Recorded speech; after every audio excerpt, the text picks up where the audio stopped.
in Gaza is now around 12 hours old. The partial withdrawal of Israeli forces from the territory triggered a mass return of people back to shattered towns and villages. But the Israeli Defense Forces still remain in control of at least half of Gaza. Nevertheless, in a matter of hours, as many as 200,000 Palestinians made the long journey back home on foot after being displaced by the fighting. Now, though, the bombing has stopped. Well, the ceasefire came into effect today once it had been approved by the Israeli government. Under the deal, Israel pulled back its troops to agreed positions in Gaza, marked here, as you can see, by the yellow line. However, the IDF says it will continue to remove any immediate threat. Now, with the withdrawal triggered a 72-hour countdown to midday on Monday, by which time Hamas must release the remaining 20 living Israeli hostages and return the remains of 28 who are dead. For its part, Israel must release 250 Palestinians from jail, as well as 1,700 people detained in Gaza during the war. Remember, all this is part of phase 1 of the agreement. A deal on phase 2, the rebuilding and future governance of Gaza, still needs to be hammered out, with much of the detail sketchy and far from settled. Israel does not allow international journalists into Gaza. We're not allowed to see for ourselves what's going on. So Jeremy Bowen has the very latest from Jerusalem. It must be a terrible journey, up to 20 miles on foot for thousands of Gaza's Palestinians, deprived by Israel's blockades of adequate food and clean water. A ride north in a car to Gaza City costs around £900. Impossible money for people who've lost everything. Earlier this morning, before Israel's military, the IDF, had pulled back. Its tanks opened fire to warn the people not to move further along the road until the ceasefire. Crowd control, using shells. On social media, the IDF told them to stay on the coast road and warned that going near Israeli troops would endanger their lives. They're returning to a world of rubble in Gaza City. Fida Haraz wanted to find something, maybe a mattress, she said, as winter is coming. But she couldn't even find the ruins of her home, as there is so much destruction. I knew it was leveled, but where is it? I can't find it. What do we do with our lives? Where will we live? It was a multi-story building, but it's all gone. It's clear that this last offensive by Israel into Gaza City flattened civilian homes on a massive scale. If that is without a military purpose, it amounts to a war crime. The IDF had pulled back to the agreed new line by around midday. It still leaves Israel occupying more than half of the Gaza Strip. Clause 4 of the ceasefire agreement says that the IDF will not return to areas they've withdrawn from as long as Hamas fully implements its side of the bargain. Is that Benjamin Netanyahu's decision? Donald Trump's? It's not clear. Potentially, there are some big problems ahead in the implementation of the Trump 20-point peace plan, which is light on detail. Now, for example, it says that weapons must be placed permanently beyond use through an agreed process of decommissioning. There is no agreed process. Hamas wants to keep some weapons. Israel says they must all go. Armed men from Hamas Internal Security, the unit most feared by Palestinians, have emerged in Gaza City. Hamas wants to show it's not beaten. This is not what Israel wants to see. We are encircling Hamas from all directions ahead of the next stages of the plan, in which Hamas will be disarmed and Gaza will be demilitarized. If this is achieved the easy way, all the better, and if not, it will be achieved the hard way. He said his strategy is bringing the hostages home and called it a tremendous achievement in the war of redemption. Israel has told the UN it can bring in much more humanitarian aid from next week. This was a commercial shipment heading north through Gaza City. But the UN has its own lorries waiting to bring in 172,000 tons of supplies stockpiled just outside Gaza. More than 2 million people need food, clean. This is one of the first times that a Hamas official has been commenting on this trucial ceasefire. Here he is. Dear our Palestinian people, our Arab nation, our Muslim nations, our people of Gaza, Gaza of heroism and dignity and martyrdom, dear free people of the world, the whole world was impressed when they saw all the sacrifices that you've been showing and given and all the steadfastness. You engaged in a war that the world has never seen before, and also you were able to face and stood in the face of the violence and aggression and barbarism of the Israeli occupation of the enemy, and you stood there and your will has never been broken. Certainly, I think to the mind of most, the most important deal ever made in terms of peace, but the one we just signed. It's been signed, sealed, and it's going to start taking place now. It's already started.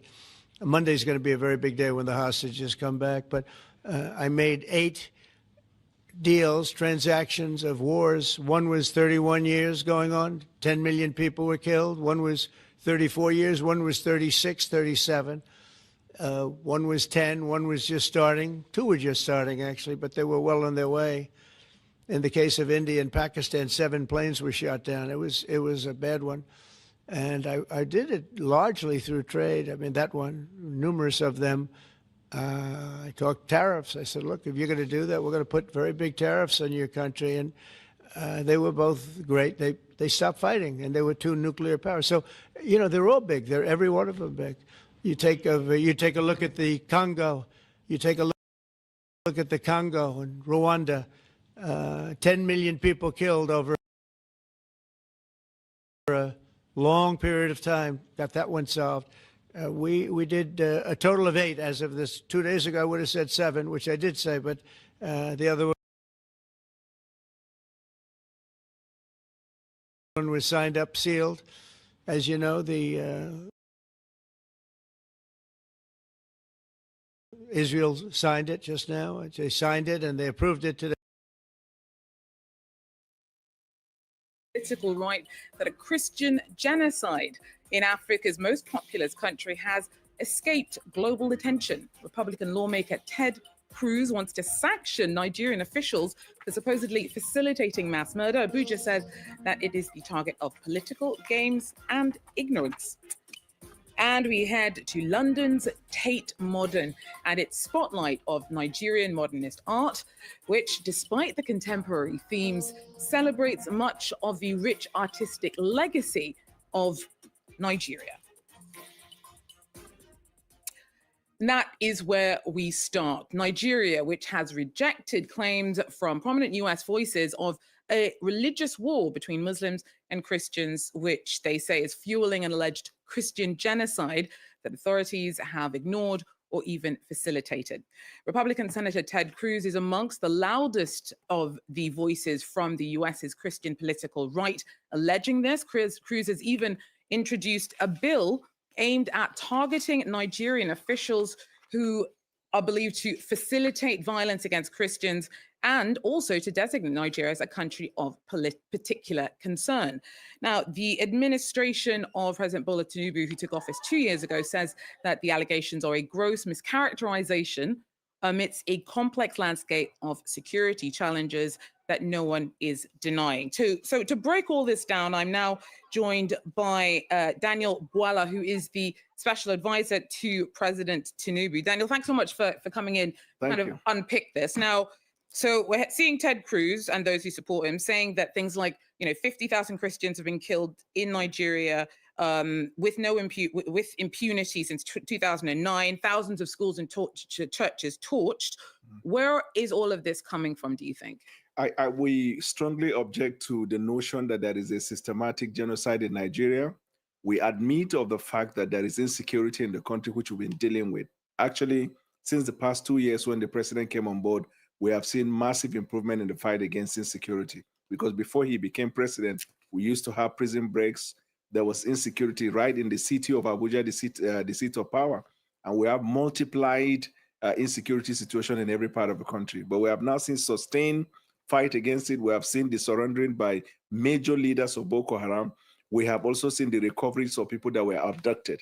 These insurgents and Boko Haram people, or bandits as the case may be, when they inflict this crime and heinous, acts of crime, they do not make distinction between the Christians or Muslims. The idea behind the genocidal, concept is a cooked up narrative by the West because they see that we are making gains with the economy. Some of us have the opinion. Okay, yeah, go ahead. No, it's cooked up. Who stands to gain from alleging that thousands of people who actually have been killed have been killed as part of a genocide? Why bother? So first of all of them, from Ted Cruz to Patrick David to Senator Ted Bud, also all these Republican congressmen, almost all of them base their argument on a report by Inter-Society Organization. That Inter-Society Organization is an organization that is funded by foreign interests, foreign groups. And if you look at that report, there are so many contradictions in that report. First of all, the figures were falsified. They said in that report that they, gathered this data based on multiple sources. But if you go through the report, you see contradiction.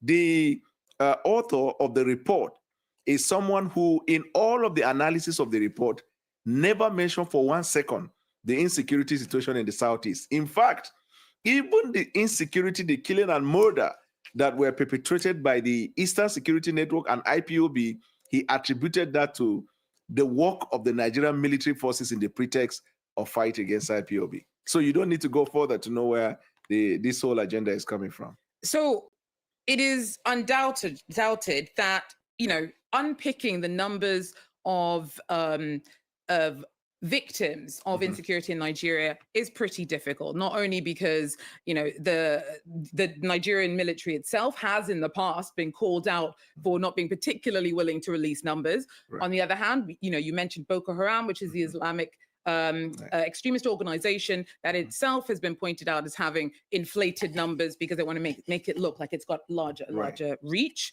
However, even if getting specific numbers is difficult, it is undeniable that hundreds of thousands of people have been killed in Nigeria since, if we're looking specifically at Boko Haram's reach, since it arose in 2009. Fair enough. And the government is not in denial. But what are you doing about it? Because we're fighting. We're fighting insecurity. I just told you a while ago the kind of gains we've achieved in terms of having the leaders of Boko Haram. Recently, we arrested the leaders of a rival group from Boko Haram, which are inflicting all kinds of problems in the West African sub-region. We have seen the surrendering. This is a fact that has been reported everywhere about the insecurity situation in the Northwest. Now, here is the difference. On the government side, we admit of the fact that insecurity is one of the foremost responsibility of government and that we are fighting it and we're dealing with it. Where we have problem is that suddenly there is this narrative that tend to sort of separate between the Christians and other faith and other people who are also victims of this crisis. And that's why we say the agenda is to ensure that they stir up religious crisis in the country. And once they do that, especially most of them, now look at it this way, almost all the lawmakers from abroad who are basing the argument is on a report from one person. Meanwhile, there are multiple sources that have their reports about situation in Nigeria. So even if the characterization of the targeting of Christian communities as a genocide is, far further than is. Yeah.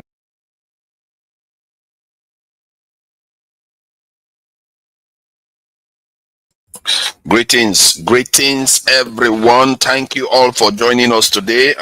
We are going to be covering some of the headlines of the week, and I appreciate you for joining us today for your Have Your Say. It's Have Your Say 24/7 fact edition. Like I stated earlier on, I think some people are finding that funny, but it is not funny. Fact is fact, and fact is very important, and I really do value facts. Okay, so disclaimer: whatever we have to say on this show does not imply creating division, discrimination against any group based on their religion, sect, tribe, or race. We are not here to discriminate against anybody. We are here to have discussions openly, truthfully, factually on the matters that are affecting our lives today. And that is the right thing to do, and that's what we are going to do. Welcome. I would like to welcome some of the people that have joined us today. You see, some people are just mean-spirited. You see, because I'm saying we are not here to discriminate against people, some people are already challenging. Why are you saying that? You know, I don't know what is wrong with people. So point is, we are going to be discussing a lot of important information, and I'm going to be welcoming some of the people that have already joined us. We're going to be talking about the Gaza ceasefire, because that's the biggest news of the week. The issue of Christians being genocided in Nigeria, which is crazy. Even I in Nigeria, you know, I can be said to be part of the Christian part of Nigeria, but I don't think there is genocide going on against the Christians. There is also the news about the Nobel Peace Prize that has just been handed out, and the Amupitan is the new INEC chairman. Some people feel like he seems to be linked to the Southwest, so they don't like it, which is another problem again with Nigeria. Everything is seen through the lens of tribe. It's not even through the lens of religion as much, actually. It seems to be tribe that keeps going on. I don't know why America, I think they're just accusing us because they just want to find an excuse to distract people from what is going on in Gaza and Epstein file. So let's say that Christians are being persecuted in Nigeria, and let's start that. So that I don't think that is viable argument. So let me welcome some of the people that have already joined us here. That is he's one of the illustrious sons of the soil. Tony has joined us. You know how we like titles. Thank you for joining us. And I may not call Vasca the wrong name. Vasca, thank you for joining us. Vasca is one of the leading intellectuals from the north. And obviously, let me welcome Oga Ike. Oga Ike has joined us. I really appreciate you for joining us today. And thank you, Oga Ike, for joining us. And the troublemaker of all time is here to join us early today, which is a bit surprising. How come he found his way away from the work today? He's been very busy. Thank you for joining us, Loco P. Diaspora voting, support diaspora voting. Thank you for joining us.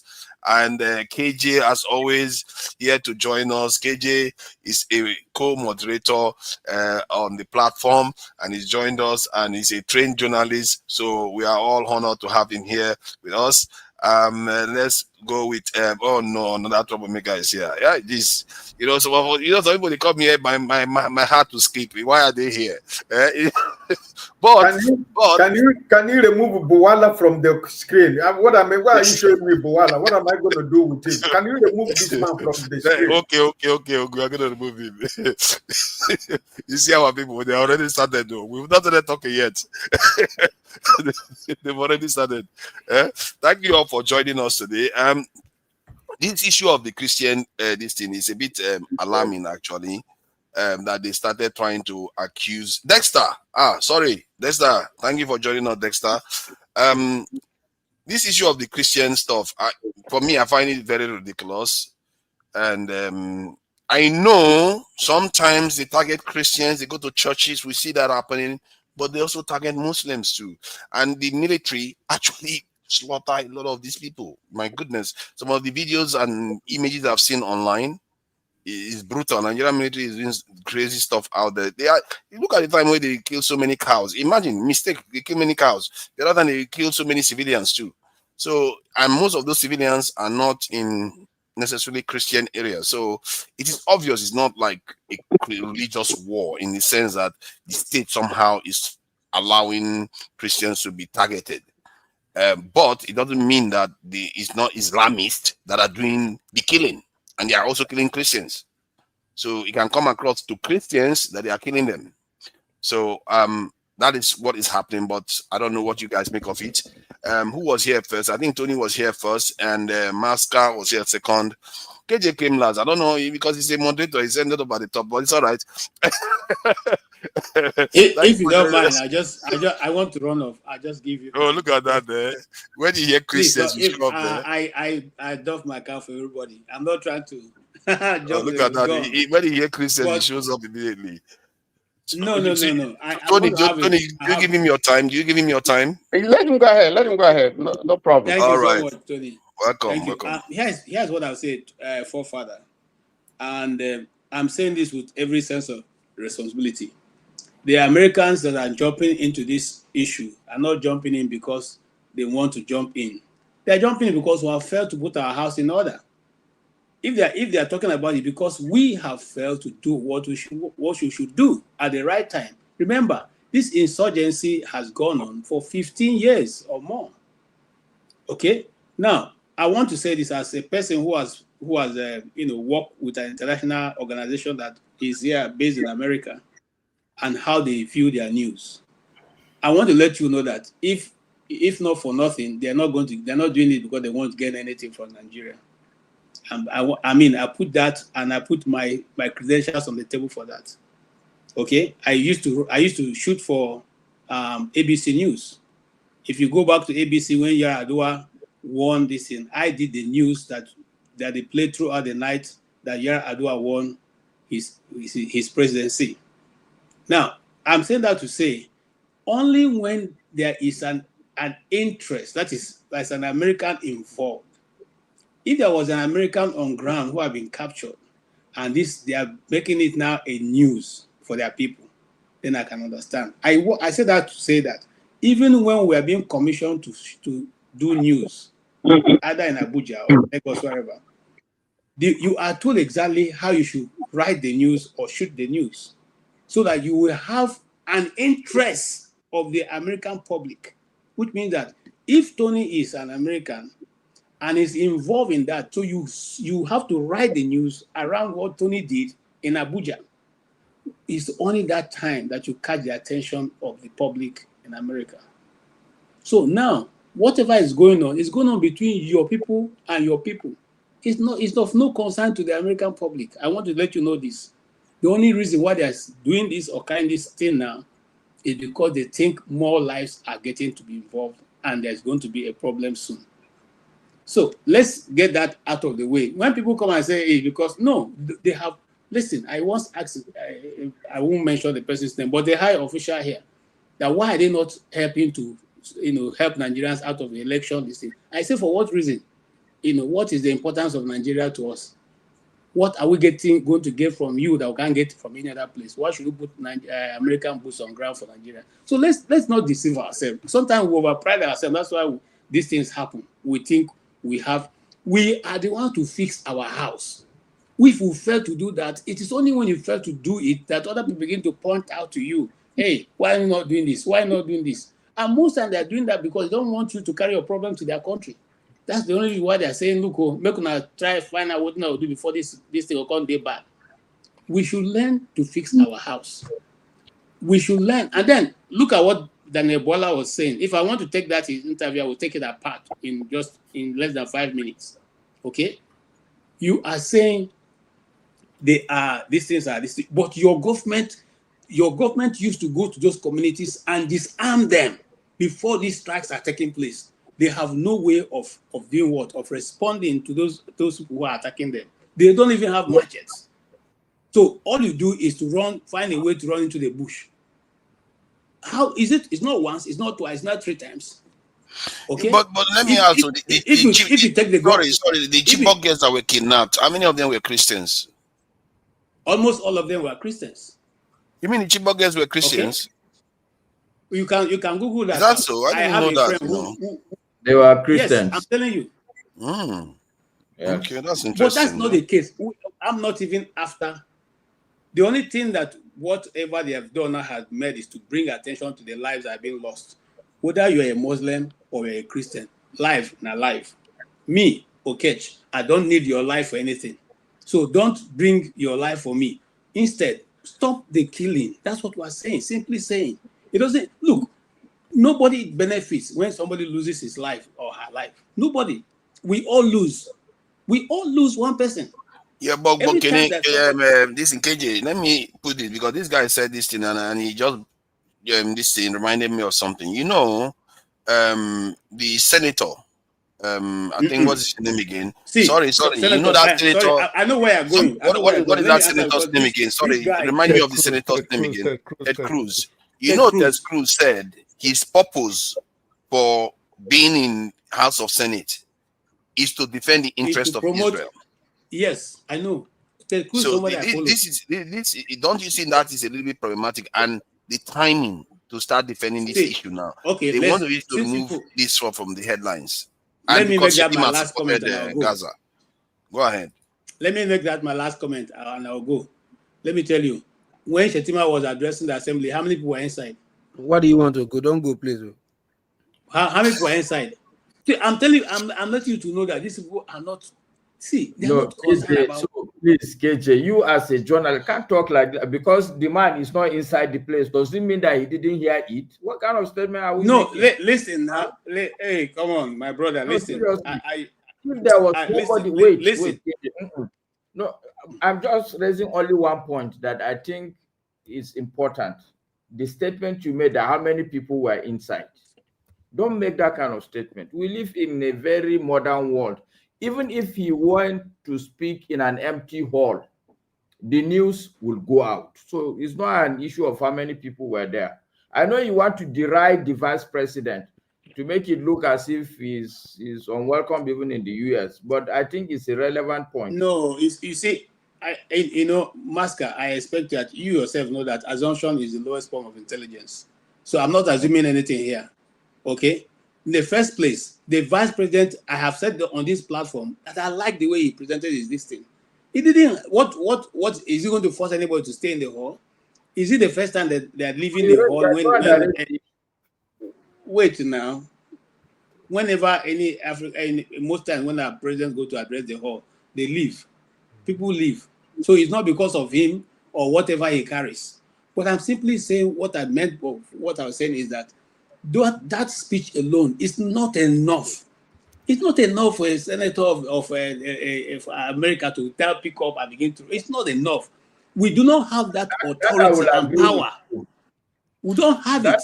If it was South Africa, it's a different thing. If it was Egypt, they did target South Africa too. Now they accused South Africa of genocide against white people too. You saw that because South Africa said something about Israel. Oh, okay. So you forgot. You forgot about that. They targeted South Africa too. Let's bring to the back because people are complaining that other people have to speak. And they keep quoting one source. It's not from one source. It's not from one source. There are many sources that have reported on this, and one of which is a Christian Broadcasting Network have constantly reported on this for over 10 years. So it's not even saying it's one source. So let's even leave that. But all I'm trying to say is this. There are many other things we can talk about. No, not because these people are interested. They're not interested in us. Let's go. How many people have? How many American citizens have Nigeria killed? That this Cruz, but Israel has killed multiple American citizens. Do you see him taking Israel to to sanction them? No, you don't see him doing that. These people are funny people, man. You shouldn't take them credit. These are American citizens that were killed by Israel, but he doesn't do anything about it. But it's Nigeria suddenly cares about us now. We want to believe that. No, even forefathers, just in response to some of the things that KJ was trying to make, the first issue I will raise is that this same America, during Boko Haram, America refused to sell arms to Nigeria. Okay, yeah, so how are you going to convince me that you are interested in the country? Exactly. That's number one. Number two, this same America and generally the whole West, they were there. The real actual genocide of our time was Rwanda. It's not like America was not around then, or that the West was not alive. So for me, I think pinnacle of their power then. Let me add, they were at the pinnacle of their power. They were the one superpower of the world at that time. Nobody could challenge them. They did nothing about it. So for me, I think if we're going to have this discussion, it would be nice to split it into two, maybe even into three separate parts. They are all related, but we can have a more fruitful discussion. The first part of the discussion is whether truly America genuinely can be interested in a black man, whether he's a Christian or a Muslim. I think that's one slice for me of the discussion. The second discussion is whether, yes, there's genocide or no genocide in Nigeria. And I don't think that discussion should be painted in the light of the current American discussion, because genocide can, yes, truly, genocide can happen not on a religious line, but you take certain tribes and you just kill them. That still is genocide. Yeah. Even if somebody makes the mistake of thinking that, oh, it's because of religious difference. But the truth is that you are exterminating some group of people based on a certain characteristic. So we can have that second slice, whether truly some people are killing some people, trying to exterminate some people simply because of who they are. Okay, and let me bring Master. Let me bring Tony in, because he was the first. He gave his time to KJ. You are next. I think you are the one that came next, and Oga Ike, and obviously we know the troublemakers around. Then he starts going to the troublemakers. All right, Tony. Thank you for joining us. What do you make of this accusation? This that we are committing genocide in Nigeria against Christians? Good evening, forefathers, and good evening, everybody on the platform. Welcome. Thank you. I think it depends on who is looking at the situation. It depends on who is looking at the situation. I think that first of all, you have to start with why is the government now very, would I say, restive? Why is the government feeling this feeling on the part of government that someone somewhere outside Nigeria is beginning to tell them that there's genocide in Nigeria? Why are they just suddenly waking? People are dying. The point is that the government has failed in its responsibility. This thing has been on and is getting worse, and people are being exterminated. And you want to ask, where's the commander-in-chief? Where's the commander-in-chief? It doesn't just make sense. Now, and we tend to forget that the things that are happening here, that people are seeing, that they have embassies here, they have representatives here, they have people abroad, they have news, media, and so on and so forth going on, and they are seeing what is happening in Nigeria. I think it would be unfair for anybody to try to sweep this thing under the carpet by the kind of rantings that we see in the media and on the part of government. The government has to accept that it has not done well. That's the first thing. Because if it had done, this whole issue about what's going on now wouldn't really be, it won't be an issue at all. The government has failed in dealing with insecurity in Nigeria, the many faces of insecurity that we have today. And you only need to go back to history. Because if people are saying that there's genocide, you have to go back to history to find out how did this begin? Who are those who sponsored it? What was the attitude of these people who were doing this to the various sectors that are affected? It started first in the Northeast. And the first area that was attacked was principally the Christian areas. That's a fact.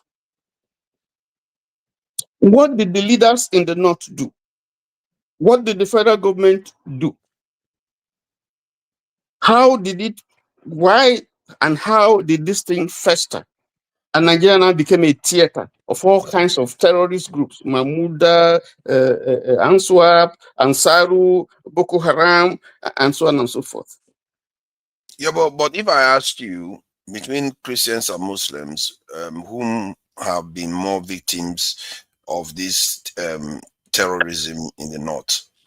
Which side would you say has more casualties? So far as I don't have the statistics, but I know that when it started, I mean, we have to be fair and honest. When this thing started, the attack was mainly upon churches and the Christian sections, in the north. And then eventually it spread, and mosques were being attacked. MFs, it spread. But in the beginning, from what we saw, we see people who are helpless. Their homes are, violated. People are killed, and so on and so. At some point, they have to start defending themselves. Now, if we go down to history, we see various attempts by various governments from Jonathan, because Masca was talking about, America refusing to sell, weapons to Nigeria. That is true. They did eventually sell, even though it took a long time. That was Jonathan. But no, it's not Trump, Biden. Actually, Trump, yes.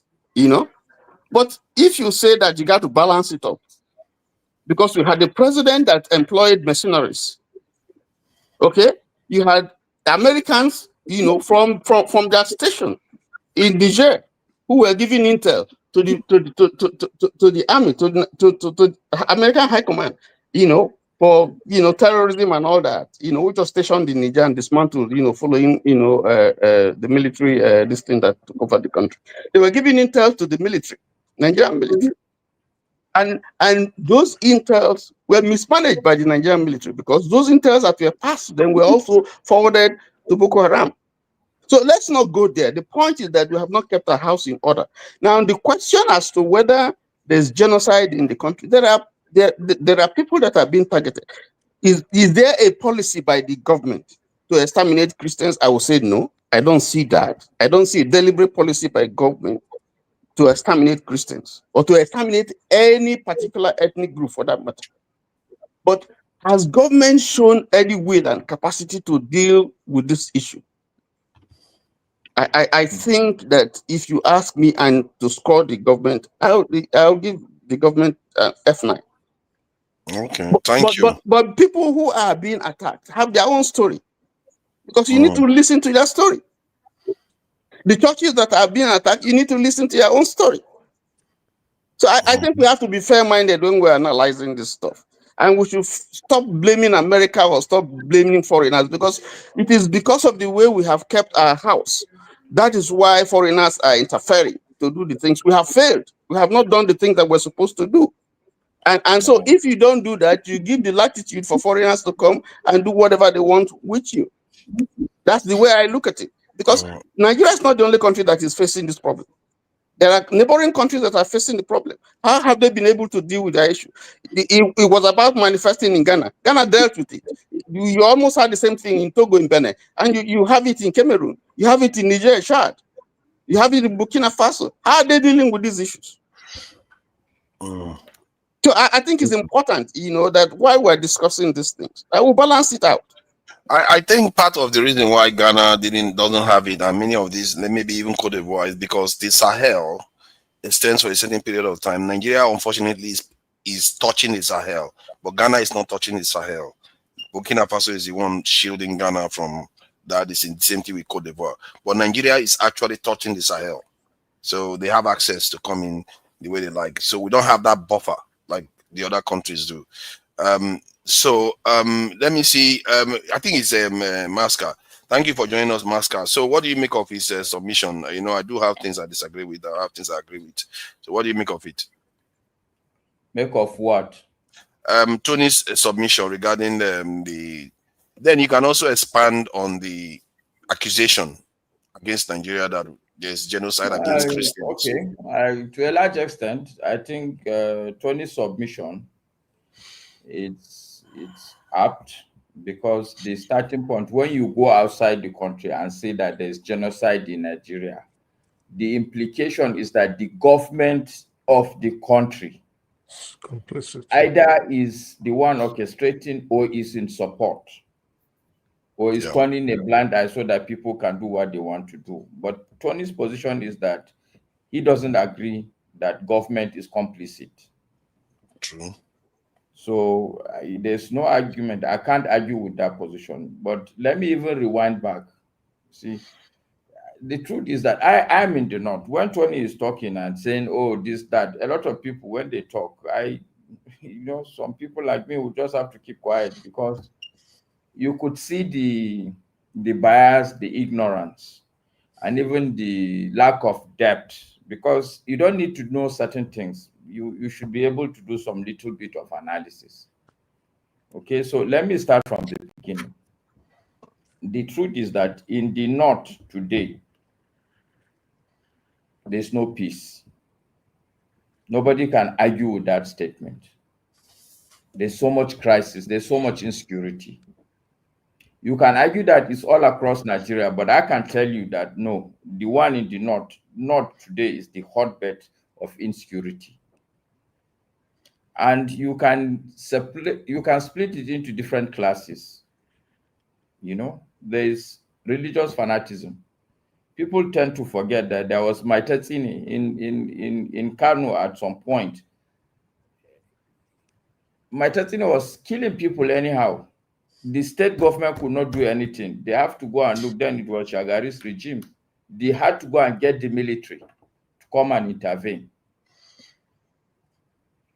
Also, Boko Haram, you can say, is religious fanaticism. People who hold a certain belief that the religion should be in this way. If you look at Boko Haram was killing predominantly only Muslims. Only Muslims.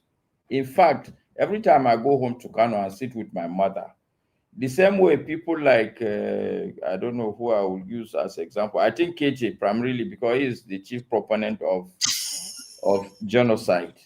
My mother used to tell me that, no, it is the Southerners that have cooked up Boko Haram, and they are using that Boko Haram to kill Northerners. And I tried to explain to her that, look, okay, so let's even assume that yes, it's the Southerners.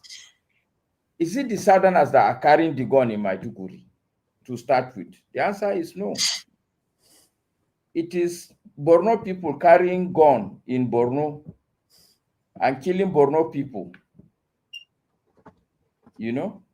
But of course, if you sit down and if you are the leader of this Boko Haram, for instance, it's in your own interest to go and specifically target Christians also, so that at least you can put the whole place into confusion.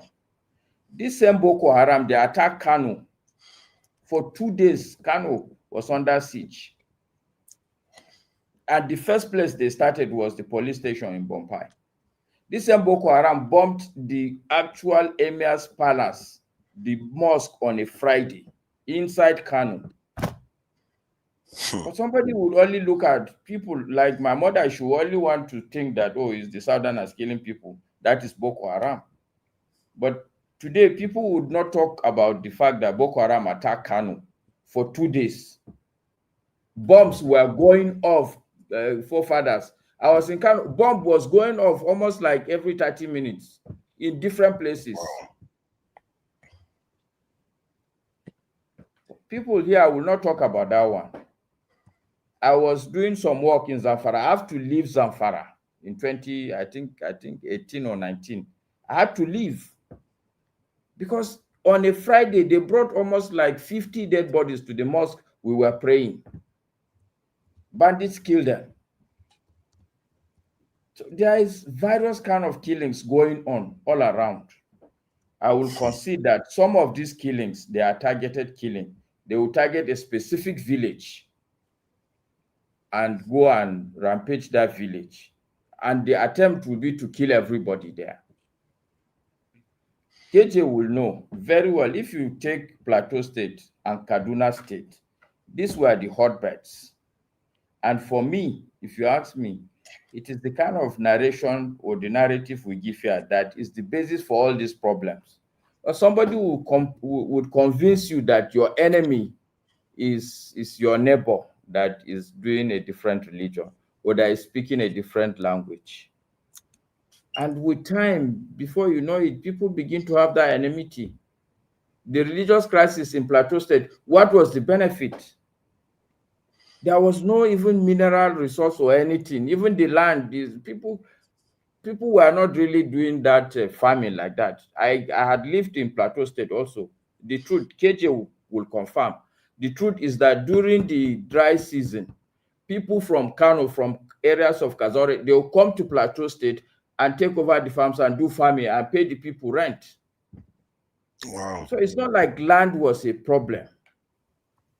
But it's just we have allowed ourselves to grow on hatred. You know, the truth is that Tony also submitted, the truth is that there is a government failure. When KJ was saying that they will disarm people, military will not come on time, I laugh, because if there is armed robbery, is it not the same story? Police will come, they will wait until after the attack. Why do we think that the military will be different? Why? So my submission really on all these things is that, one, this hotbed of insecurity has seen 3 different regimes. Goodluck Jonathan, I started with Goodluck Jonathan. Buhari was there. Today is Tinubu. So if you know what you're doing, really, you can't, these are 3 different tribes. Goodluck was South, I think he's from South. Buhari was from the north. Tinubu now is a Yoruba man. How is it possible that all these people are all conniving on one agenda? If they are not conniving, therefore, what I would say, and I think that's what Tony said, and I agree, is that government ineptitude.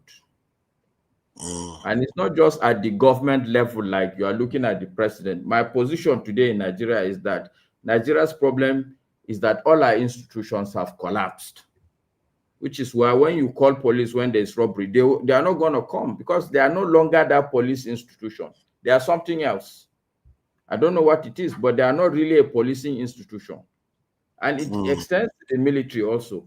What you expect them to do, you will not get it. It's the same thing with our judicial system. What you expect to get, you will not get it. It's the same thing with our educational system. If you call students and interview them, you will be shocked. You will be shocked. If you go to our even hospitals, do you get health? So it cuts across all our institutions. I'm curious. When you call students, you'll be shocked. What do you mean? Okay, so today, if you want to hire people, somebody will tell you that is a graduate of accounting. If you ask him what is debit, actually, I've interviewed somebody who said debit is adding. No, credit is adding, debit is reducing. And this is a graduate of accountancy. And you want to hire him as an accountant. Okay, and he has his degree, he has the paper from a valid university. Do you understand what I'm saying? Like, I asked that question because I had similar experience recently. I'm saying that the school system is not giving you what what it should. The products is not churning out what it should churn out. The same thing with judiciary. It's supposed to churn out justice. It's not churning out justice. Police is supposed to churn out security.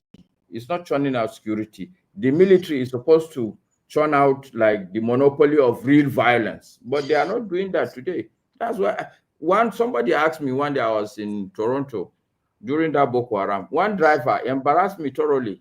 Do you know what he asked me? He said, "These Boko Haram people, how many are they?" No, in fact, he started with saying that, "I think I hear that you people in Nigeria are about 200 million people." I said, "Yes." He said, "This Boko Haram that I hear, how many people are they?"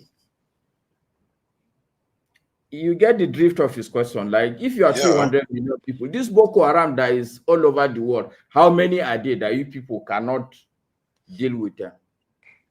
But does that not tell you that your leaders are willfully not wanting to deal with it? No, it's not. The problem in Nigeria, I've seen it deeply. It's not leadership. If they put you today as the president, you can't do nothing because the institutions have all collapsed. Yeah, but that is your point. Now you resurrect them or you replace them. Okay, yes, but that will take time. Not that long. You don't have that long. If you I understand it won't take. I agree with you. I'm saying that it is no longer. It started as a problem of leadership. But today it has gone out of the hands even of leadership. Even leadership would need the support of a lot of people to resolve all these issues. But my submission is that there are many different kinds of crises in Nigeria today. Maybe inside that myriad class of clashes or crisis, there is genocide. And it's important to deal with all of these things differently. Boko Haram is religious fanaticism and very clear. Banditry is they are just criminals. All they want is money. Have there been villages that have been targeted in the north that are made up of Muslims? Yes. KJ will also tell you, KJ should go and investigate Haipang, where the airport is in Jos. All the Muslims in that town have all been killed. There's no single Muslim in that town again. So that's a kind of genocide, isn't it? Where but it turns out that the genocide is on both sides. They are genociding Muslims and genociding, because if you destroy people in part or in full, it's considered genocide to an extent. And if those people are part of a town and you get rid of all of them, because we have so many tribes. It happens. I know that if KJ goes to investigate Hapan, he talks about Dogona Hawa, which I'm also aware. It's not only Dog. I know a lot of other places where the whole people have been exterminated. The village today is you just see walls. There are no people there. That happens. Wow. I find it hard to believe that our people just see these things happening and they just leave it like that. It's unbelievable, really unbelievable. Thank you. Just to buttress one last point, that it is really not a religious issue. I used to tell people that in Jos, all the people, the indigenous tribe, like take Birom, for instance, if today all the Hausa people in Jos say, okay, we're no longer going to be Muslims, so that there will be peace, we would want to go into Christianity. I used to tell people that what I believe is that the Christians, the Biroms, will now open a separate kind of church and say, we're not, look, okay, you are Christians also, but our church is going to be different from your own. And the hatred will continue. I think the problem in the country is not religion. It's simply that we don't like each other. We have so much hatred. We look for the slightest difference among us, and we harp on it and go to town in terms of hatred. And it's not nice. Thank you. Thank you for that. Welcome, Oga Ike. What do you make of this fallacious accusation? Is it true or is it false? I've already nudged you in a direction to say it's false, but it's all right. You can take any position you choose. What do you make of it? But I think as moderators, you don't take a position, but you have taken a position already. So, I know now.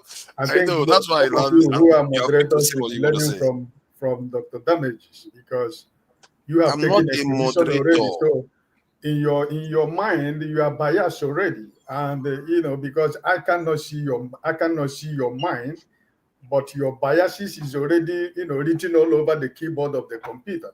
So I don't know what I'm going to discuss about that, but all the same, I think it's very good that each and every one of us here have admitted that, or me, I don't think that anybody has the right to take any human life, the life that you cannot give to anybody. But also for us also to recognize that all these things we are saying or we're discussing about what is going on in Nigeria,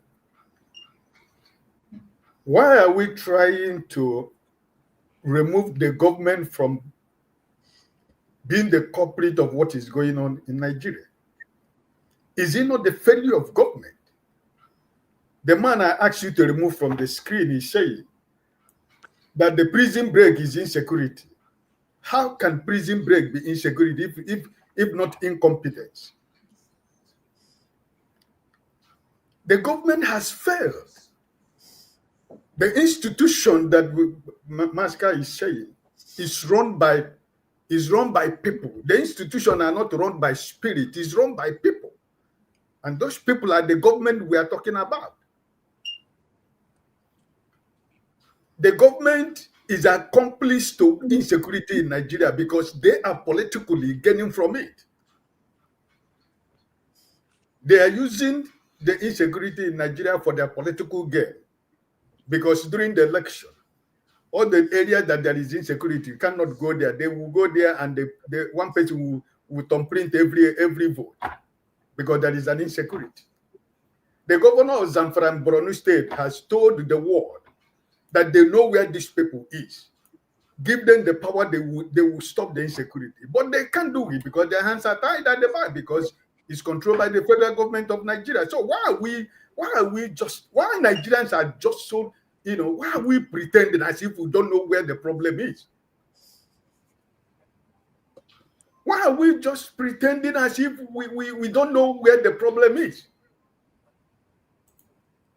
Yeah, but should the question not be, why is it that even when we know our lawmakers, even when you elect them, they go there and they just do nothing about it? They just basically let it carry on. If the lawmakers do, first of all, that's why I am trying to say that you do not remove the government from what is going on in your country. Because the institutions, my brother Maskawa is saying, those institutions that are supposed to be the guardian light and the guardian angel of what is going on in Nigeria, the people that are running it, were they elected by the people? They rig themselves into power. How many of them have legitimacy? Those people you are looking at now to make those laws, how many of them has legitimacy? But I am happy here that everybody, like my brother Maska here, he has recognized that there are targeted killings in Nigeria, which is a fact. But hold on there, hold on. Could it be said they do have legitimacy because the people that rig them into office are still Nigerians? I help them rig into office. They have legitimacy, isn't it? No, but that's what I'm telling you. That's where I'm coming from, because the targeted killing that is happening in Nigeria is real and is a fact. And nobody is going to deny that. We have targeted killing, but also the issue of insecurity in Nigeria now has no color. Whether you're Christian or whether you're Muslim. And from the northern part of it, most of the governors has come out in the world to speak to the world and say they know where these people are. But because they don't control the security of the country, they can't do nothing. Now, the people that are controlling the security of the country, which is the federal government, where are they? How many people, each and every one of us, except Maska, but Maska is almost like somebody who lives in the diaspora. He traveled almost everywhere in the world. So I see him as a man that has been in the Western world. You see that prime ministers and ministers, they resign. When the people begin to clamor for certain things that they could not, the prime minister of French resigned, was it last week? How many people in government has resigned in Nigeria? Today, a local government chairman in Katsina State attended the wedding of the chief terrorist in one of the bush in Katsina State. He attended the daughter's wedding. A local government chairman in Katsina State. So sorry, you raised the question that I may be puzzled about. Just in case, quick one. Has any politician ever resigned in Nigeria? Yes, the minister recently resigned. Exactly, a minister. Was he forced to resign, or what, I did not only that minister. There is one lady that was in the UK. She was for finance. Yeah, so, but the good is that we run down the country sometimes too. There are some. No, I'm a bit curious because in the context of Nigeria, people don't want to lose money, and so you can see it's hard. Nigeria, you've gotten your answer. At ministerial level. Farouk, what am I trying to say is that forefathers, you as a moderator, you're asking the questions that you know the answers. If you no, forefathers does not know the answer. He doesn't know the answer. If you are running a government that is really serving the people, how many ministers in this present government is supposed to be a minister? Because 85% of them has a forged certificate, including the man in Asoro. So, if we have a government in Nigeria, the interview of the Minister of Works, Umahi, on national television the other day is enough for the same day they will fire him. But this is a country that we are living in a lawless country because the man who is the commander-in-chief of the armed forces, the way you call it, his character and his everything about him is questionable. We don't know anything about him up to today. So who is going to arrest who and who is going to prosecute who? So I don't want us to continue to play this politics. Christian is being killed. No. The secretary to the federal government of Nigeria is from Benue State. He was a former governor. He was a senator. Secretary to the federal government of Nigeria. And he's a Christian. His people is being killed like animals every day. What is he doing? But he's only busy attacking Mr. Peter Obi. That is his politics. Secretary to the federal government, that is a Christian also. And he's from Benue State.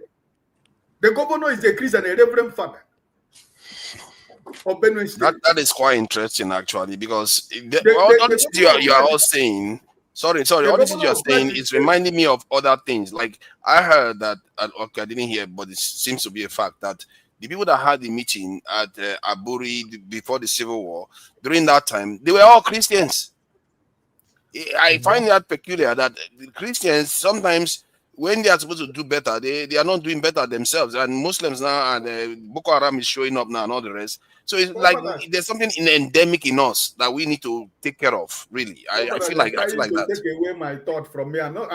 Don't worry. I'm coming with my own thoughts too now. About insecurity in Nigeria. We are not talking about Aburi. We are talking about. No. You guys are reminding me of stuff, so that's why I'm sharing it. Okay, go ahead. No. I'm not that kind of. Don't draw me into where this is not the topic right now. Right? We are talking about the insecurity and the issue of genocide. Yeah, you can go back. Yeah, you can go back to where you were. Yeah, that's fine. So what am I trying to say is that the government of Nigeria is complice to everything that is going on in Nigeria because they are benefiting from it.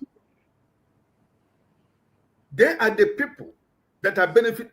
Okay, Maska can tell better. Maybe he's from Kano, but he knows a little bit.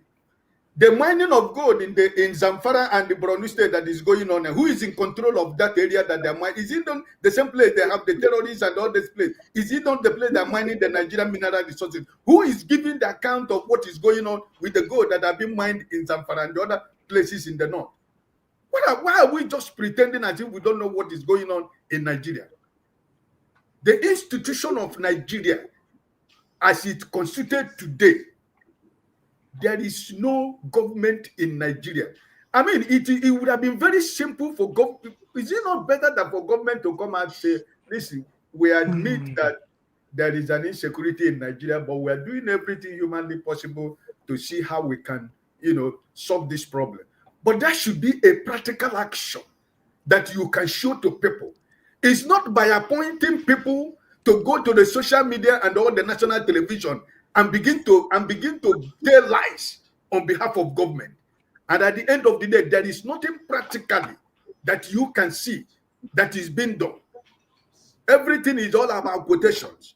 That is the same quotation they said before 2023. That is it quotation we are going to eat, or is it whatever they said that is it numbers that they're going to eat? That's where we are today. Every day they give us quotation of statistics. Statistics. Now statistics will go chop.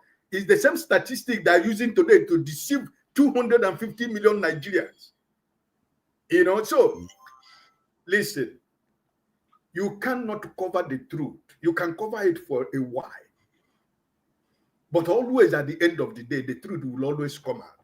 So I am telling you that the government of Nigeria is an accomplice to the insecurity in Nigeria because the politicians are benefiting from it.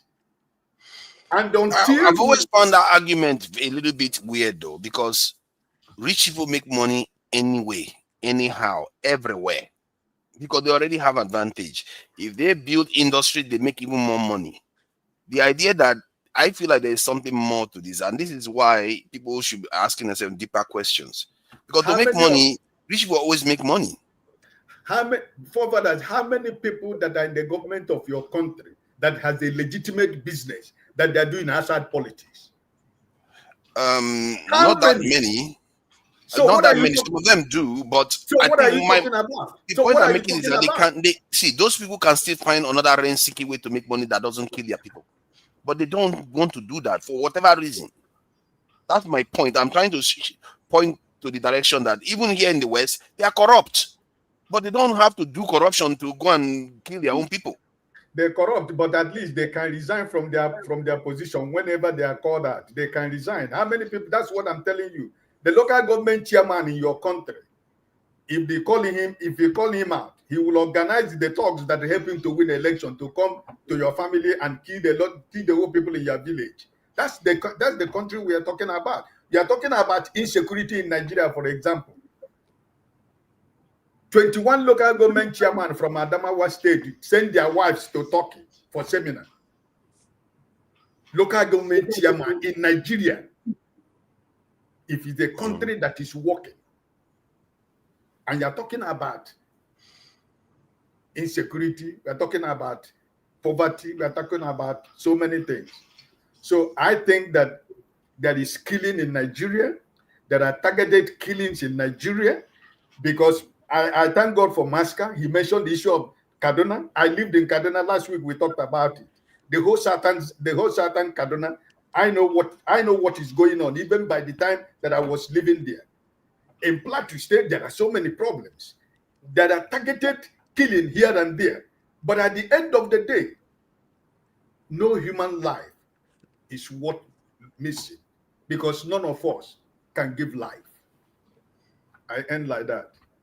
Thank you. I appreciate that. I think I speak the truth. Let's try to keep it shorter so that other people can be able to speak quickly, and so I can open it up so that people can have their conversation, because we don't have a lot of time. It's not. I think it's just speak the truth, or oh no. Before you say I'm targeting you now. You want me to keep it? You want me to keep it short? I'm going to speak my own. I'm not targeting you now. So you always do that. See how you thought it was me, and then the quick thing. That's how I say you're crafty, bro. You're mad crafty.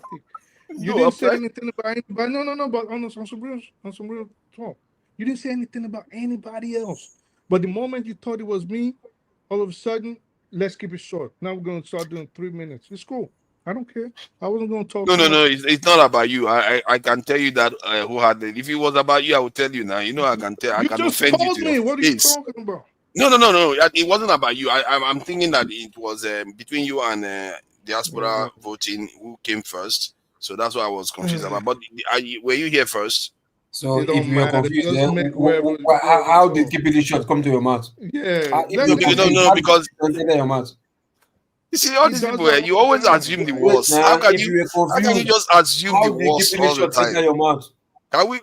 Okay. I just wanted to, so that people can be able to speak more. Don't you want everybody to speak so that you can speak freely?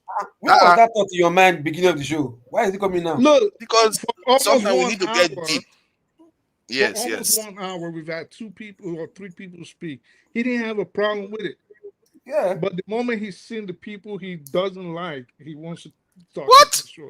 That is a fallacious accusation. I can never do that because of you. You got to. Okay. See, okay. You know what? Let everybody have their say. Then we'll open it up. But let's try to be considerate of the others. Okay, that's the important thing. Okay, I speak this truth. Please go ahead. Listen, I'm not much of a talker. Anybody that knows me, before I would come on here, I'll ask questions. That's what I used to do. You could bear witness to that. Until Jagun started attacking me all the time, saying, "Oh, you need to start talking and teaching people because you ask too many questions." On this topic, there's nothing else to say for me, per se. Everybody has said the same thing. We're just going to keep beating this topic into the ground. We're not going to learn anything new. I don't care if anybody else talks, but I'm just saying Masker said the same thing, Twin said the same thing, KJ said the same thing. I could ask you a question, though. You know what I mean? So it's like, the question I have is how does the Nigerian state handle this? Because it could get, they don't need you to commit a real offense before they hang you. So how could it spin out of control? Is it possible? What exactly? This accusation could lead to a situation whereby they start thinking about military action. Well, they are thinking about military action, and the best thing the Nigerian government did and which I was very happy about and which I was very proud about, was the fact that they immediately counted it. They immediately counted the narrative that was being pushed. So before it spins out of control, they already started denying the accusations that were being foisted at them.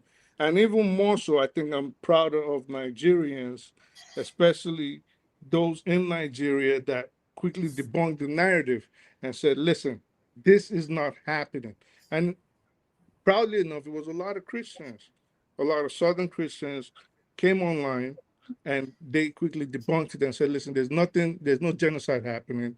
Muslims are as affected, if not more affected, than Christians in those regions. Now, not saying no killings are happening, not saying there's no targeted killings, but we all know that Nigeria is at the precipice right now where things can fall apart at any time.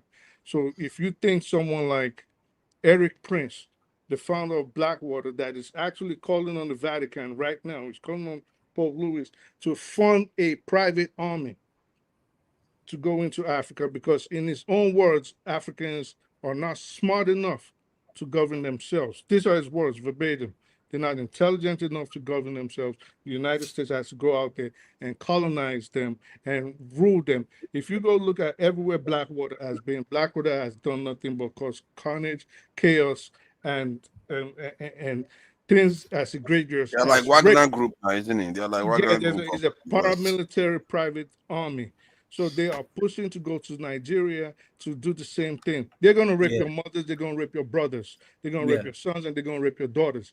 So if you think they have a preference between Muslims and Christians or boys and girls, people that have seen them in action are telling you right now, these are paid for kill mercenaries. They are going to destroy you. They're going to kill you. They don't care about your political alliances. They don't care about your tribal affiliation or your creed. They are going there. They are hunters for money. They're going there to take your resources and decimate the population. So for those thinking they're going to come rescue Christians, they're not going to do that. These guys, first of all, you have to always remember that these guys don't even believe God. A lot of them, they can profess to love Christ. A lot of them are not Christian. At the core, it's always about power. It's They're always not. So a lot of them, and if you think they're going to go there to go fight against Muslims, if they get on the ground, anybody that has been at the theater of war, what they do, they will make friends with whoever has the most influence. And if that be the Muslims, then so be it. You will be shocked. They will team up with the Muslims to kill the shit out of you guys. Pardon my friend. So you guys, meaning the Christians. So if you think accepting the kind of nonsense narrative that people like Ted Cruz are pushing, I think it just says a lot about Nigerians.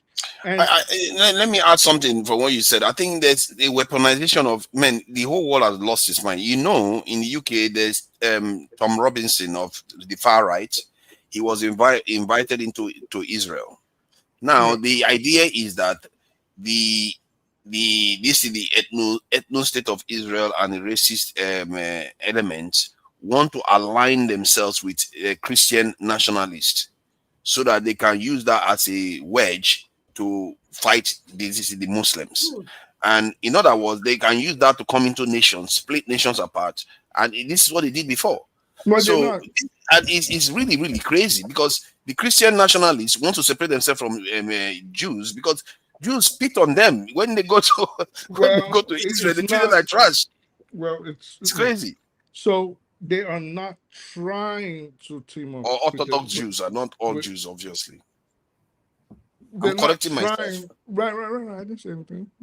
They're not trying to team up with the Israelis. What they're local people, could you please mute yourself, please? So they're not trying to team. I didn't say anything. What did I do? It keeps distracting me every time you do that. Close your eyes. No, my ears. So it's not like they're trying to distract. It's not like they're trying to team up with the Israelis.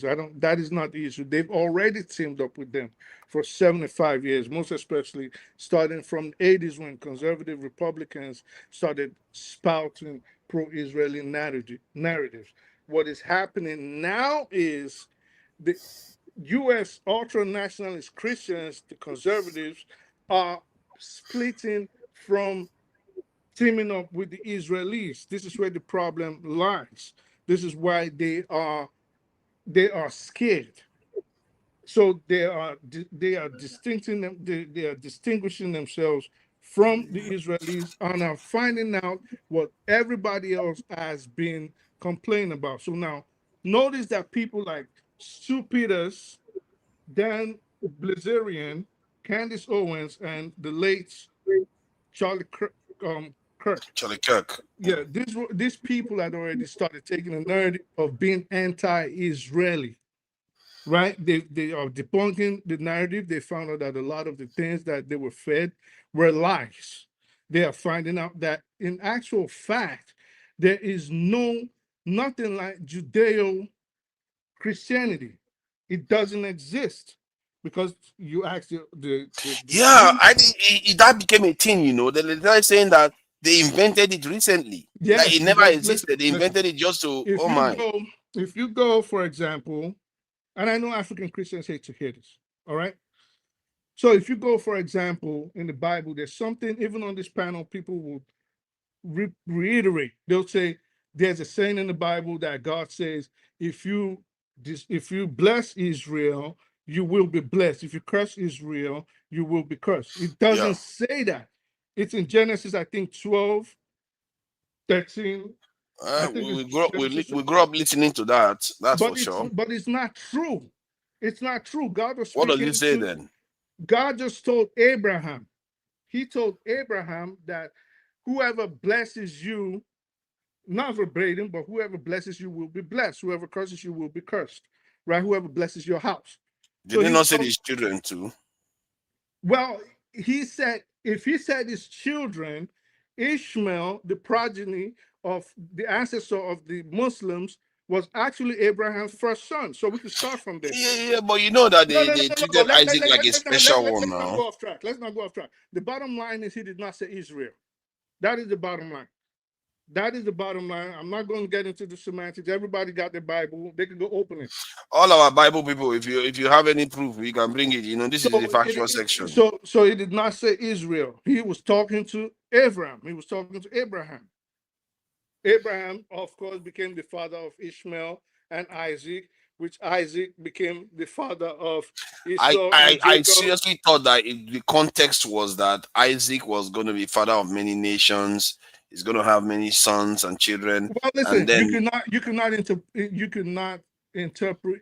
It is open to interpretation. That is. No, I'm not sure. That's what I'm saying. All the Christians, they need to defend themselves. I would really appreciate if you let me speak like you let everybody else speak. No, I like interacting with you now. You know. No, you're not interacting with me. What you do is you try to challenge me. Then, no matter what I say, you try to antagonize me. Then no. I don't know. You know, I don't antagonize you now. Then I get out of character, and then my message is in the abyss. Yeah, I speak to you. Remember, sometimes we spend more than 2 hours just to and fro. Have you forgotten that? But those are the times like I would ask questions. So you love to hear yourself talk, and that is not a problem for me. No, that is not a problem for me because I love to hear people. But it's also fair that you treat me just how you treat people, especially if I'm on a trajectory of a message. Oh, no, I don't want to throw you off. Please go ahead. I lost my train of thought. But just for the record, Boom Boom Ray, he was interjecting Ike. So, all right. So the bottom line is we have to be very careful. So the ultra-nationalists are gradually, fast-paced too, removing themselves from being linked with the Israeli project. They have realized that they've been deceived, they've been lied to, and they've been demonizing the Muslims for no reason. Let me tell you something. If you asked a Jew, I can guarantee you this, you ask any Jew right now, or you can even go on the internet, a Jew can pray in a mosque. Because my point before you asked me that question was the distinction between the fact that there's nothing like Judeo-Christianity, right? This is where I was going. Now, if you take a Jew, in Judaism, they cannot pray in a church. but I can bring you numerous videos of Jews praying in mosque. They can pray in a mosque.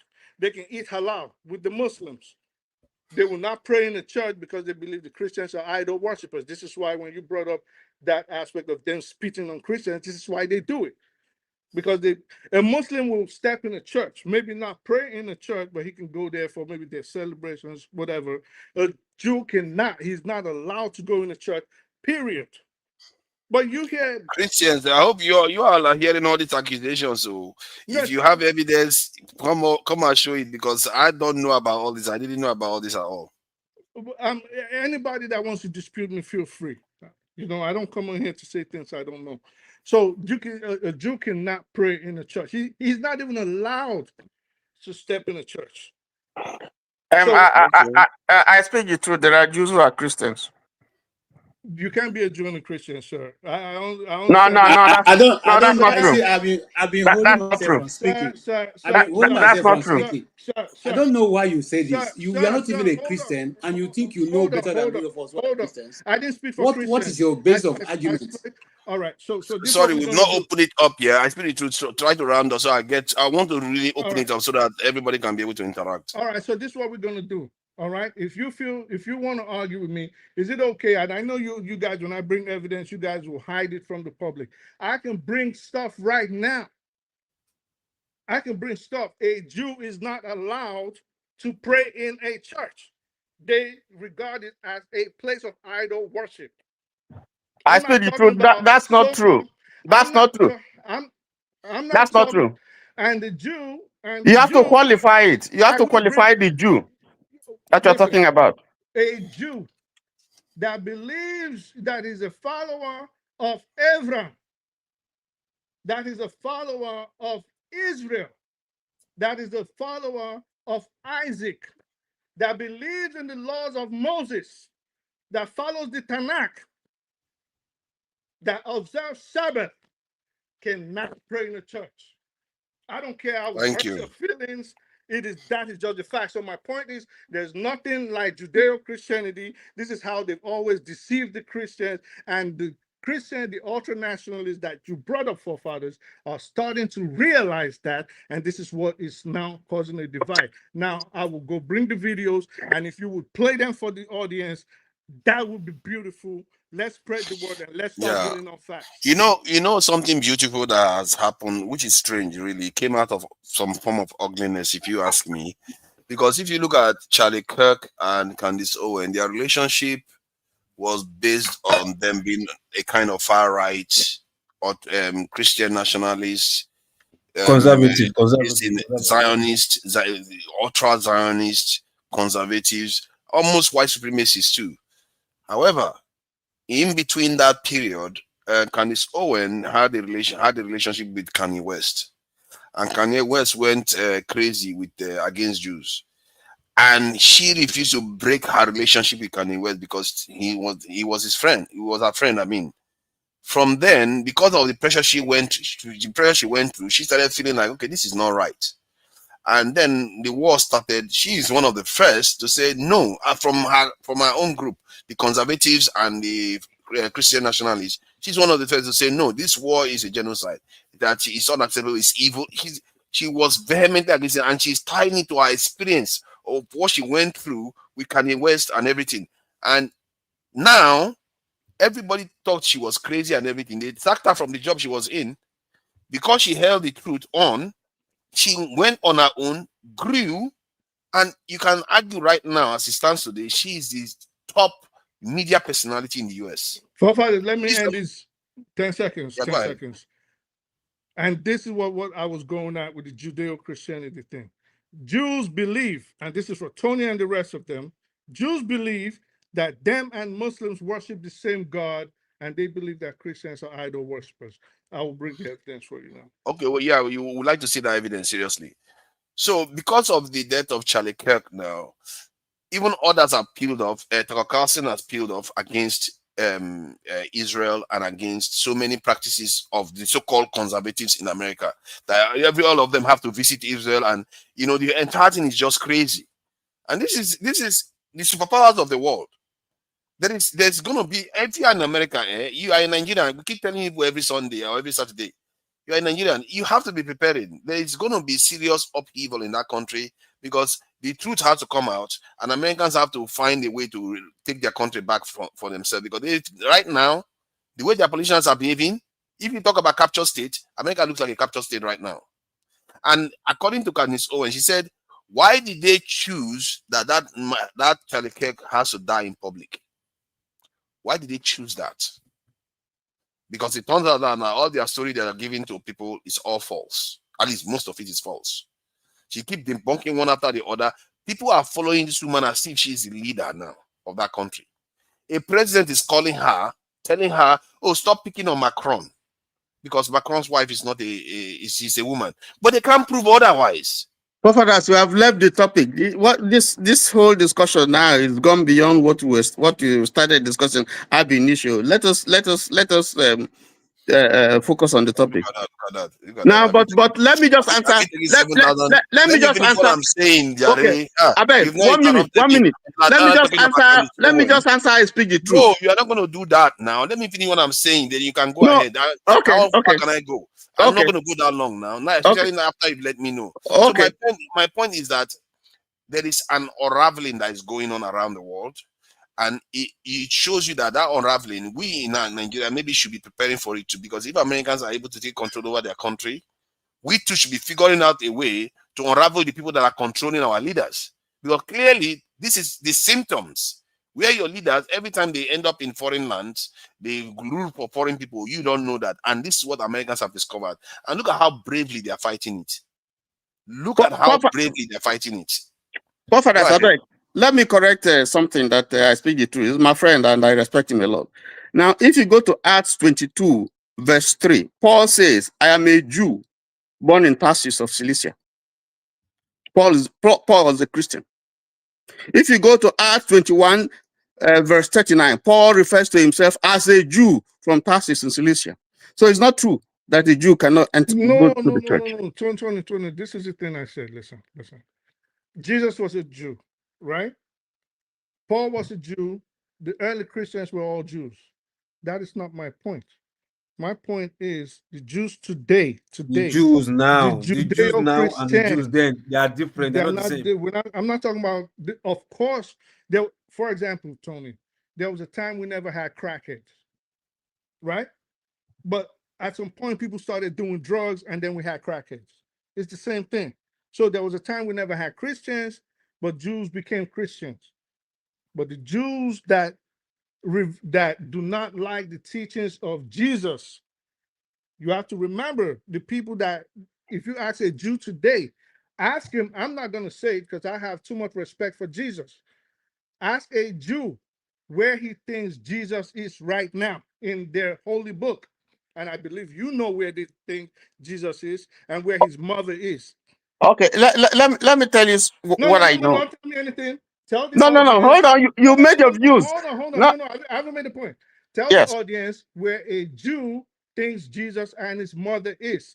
Then I guarantee you, when you tell the audience, you will not be able to move on with this conversation you're trying to have. I think this conversation is diversionary because just tell the audience. Yes, but I still insist that I speak the truth. Is getting it wrong. If you speak to a Hasidic Jew, he will tell you what he is saying right now. But there are Jews who are even pastors, and I can mention a lot of them for you, and they don't hold the same view that he's saying now. So I think we have to draw a line. We have to make a distinction when we speak. Judaism. No, hold on. You made a blanket. Let me finish. You made a blanket statement, which is wrong because you say Jew. Hasidic. Listen, you want to bring up the Messianic Jews. The Messianic. Okay, let me settle this with the fact now. Let me settle this with the fact. Sorry, so that others can speak now. It's not only. It's not. I've not opened it up yet. Let him finish. To be fair, let me finish. You do this all the time. Hold on. Let me just moderate, please. Let me just moderate this one. I just want to settle it with a fact. It is said that Jews, by and large, can pray not a formal prayer, but like as an individual can pray in a mosque. But while in a church, they feel because of the symbolism, there are a lot of symbols that are involved in the church that they don't tend to pray in the church. So there's some truth. I don't want That's a general statement. It's not truth. You can't say Jews don't pray in the church. You can't say that. It's a fact. You can't say that. I'm sorry, it's a fact. It's not a fact. This is the fact. I have a Jewish friend who is a pastor. He prays in the church. He ministers in church. What are you talking about? What are you talking about? What are you talking about? What are you talking about? I'm a Christian. And I have Jews who are pastors. Don't come and say that. That's thing there. But that's not the topic. That's not the topic. Let's not go there. But by and large, they tend to find it more comfortable playing in a mosque than the church. That's what you should understand. That's not true. I can debate that. But let's go ahead with the topic. I mean, we can find time to debate that. I just read the Bible to you that Paul calls himself a Jew, and he went to churches. He built churches. He planted churches.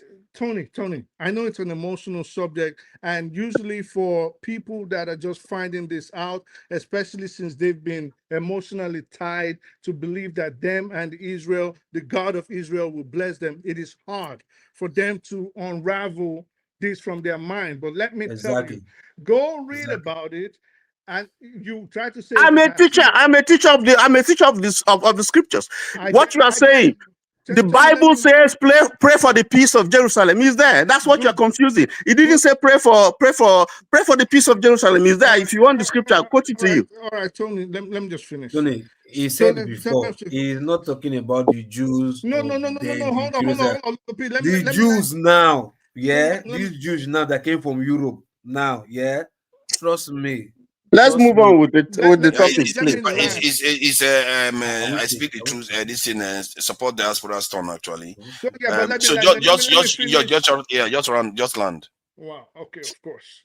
Just land. When you start hearing some things you don't like, just come on, man. Just land. Come on. So whether Hasidic, what you want to do is bring up Messianic Jews. The Messianic Jews are by and large not accepted within the Jewish religious structure, whether they are Ashkenazi, whether they are Hasidic, or whether they're Sephardic. They are not accepted. So those ones that I mentioned are the ones that follow the rules of Moses, the laws of Moses. They follow the Tanakh. They follow the 5 books of Moses, okay? So those ones are the ones that never became Christians, which is the overwhelming majority of the Jews today. They, in their Talmud, are allowed to lie to the Goy, like yourself. They are allowed to deceive the Goyim to fight their brother, the descendants of Ishmael. If you ask a Jew, do you and the Muslims worship the same God? Believe it or not, he's going to tell you yes. Forefathers, I think you have to find a time for us to debate this because, it's not... Okay. You have to find time for us to debate this. Not this. I know the Talmud, I know the Torah, I know all that. I studied all that. So that's not for us to debate. There's a lot of people that have not spoken. Support diaspora voting. Please go ahead. I'm going to send you some short videos or videos now. You can watch it. Support diaspora voting. Okay. Welcome, man. No trouble today. Okay. Let's be nice to each other. Okay. So, thank you for joining us. Okay. Me turn a fire you first. Let me put that. You see that you already started now. Yes. What did I do now? No, not you're my guy. I know people to fire you as my guy. Okay. I'll take it then. Mm-hmm. So, but I don't know if I will start from front or start from back. Okay.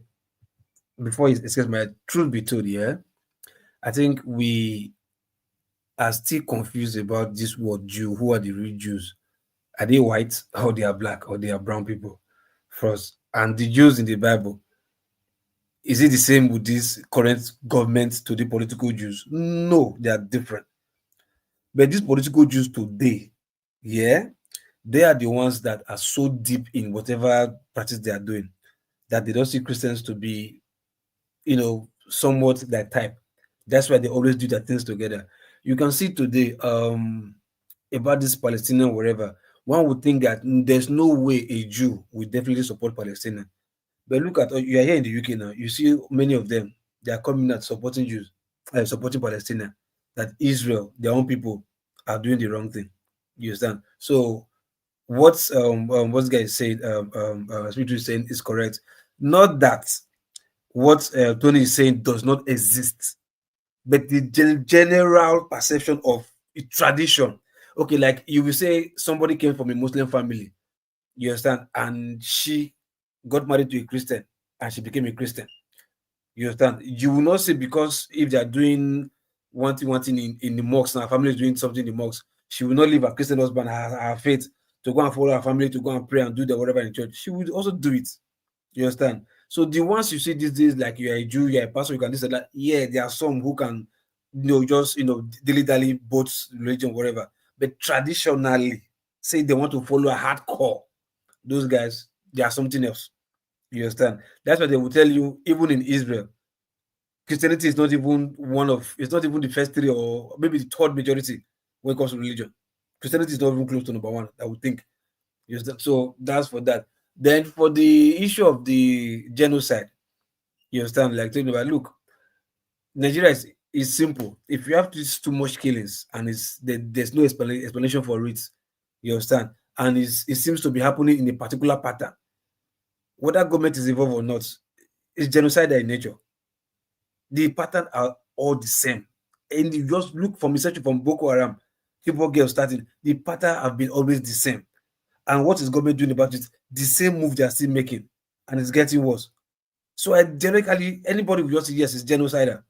But to say okay, it's for one faith that you are wrong. I said it. I think myself and Uzo trying to tell KJ about it last week. Like no, like they're killing Christians. Like it's both sides. You might say Christians is more, or Christians voice their own out more. You understand? But it's on both sides. To be fair. Then the one that these idiot people in America are doing, what's it called? Ted Cruz and PBD, the podcast guy. So let me tell you, thank God these idiots, this militia idiots, what this guy that's calling the Pope to give him to fund his army, whatever. Thank God the guy came out. His coming out was the one who exposed their annuals, like this is what they are trying to do. If you go mistakenly go with what they are telling you, trust me, Nigeria will be worse than any government will ever repair. If they mistakenly, because sometimes they will just.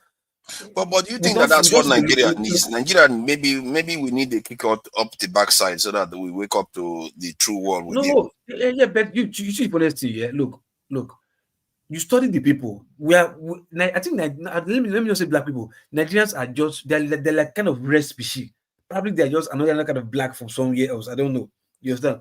Because by now, yeah, Nepal and Kenya would have been like child's play if Nigerians were really serious. If Nigerians are like them, if Nigerians are the same species with Nepal and Kenya, yeah, those two incidents would have been like child's play compared to Nigerians' issue. But Nigerians were just something else. So with that in mind, if this kind of stuff happen, like if they come and you think they want to make Nigeria whatever, Nigeria will just, in fact, maybe disintegrate or just extinguish because of the kind of people we are. Trust me, when they come, we will definitely turn against each other. Not them now trying to make it. We will not deliberately. Ordinary presidency of just 4 years. 4 years. Look at what it has turned out to between the East and the West. Look at what it's turning out to between East and West now, Yoruba and Igbo. Meanwhile, it has always become North and the East, Hausa and Igbo. Yeah. But for the past how many years now, look at how it has metamorphosed. It's the Hausas now and the Boko Harams and the whatever now, the Fulani headers, they've now faded. They are calling them out as not faded away from the limelight now. It's just bandits. Yoruba, destroy Igbo. Everybody, Yoruba, Igbo must go there. That's what is happening right now. So imagine when that kind of stuff happen. The way we think, the way we reason, is going to be worse than. Why are we like this? Why are our people like this? Our leaders are awful. I try to study pattern. You know, so that's why if something are happening, when they're talking about Boko, people are attacking farmer. Like, look, if you really want to conquer a place, the farm is not where you go to first, if at all. If farm is but there's a pattern, something is happening, something is cooking that we are not even looking at. It might be food crisis, it might be food shortage. Remember, Bill was maybe before Tony will say I'm trying to digress. Remember, what's this Germany that trying to do it? They wanted to take it to India. India cried out. They've been crying out for years, and they pushed this guy. I don't know why he stopped or whatever. Now Bill is trying to take the same GMO in Nigeria. What I'm trying to say is like these people, they plan for 20 years or 10 years to do what they want to do. You just study the pattern. Forget the news. Study the pattern. Just study the pattern. You will get to a logical conclusion. It might not be correct because you're not a soothsayer or fortune teller, but study the pattern. You see that there's something. You understand? This guy, this what's it called? EDA guy. Yeah, what's it called? Tommy Robinson. Yeah. You look at what is Irish British. It's even not even inside. It's more than half Irish. But look at he's foreigner for British whatever. Why I don't know. But only to find out that it's a Jewish person that's funding him. Imagine why. A Jewish person that's the one funding him. And I'm sure some of the people funding Farage too is similar. It's not going to be that. So you be like, okay, why this pattern? Why the link? Like, oh, so that means this face you are putting, it's not really direct as I think you are doing. So why must somebody from this place, this controversial place, why funding you? That means there must be something here. Even this girl that is attacking this Democrat, this girl from Texas, Jasmine Crockett. Yeah, her name is Laura Luma. I think I speak the truth. You maybe you know her. Yeah, Laura Luma. The same thing. This same guy that is sponsoring is Tom Robinson. He's the one sponsoring that girl. But it's crazy. You have to give it to Israel, though. You have to give it to Israel. Their influence is top notch. You have to give it to them. The truth is, yeah, I like what they are doing because they shut up their mouth. If we could do that. Yes, and that is where I blame Africans, black people. Like you just all our money, we can't even do that. Plan for your nose just to see your nose, and that's it. And you think you've arrived. People are spending time. Fuck them. What is money? You will die and leave this money. People are spending time to control, to have power, to have control, to play to control the or maybe play the tune or whatever. You understand? Or to beat the drum. People are thinking of controlling the world, pushing buttons. We are just here fighting ourselves. Now, so this one. Now, so like for nonsense. Nigeria, see, if I say black people, like, okay, maybe because I've seen other black people, they might not be smart in terms of other African countries. Maybe they're not too sharp like Nigeria, sharp. But look at how sharp we are, and look at where we are still. We are just running on a treadmill, running faster, but we are still in one place. That's what Nigeria is just like. Our sharpness, our smartness for nothing. We feel we are so intellectually than every other race, so to speak. Though we are, but I don't know if it's like I said, we are like Have we won a physics Nobel Prize? Have we won chemistry? Have we won anything? No, that's right. I'm not so sure. Individually, I've seen Nigerians at the low level, but we compete at the top. I'm not so sure. What pains me is doctors in the US and Nigerian doctors. See, doctor is not high level. When we are talking about theoretical physicists here, quantum science, high level stuff. I get your point. Let me tell you the truth. Our problem, like I said, is foundational, which is our educational background. Because, like I said, if not for the fact that football is paying right now, most of us now will not even be happy that our kids are playing football because we know how much it's making.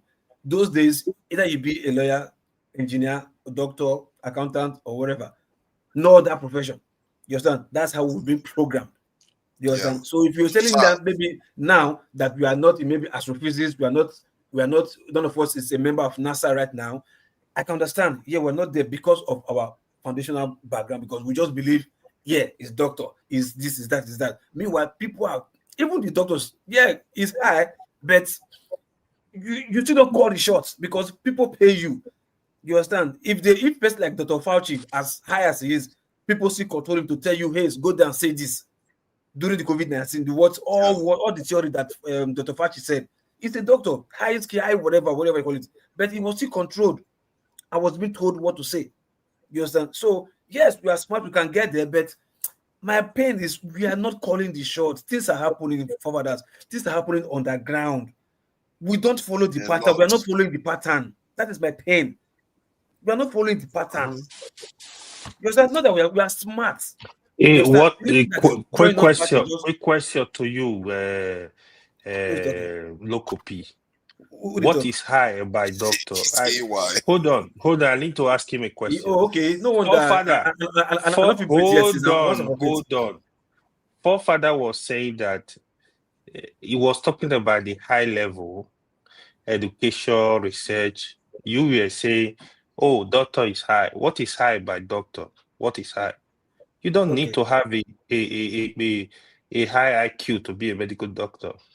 No, now let me tell you something about highness or smartness or intelligence about doctor. You don't need to be a smart person to be. No. Don't argue unnecessarily, please. I mean that one is very easy. AY, please don't confuse yourself. Very easy. Just get over that. No, and then now the guy to speak his mind. You guys like silly arguments, man. It's not necessary. I'm enjoying this show. I've been enjoying.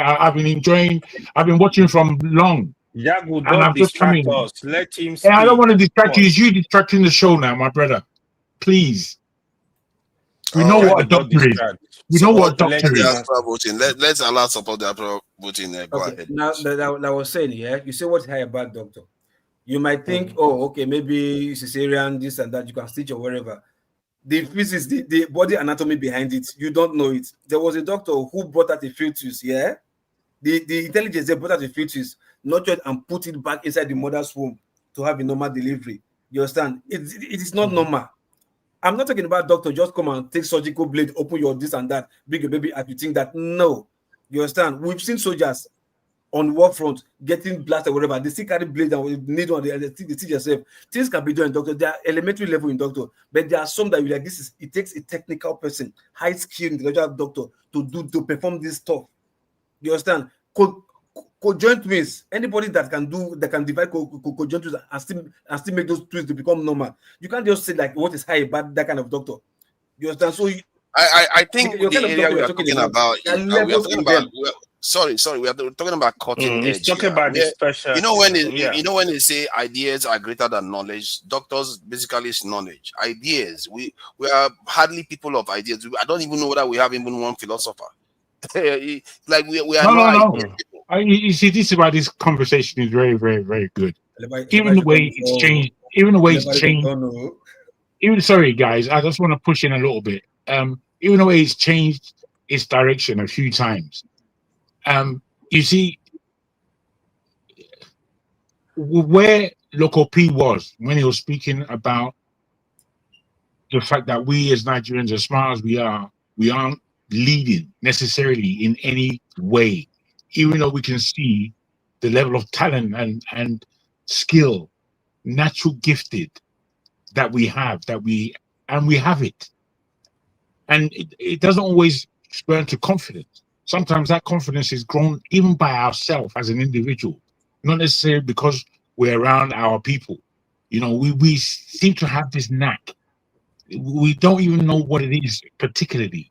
And I remember feeling about my father that I'm never actually going to be as intelligent as it, because he used to speak to me in such a way, and it was like this, just as a child looking at him, I'm not going to reach this level. I didn't necessarily believe it of myself. There is something that we have, but the way we communicate with each other, I think, is very poor. I think we communicate badly. I think we communicate in such a way that we learn as much from each other as we can. So what we do is we turn our back mostly from each other and entertain outside our own auspices, our own culture a lot. You know, Nigerians in this country. Try to keep it brief. Dexter is sorry, bro. I love that. Just to give you this, I beg everybody's pardon. I really do. I'm so sorry. I've just been enjoying the show so much from the beginning and by the time I come in now, It's just blah. Sorry, I beg your pardon. It's all right. I just want to say that. Oh dear. That's enough. That's enough. Don't worry, to come Let back. me say Come back to Let you. me say something. You guys, man. You guys, man.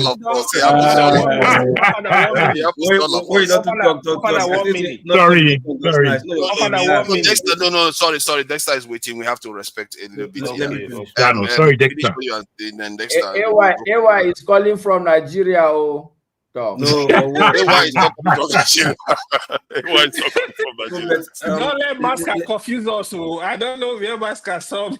No, the only Masca is let me round up with this, yeah? I'm coming from Nigeria. You need to give me privilege, actually. Oh, God. Please, you see, Masca is right.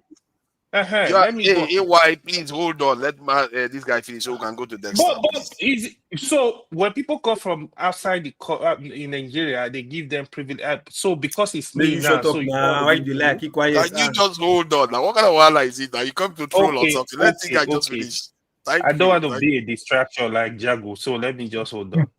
No, go ahead. So back to what I was saying, like what sorry I guess a little bit like Lokopi hasn't finished up to now. He's been talking for like 2 hours. Thunder go fire you. Yeah, Thunder go fire you. Thunder go fire you. You want to talk since everybody keep quiet. Oh my God, can you guys just finish? Sorry, it's me. That's how I just talked in the middle for how long now? No problem. Please. No worry. It will reach your turn, no worry. So like I said, so that I get a little bit anyway. But what I'm talking about Jews or whatever, Jews, whatever, like, look, these guys, they progress because they stick together, they keep quiet, they're not loud speakers, they don't lousy talkers, you understand? Like, sorry to say, most of us Africans are. They stick to the scripts, you understand? They do whatever they want to do. That's why that was how they got to where they are right now. You understand? So Nigerians should be fooled by this Ted Cruz and PBD podcast, whatever they're saying. These guys are up to something that's smarter than us. If we try it, we are doomed as a nation. And I'm sorry, with the nature of kind of people we are, Nigeria will never come back from. That would just be the end of Nigeria. I yield, please. Thank you. I appreciate that. Dexter, thank you for your patience. I really appreciate your, decorum and civil behavior. So what do you make of this accusation by America on Nigeria? Nigeria is guilty of so many things, but I'm not sure this is the one we are guilty of. Also, do you think this could spin out of control? And is there any way we can, do you think the government is responding appropriately? Please go ahead. Thank you, forefathers. How many people, the question I ask is, how many people have to die in your house before you take action? I think, first of all, none. Where it's a shame on us is that it's become a topic of discussion because somebody in America has said it.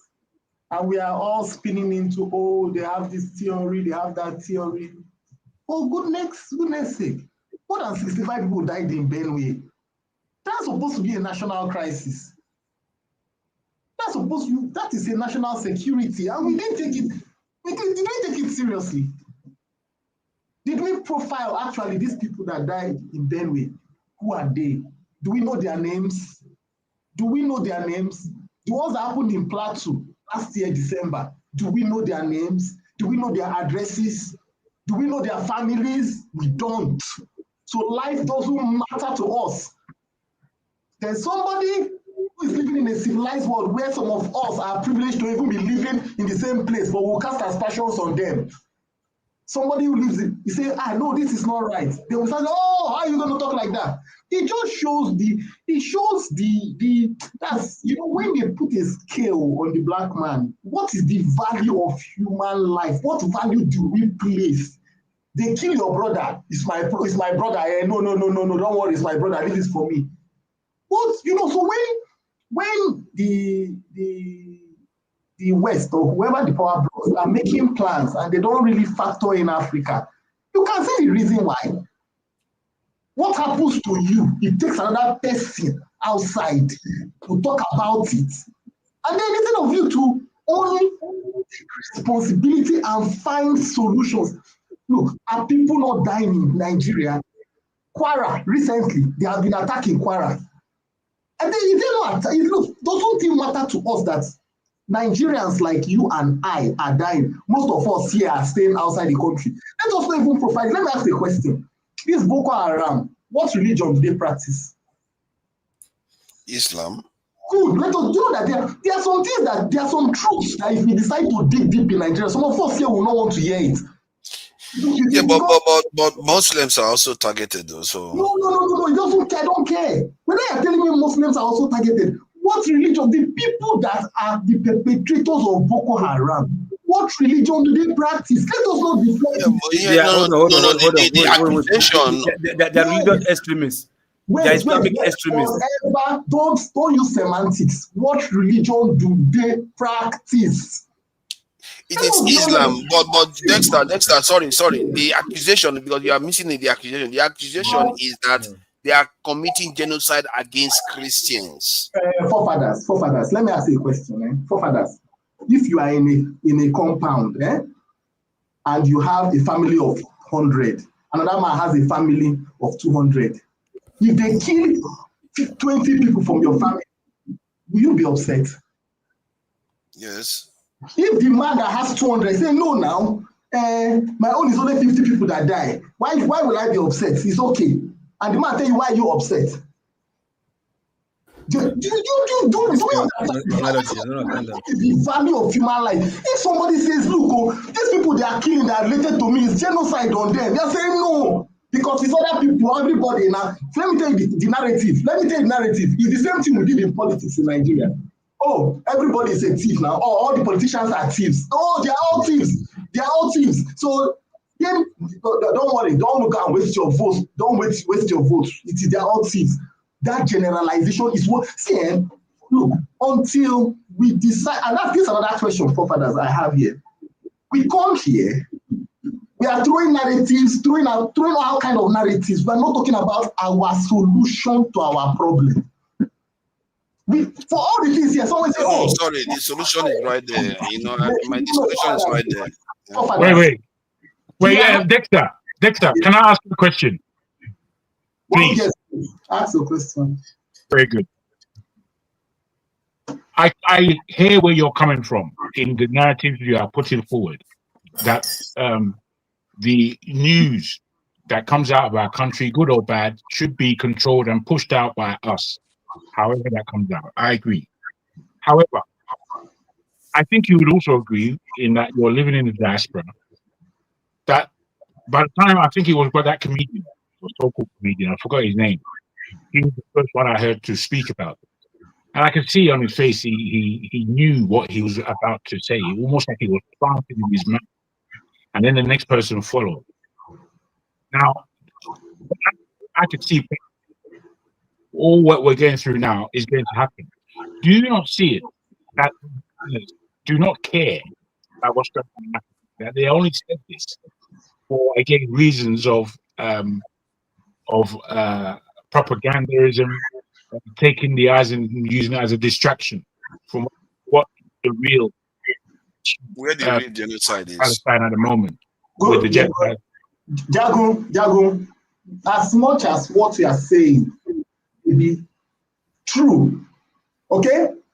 I can't dispute what you are saying, but what I'm saying is this: let it not deflect from our reality. Let us not. You see, when we are, it's like a chess game, okay? What is our reality? What would make us to become a valuable asset? Is it is it us to be a pawn? What do we want to be on the chessboard? Do we want to be the queen? Do we want to be the rook? Do we want to be the bishop? Or do we want to be the pawns? And if we are operating at a pawn level, why are we not thinking, let me get to the other rank and choose my position? But what we spend our time doing is, this person is doing that. This person, these people are these people are doing this one. That person is doing that one. Where do you get to? Why can't we sit down as a people? Local people, we're talking about how this. Why can't we sit down, internalize, and say, okay, this is where we are. We need to strategize how we go forward Instead, we come here and abandon theories. Sometimes the theories we abandon, there's no basis to it. It's all stories. Meanwhile, the one that affects us, some of us have brothers that have been killed. You can't talk about that one. We will not talk about it. We want to talk about the one that doesn't affect us. The thing you look, the day you realize that the decision you make, the one that can affect you and it changes you, that is the most important one. That day you will have sense. It's not the one that cannot affect that. Whatever you do, it won't affect you. And the thing is that we come out to these things. So some statements are like, you are staying in another person's country. Your country never better. Your country never set. But you stay in another man's country, and then you'll be throwing aspersions. And why? Set your house, set your own house in order. And let me tell you something. Until we start fighting for, one of the reasons why African nations can't actually make progress, because theories will not get us anywhere. Until you have a just and fair system. Look, no country goes up without justice and fairness. The moment your justice system is flawed, your country goes nowhere. But then, Dexter, let me do a small pushback. So I hear you. No country grows without equity and justice. So how do you get this equity and justice to come to be the order of the day in the land? How? It has to be one. It has to be. You see all these our religious houses. The how I'm looking for. Oh yes, the how. It must start from, unfortunately. Question. Unfortunately, right now, we cannot, this present generation cannot achieve it again. Oh, that means there's no how. No, there is a how. What I'm telling you is that, first of all, you must start it from the grassroots level. You must start it, and when I mean grassroots level, you must start it from the level of formation of the individuals. Okay, can you give us an example of the country we should emulate that stands for justice? No. We don't have to even go. Give us one example. Give us one example of a just. Okay, let me give you an example. Go and follow China. Anybody that steals, just put it there. Any public officer that steals, we don't care where you come from, we don't care your religion, we don't care what, you are going to be hung straight away.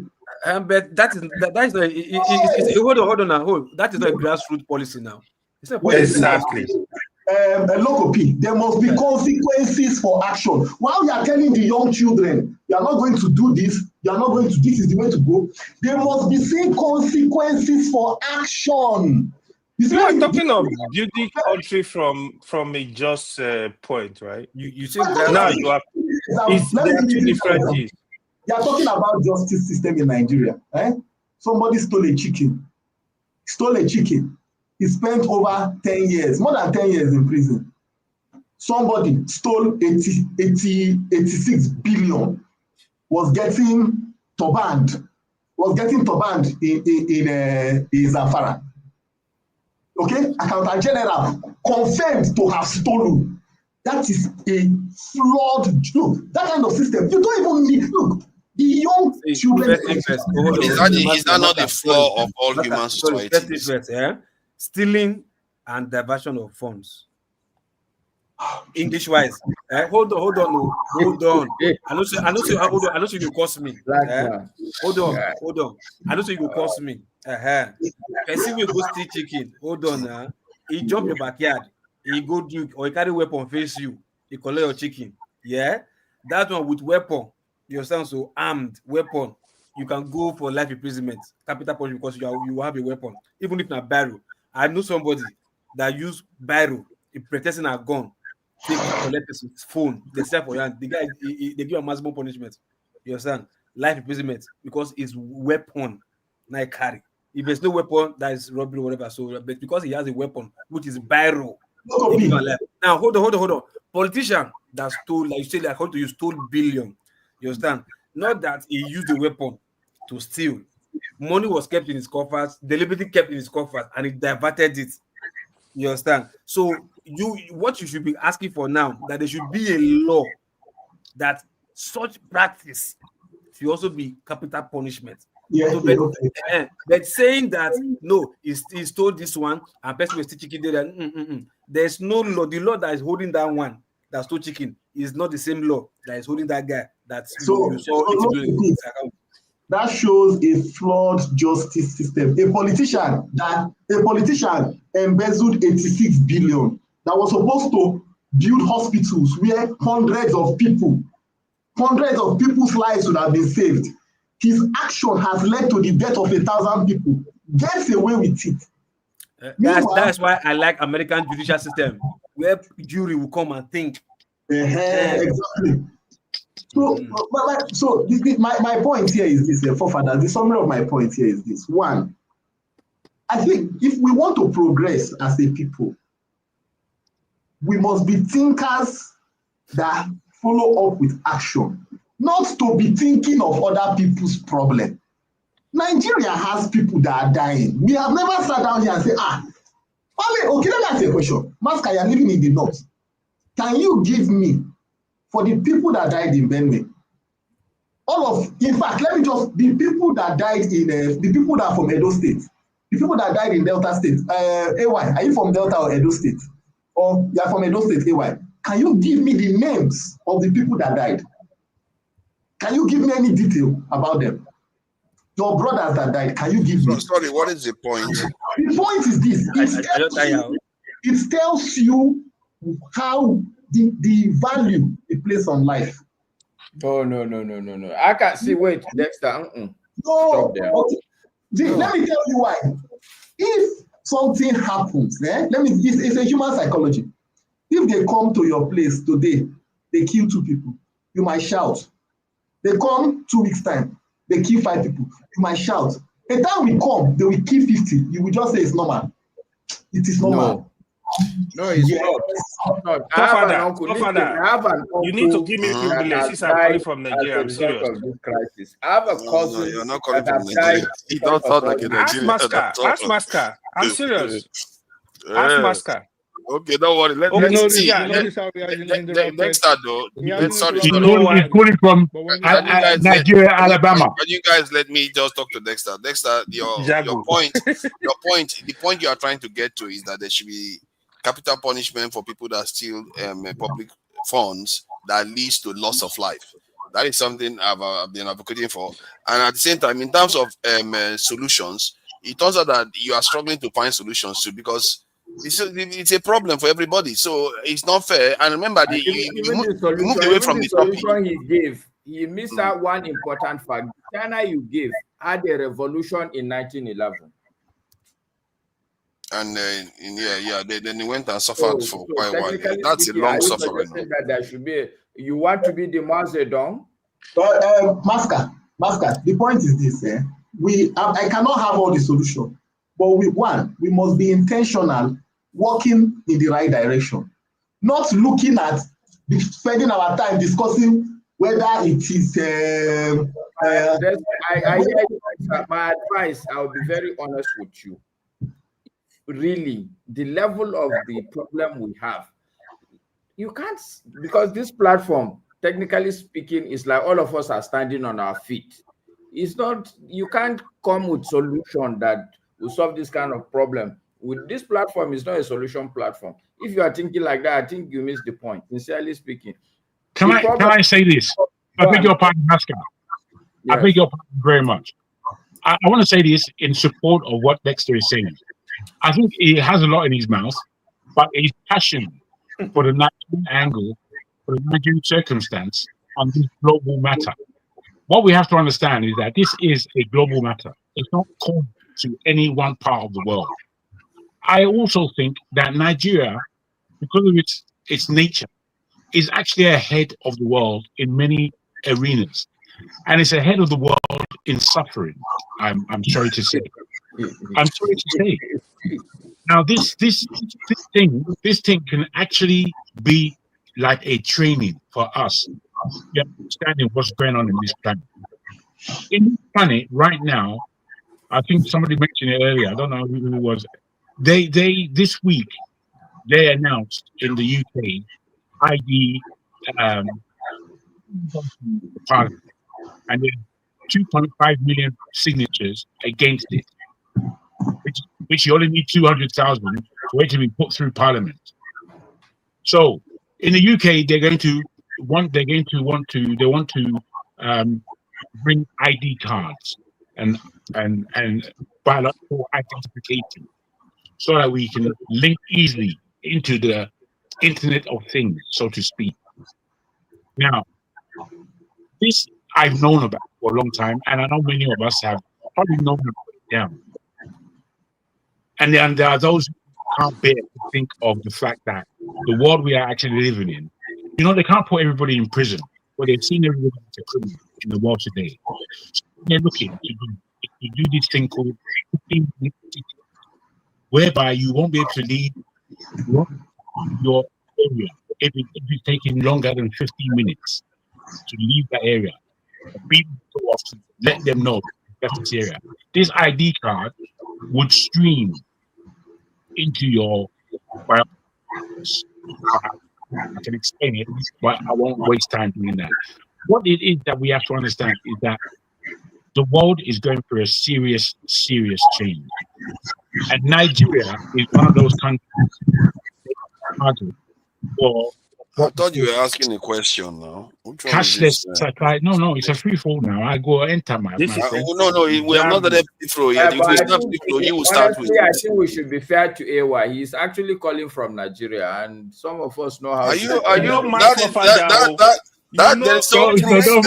guy. Don't worry. If he's calling from Nigeria, let him put the camera outside. His connection is too clear. His connection is too clear for I don't know. Honestly, Jago, AY was in my house day before yesterday, so I know we are together. Okay. You shouldn't have even allowed him in. If he says so, that's he's a good man now. He's a great guy. AY, you're welcome. You are in Abuja now, so it's all good. Yeah, maybe when I'm in Nigeria, I will catch up there too. Because I know where he lives now. Dexter, please round up so that I can just open the floor up. Then you can start off with this, and Jagun and AY to start off the open floor. Please round up, Dexter. Oh, sorry. Thank you. Thank you, Professor. I'm saying Dexter should round up.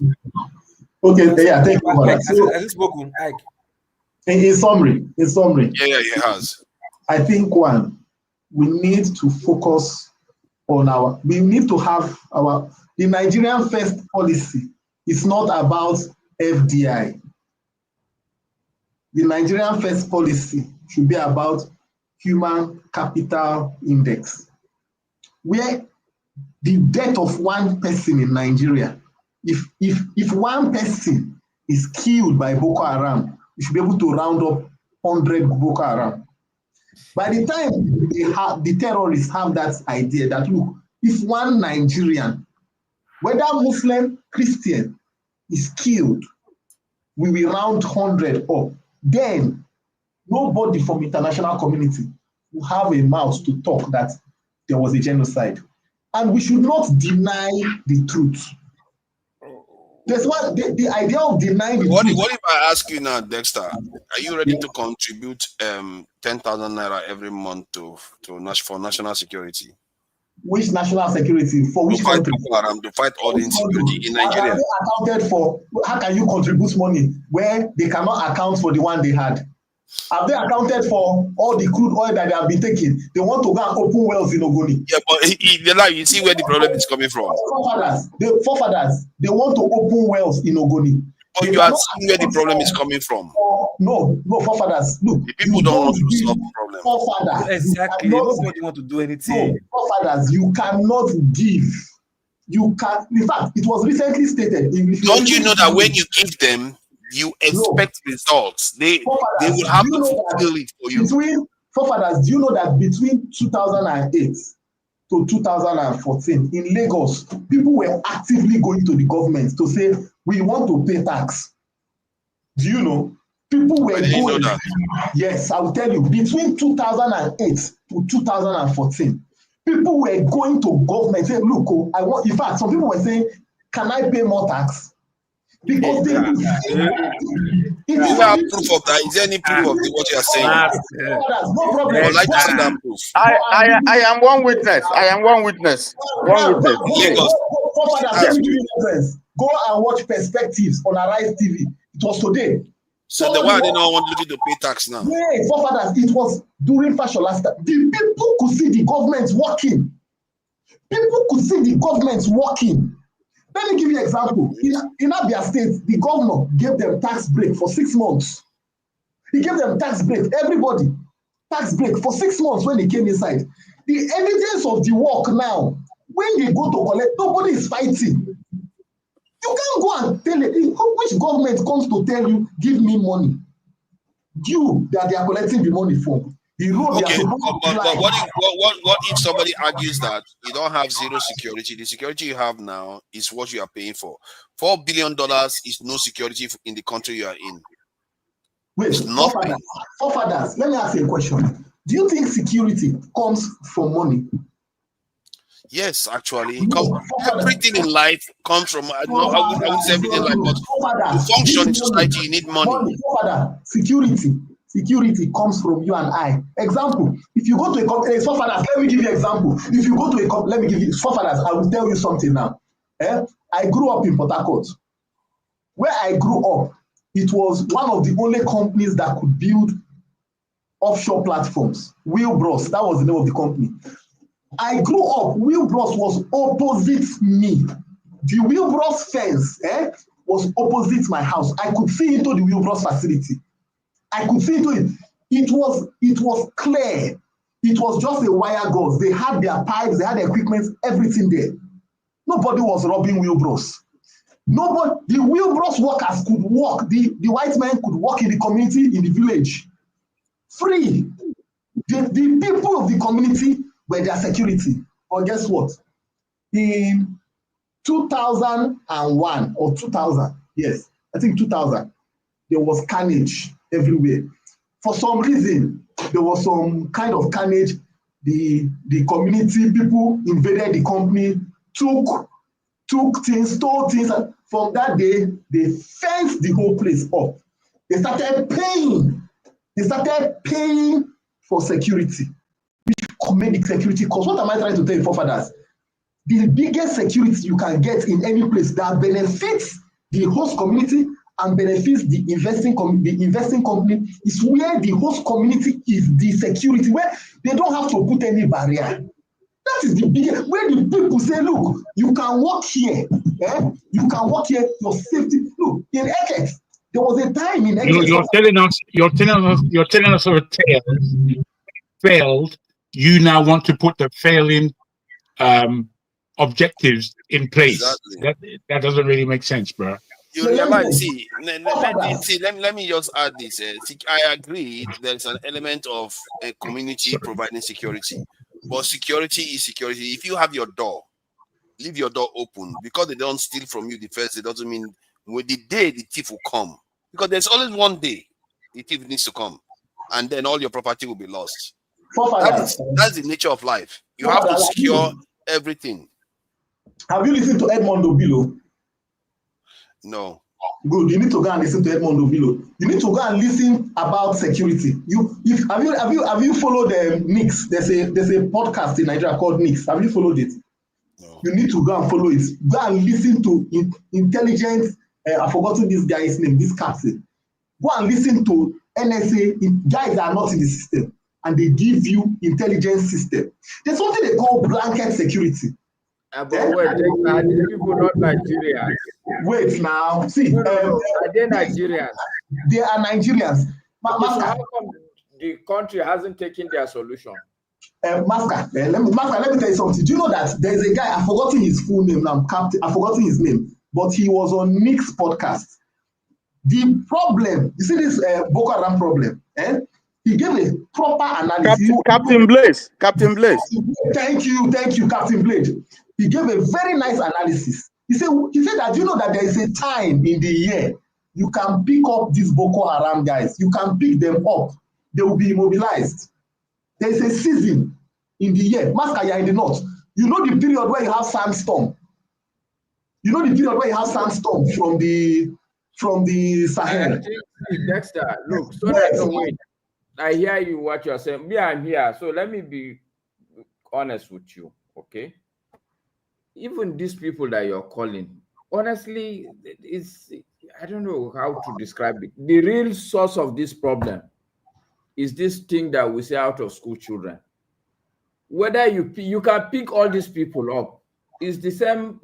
This thing will keep happening when you have a lot of people that did not go to school, they don't have work, they don't have any means of livelihood, there's no any social security safety, the place will boil. I agree with you. Masca, what you are saying is true. But my point is this, Masca, what Captain Blade said is that, like you asked about solution, he said that there is a time where you will complain about a problem. At a point in time, you will realize that the person you are complaining to might be benefiting from the problem. Captain Blade said that when he presented solution to Goodluck, presented solution to, what do you call it, Buhari, that he even has, in this Tinubu's government, he has somebody that has the ears of Tinubu. He presented the solution. After presenting it 3 times, and they were not, he said maybe the problem, that solution, if he brings if the solution comes, they will not benefit. So he had to stop. Okay, what was the solution? Do you know what his solution was? He said like the one that happens in Plateau State. He said, oh, there are invaders coming from far and all that kind of thing. He said it's not hard to stop them. All you need, he said, a typical example, all you need to do, float a balloon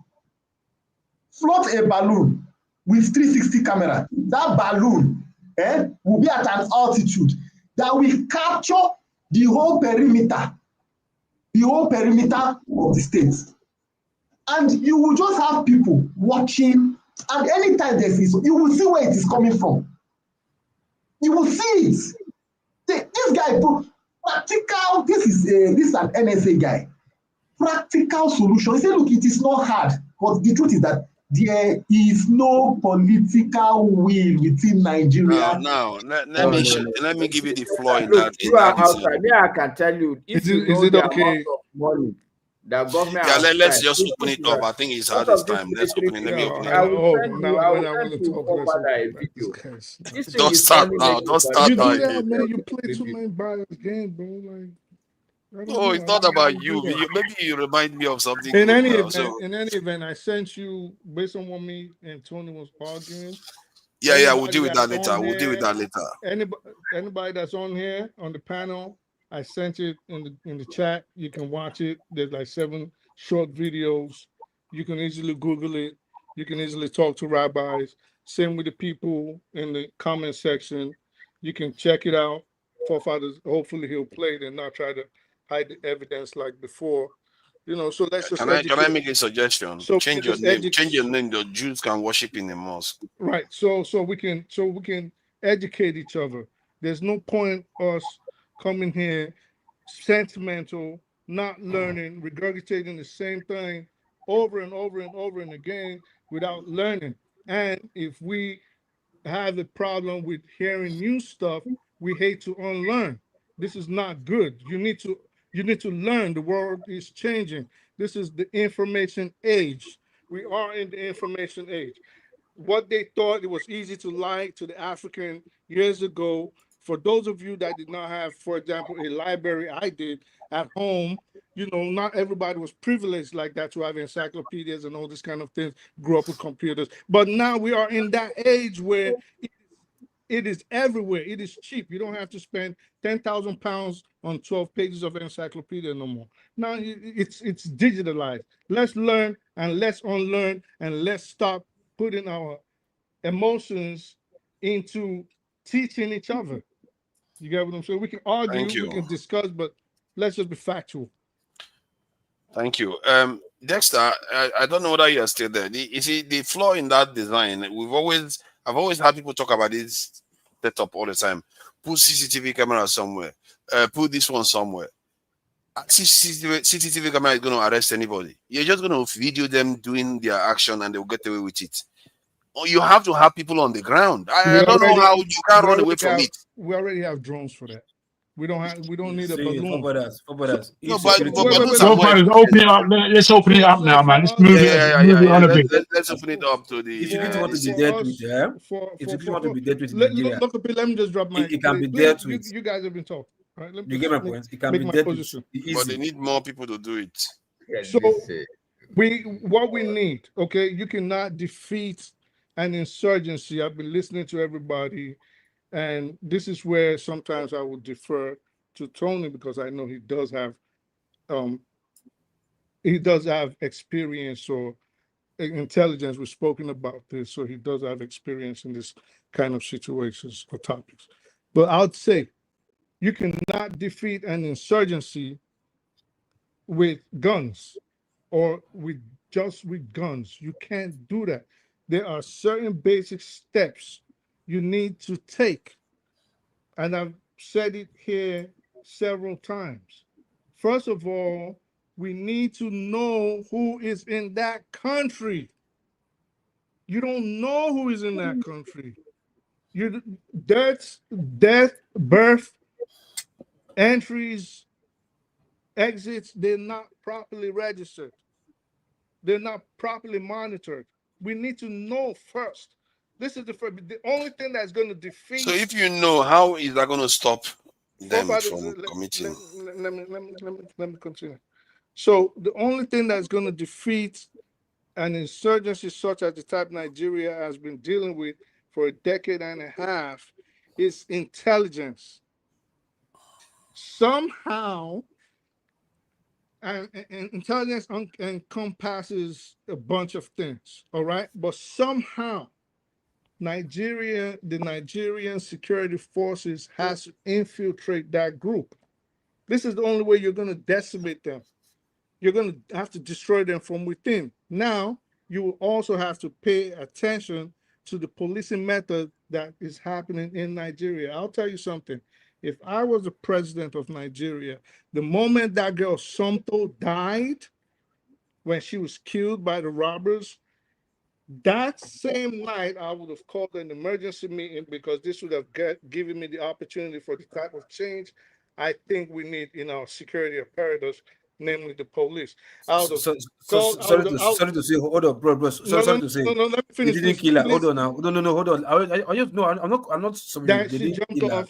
Yeah, they said she jumped off or whatever. According to one of the confession, one of them robbers wanted to hold her, but he said she was too heavy look, and she slipped. The bottom line was there was an armed robbery.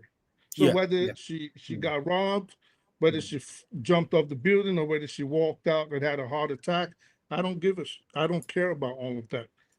What I would have done is use that as an advantage to enact or force the Congress, the Nigerian National Assembly, to enact certain measures that would have otherwise taken a lot of bickering between all the parties. Okay, so we're going in now. I want to start a pilot project for policing. I've said this here for over and over for a year. So, based on your method, does it include? My method, sir. No, I'm just asking. Will you not give me time now? Father, will you give me time? Because I warn you, don't make. I will stop you if you take too long. I will stop you because there are 12 people here now. So don't. Why do you make change rules? Somebody is calling from Nigeria. What kind of human being are you, to be honest? Don't worry now. That's why I'm telling him now that he should not think that I'm not going to stop him because he will start saying I'm picking on him. So go ahead, let him finish so that I can go to AY. So what I would have done is I would have basically put the backs of the National Assembly to the wall.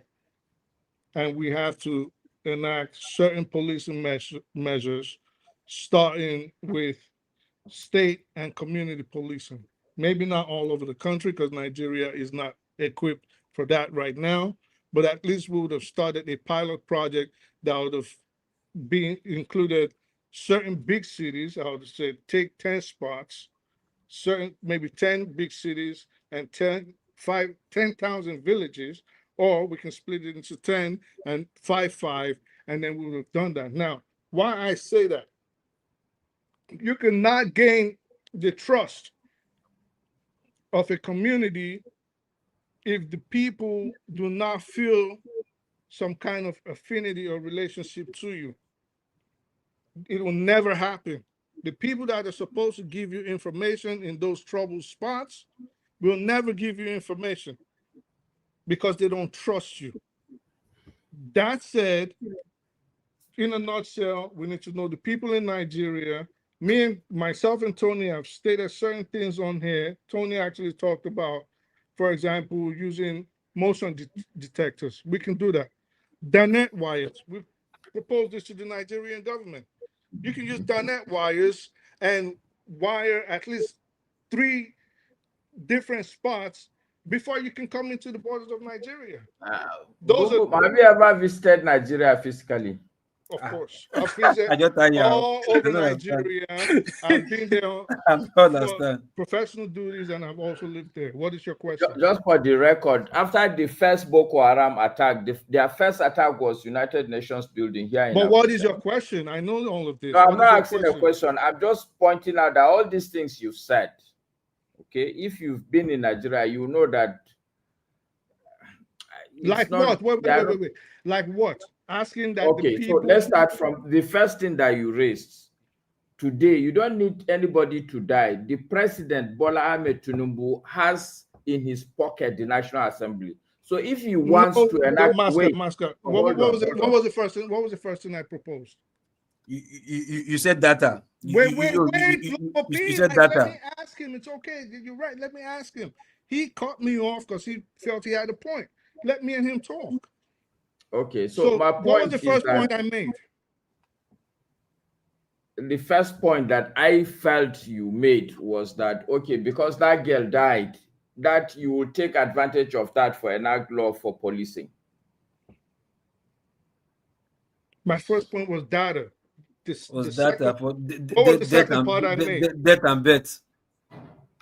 I said you have to know your people.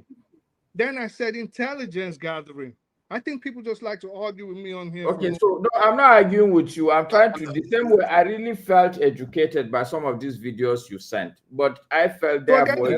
It has no relationship to what we're talking about. You are not on different platforms. We're on the same side of the coin. But listen, you interrupted me. Let me just finish what I want to say, okay? Please. So, because you're talking about a video on a religious aspect, while we're talking about intelligence gathering and policing efforts. You didn't listen to what I was about to say. So let me finish, please. So all I'm saying is we need data. Okay, we need to know who is a Nigerian, who is in Nigeria, who is coming into Nigeria. These are the first things you need to do. All right. Then second, the Nigerian, they have to definitely up their intelligence gathering. Then thirdly was what I said about the community policing. So this is certain because forefathers asked for the measures and they talked for over 27 minutes and nobody was preferring a solution. It was just so you put a balloon in the air. And what's a balloon going to do? We already have drones for that. We already have surveillance planes for that. What do people think? The Tucano, the Super Tucanos, what do people think they are? They are low flight surveillance planes. They are light attack surveillance planes. So they also work in reconnaissance. So machinery cannot save Nigeria. No, but we're talking about reconnaissance, which is what he was mentioning about the balloons, gathering information from the air. So I'm saying we already have those already. We already have drones. We already have light attack aircraft like the Super Tucano that can carry out these. So when you say you're going to add local policing, are you saying that the policing we have now is not good enough, or because they are more familiar with the locality, that makes them somehow more efficient at dealing with law enforcement issues? The policing we have now is definitely not up to par.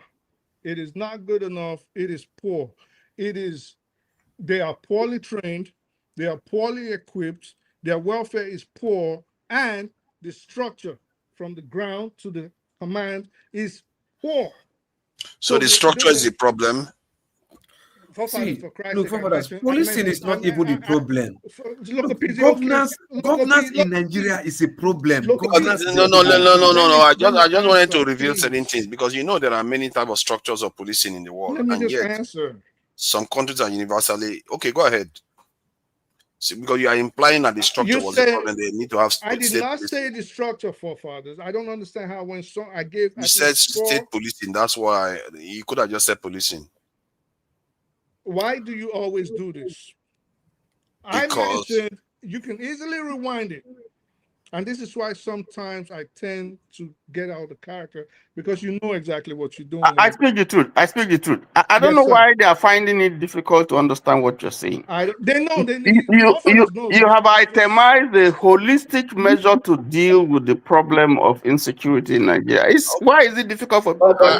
You talked about Intel. You talked about Tony. Did you hear what Local Peace said? What did Local Peace say? He said that the issue is really not about policing. It's governance. It's governance. Leave policing. Leave police. What you wait. Policing is relevant. Policing is relevant. Tom, let me just say something. Let him finish. Let him finish what he's saying. You guys listen to him. Let him finish what he's saying. Let me ask a question, because I think sometimes we just enjoy talking on here, and people just love talking. Isn't policing part of governance? No. So good. So policing is one aspect. No, seriously, there are two separate issues. Your governance does not encompass policing the society? Are you serious? There are two separate issues. Let me. No, wait. You see, guys. This is it. This is the way that we communicate that leads just to empty arguments. The guy began by saying, if I was president of Nigeria, that's how it all began. And he broke it down from there. But because people, I don't know why a pushback is necessary, unless you want to add or take away from what's been said. But your arguments have already been included by what he said. So please, let's not have empty arguments. I don't like it. I don't like it. Okay, thank you for that. Let's bring AY in. Let's bring AY in. Correct, with what you're saying. But what I'm trying to say is this, right? What you're saying is also accepted, also inclusive, but it's a minute issue when it comes to the real Nigerian issue. It's not minute at all. It's not minute. When you're talking about the governance of a country, wait, it's please. an aspect. It's just both of you wait. Both of you just need to wait. Both of you need to wait. Let's bring AY in. Let's bring AY in so AY go. Because when I get crossed about this, it's crazy. Some of the stuff what people believe in. I think we need native doctor to come and help you guys, because nobody looks at what actually works in the world. They just come and postulate a totally different solution for Nigeria. But it's okay. If I may, Brass, forefather, this conversation is a good one, and it's been good all day. I think you just need to do a job of making sure that there is not unnecessary arguing, bish bash nonsense going on. If you can cut that out, then we'll continue a good conversation, to be honest. Thank you. I will try to do that. We'll be fair. We'll be fair since anyway. We'll be fair. Yeah, we're generally being fair now. We have an Akwegolo here, but maybe to go downstream, but we don't know. Please, AY, go ahead. You need to start removing people. Please don't let anybody interject. Honestly, I don't understand. If you talk my Ben. Why? No, don't interject me, right? And forefather, it's sad, man. When it comes to get to my turn, you just change the rules, but it's okay. See that? Actually, I just have one issue I want to really warn all of us here, right? Not all of us, like basically in Nigeria, the way we think. It was what Desta said. I've heard a couple of people saying it. A non-Nigeria is telling Nigeria there is Christian genocide in Nigeria. And we, Nigeria, the educated people, we are fully aware what is going on across Nigeria. Somehow, this platform, sometimes we kind of use it as a SATA platform. I don't want to be part of that. I want to be part of Nigeria project. We know it is a fact that most of the state in the north, there is killing that has been going on for the past 10 years. Even the so-called Boko Haram, if we have anybody that have the statistic, even in terms of religion, you will see Boko Haram have killed far way Muslims than even non-Muslims. Boko Haram go to the market and throw a bomb. A bomb does not define who is a Christian, who is a Muslim, who is a pagan, who is whatever. We have all these data. We don't need anybody to tell us. The reason I'm saying that is my fear about Nigeria is I know the people that will divide us, they will come with religion or with tribe. These are the two things I fear most. The way they are saying it now that, oh, they are genocide of Christians in Nigeria. They can come. Now there is genocide of Yoruba people in Nigeria. And people will still believe it because that is what we are waiting for to hear. But we know the actual truth. And people are saying it. I was expecting you to question those people and stop them. Because I have actually seen on this platform, for example, when you hear 100 killing in Zamfara, nobody talk about it. Sometimes, except forefather, they will just be silent. Then I begin to think, do we really want Nigeria to work? Are we really Nigerians? These issues, people take them for granted. Nobody knows what is happening. There are a lot of states in the north where you have this killing going on. The banditry, the Boko Haram issue. But we pretend that, no, they only go there to kill Christians. They go to your house. Who is a Christian here? Kill. We should try to stay within facts, try to stay on issue. We know the truth. It's not that we don't know. I know people that live in the north here that know what is going on. It's actually scary, to be honest. I know if anybody that want to divide us, if they don't come with religion, they will definitely come with tribe. This is what I fear most. But this is the reality. Except anybody can see. Yeah, Look that at is what true. Dexter was saying. Sorry, let me just add some of the most vicious images that I've seen of the Nigerian military, decimating human beings is in the north on Twitter. Yeah. Man, these people are ruthless. Some of them, some of these are saying young boys. They were just decimating them as if they are grown-ups. Yeah. Like nothing. And nobody acknowledges that stuff is going on in the north. They make it look like it's only one side that is being attacked. And sometimes it's just not right. And to be fair to everybody too, they did say that it's not true that Christians are being genocided in Nigeria, at least to be fair to them. Who did not say that? I think even Tony didn't say that the government is deliberately genociding Christians in Nigeria. And I don't think anybody that has said that. Can we speak? Can we speak? Yeah, you're free to speak. We've been here for a while now, as if we are spectators. The way some of them are saying it, right? Nobody's a spectator anymore. Everybody's free to speak. I don't think we should be dividing ourselves across all these lines because even today, if you look at the security settings in Nigeria, about 90% actually non-Muslim. They are Christians actually. But for me, I don't want to go low. I feel this issue are too petty for us to discuss. Let me just acknowledge the people that donated. I think sometimes we have to encourage people to. Hey, you want to distract me now? I'm used to normally end of the show now. No, this one you're supposed to read it out when they donate. With that now. This is the one talking. He will always do that. So sorry.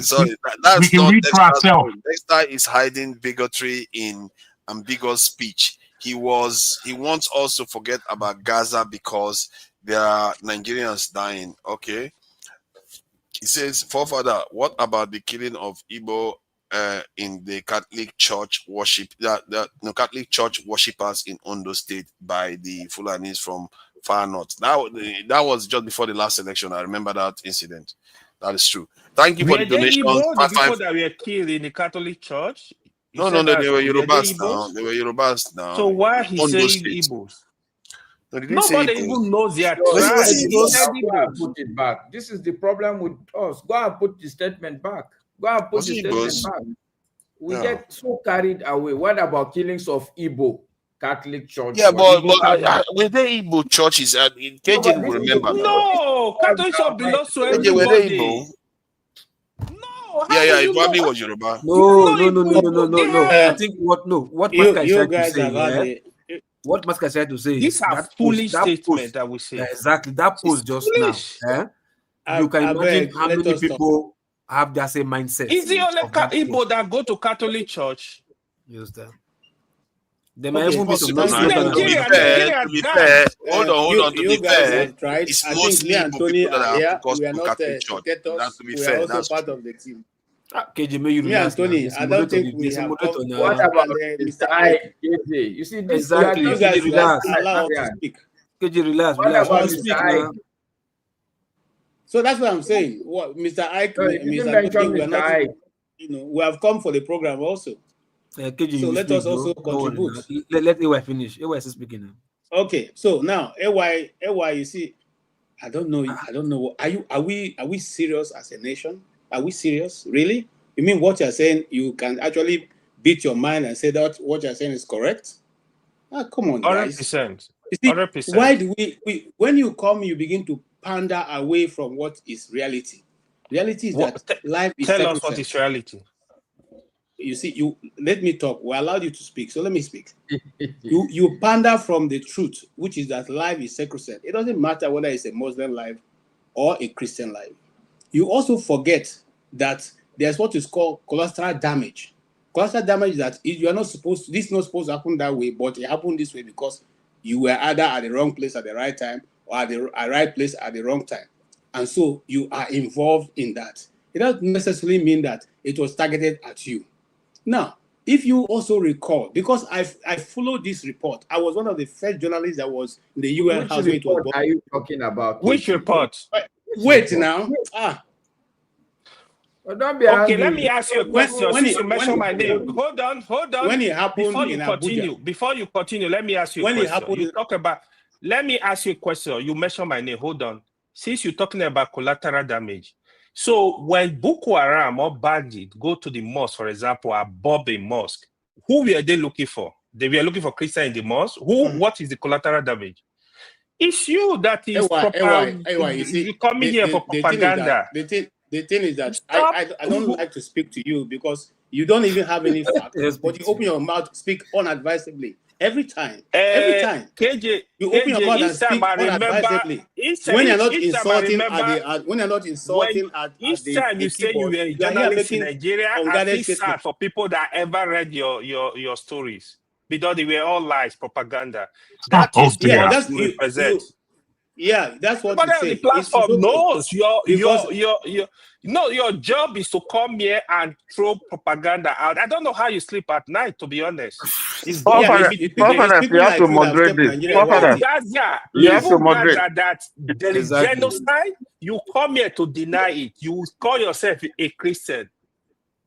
No, you are the one who is a Christian, truth, right? You as a Muslim, you are a better than myself. All your job, the job you do on this platform is just propaganda lies. Everybody knows. So why do you follow it? Why do you follow it? You should go to other. I don't follow you. I never follow you. I always correct you. I'll always give you facts. If 100 people come to this job. platform and 2 or 3 of them, like you, I don't say I'm lying. I'm okay people with that.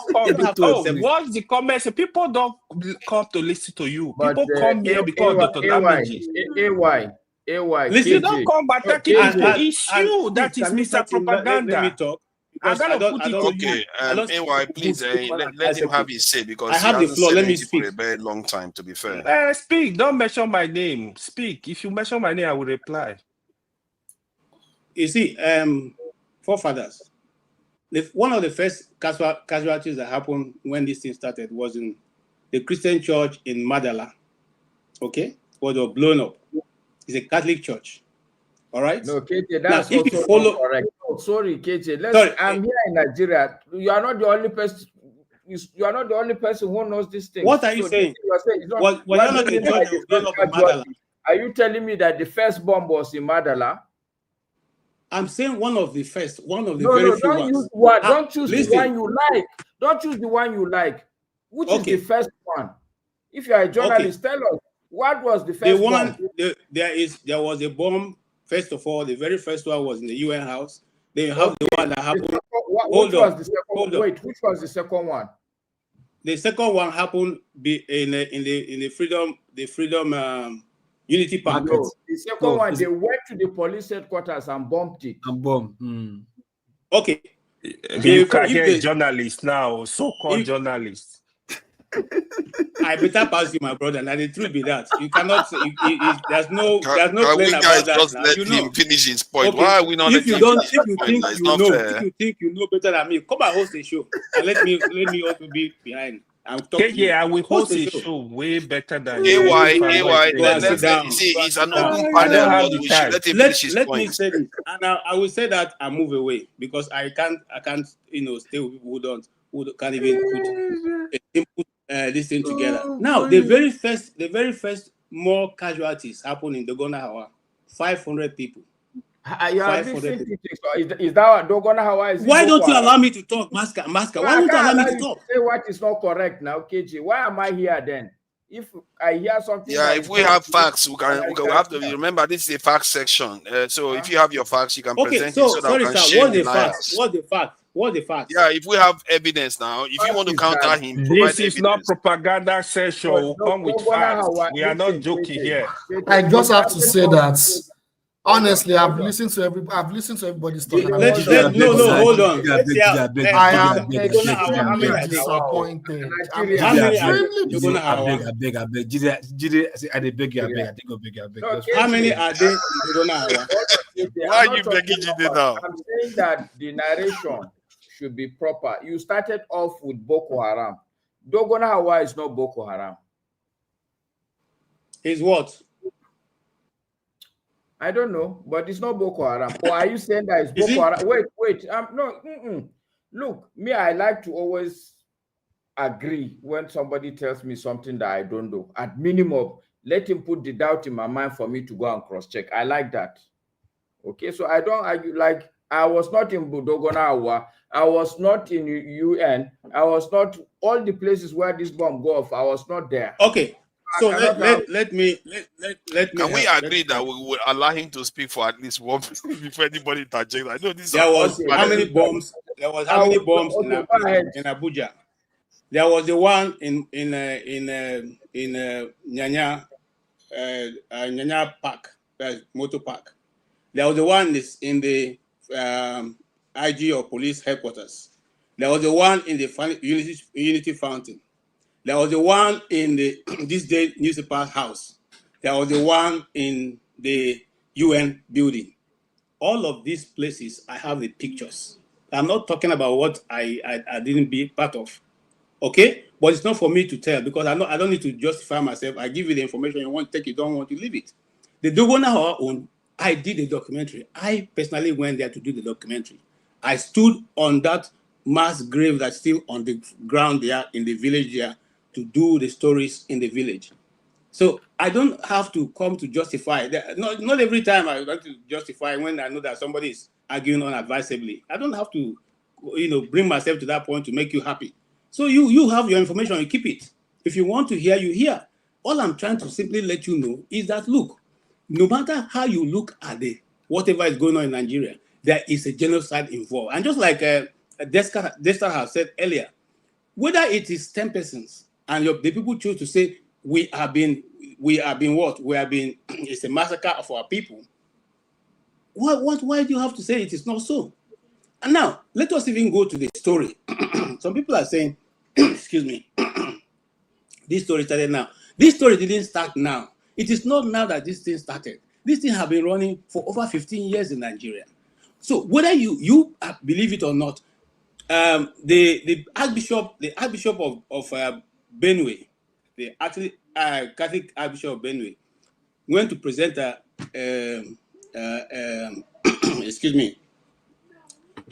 a section in the American Parliament saying there is a systematic massacre in his state. Now, two weeks ago, we had El Buba here, Prophet El Buba, who is from Borno State. He said there is a massacre. Now, if we go back, the Catholic Bishop of Nigeria have issued a statement saying there is a systematic massacre going on in Nigeria against Christians. You were all here, and let us go to the fact of the matter.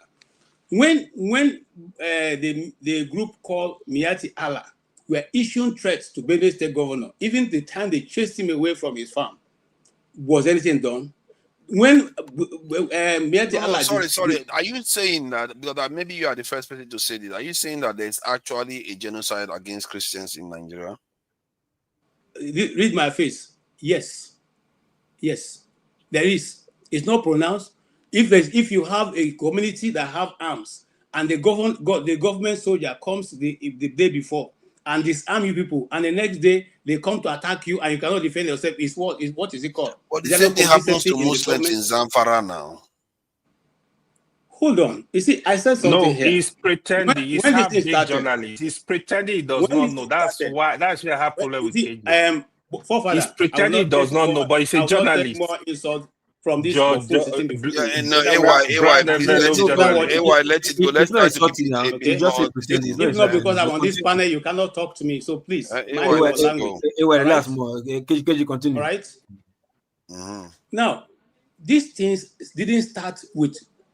It didn't move to this point. Remember, this thing started gradually. Eventually, other players came in. The Boko Haram didn't start. It's divided into two, then eventually divided into many other sects. Some of those people who came in had their own plan. So it wasn't that they came in because of the first initial arrangement that they had. Some people came just to make money because they saw that it was easy to make money through this. And they come and they decide to look for the place they can make their money. And that is when they're able to overpower your village, they take you on and you begin to pay them ransom for being able to go to your farm. And it's still going on tomorrow. Sorry for interrupting you. But let me ask you again then. Do you think there's a genocide against Muslims too in Nigeria? See, Muslims, yes or no? Muslims, no. The Muslims involved. But similar killing is happening to both sides. Wait, what? Listen, they are casualties of the initial action. Am I hearing double? I'm going to prove it to you again. You see, we spoke to. Let's not. These things are on record. We had El-Rufai here said they went to secure these people. Hey, listen to me. Look, unfortunately, I don't have all the videos now, but I will have just tossed it in so we don't have to be talking about it. When El-Rufai spoke in the initial time that both Jonathan was in power, he said they went to bring these people to come and help them. When eventually it became too much, say he went to the forest to go and pay them. Hold on, KJ. No, they say we should allow you speak, but you've spoken. So let me ask a question now. Because look, the beauty about this thing, KJ, is that you are speaking about the north. This is not southeast we are talking now. I was born here. I've lived here. I'm still living here. Okay? If there is any honesty or level of decorum, when I speak, you should say, okay, maybe this guy knows something I don't know. What I'm saying, KJ, is that don't worry. You're my brother, sincerely. You are mixing three separate things up. And it's not fair. First, you say the first casualty, which is where you want to deceive people. You said the first casualty was Madala, until I corrected you. And that aspect you're talking, don't worry, is after 2 minutes, I will stop, KG. So just hold your breath. That is Boko Haram. Dogona Awada you're talking about. Look, I know just inside out. This Dogona Awada you're talking about, I don't know it as much as I know it. I went to GSS Riyom. That's why I went. So what has that got to do with what I'm talking about now? No. You're knowing it. Did it happen or didn't happen? What I'm telling you, KJ, is that in Plateau State, apart from Boko Haram, which is a separate issue, in Plateau State, especially in Barikila, the local government, there is tension between Christians and Muslims. It has nothing to do with Boko Haram. Absolutely two separate things. If you go and dig now, you find out that there is reconciliation there. These are two separate issues. Don't mix them up because you want to call. Okay. And the thing that is happening. Wait, KJ. I'm saying just 2 minutes. I will stop. What is happening today in Benue State is also a separate issue. It's nothing to do with what is happening in Plateau State. These are Fulani people that are killing people there. In Dogona Hawa, it was more of an indigenous community fighting settlers. This is exactly what happened there. And the truth is that I've told you, go to Haipang and check. In fact, they used to call Haipang Parakasa. But if you go there today, there's no single Muslim or single Hausa. All of these people were killed. Okay. Now, So let me help you. Let me help you, Master. Now, what is going on in Benue? I'll start from there. I lived in Benue. I grew in Benue. I went to school in Benue. Okay? I speak Tiv. All right. So at least that will give you a level of understanding. I know Benue Plateau, at least, very well. Now, what is happening in Benue? It is the same thing that we talked about here. It's not that it's any other thing. Because the genocide going on there, and I repeat, there, is taking over the villages and naming them after Fulani names. And while the people are living in IDP camps. The thing you're talking about in Dogona Hawa, and I want to tell you that you are wrong, because we spoke to people in the community. They didn't say it is any communal this thing no, they said the Fulanis came. They came and they were even the same thing that happened. They were beckoning, because before you get to the village, there is a military checkpoint. You are calling the soldiers, they didn't come. Okay?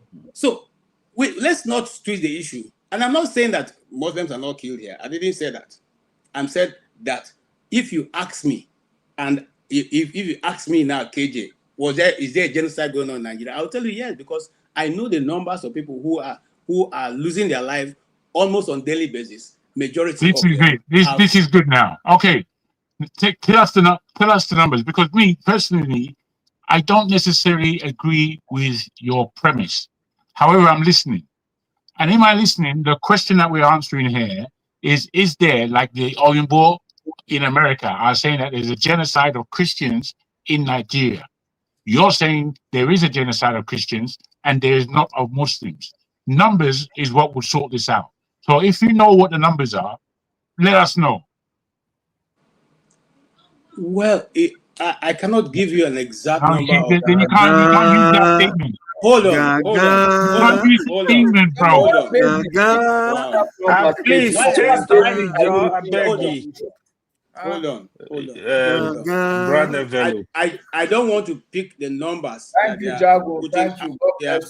God bless you. You don't have number. Just tell him you don't have number. Don't deceive us. Thanks, brother Jago.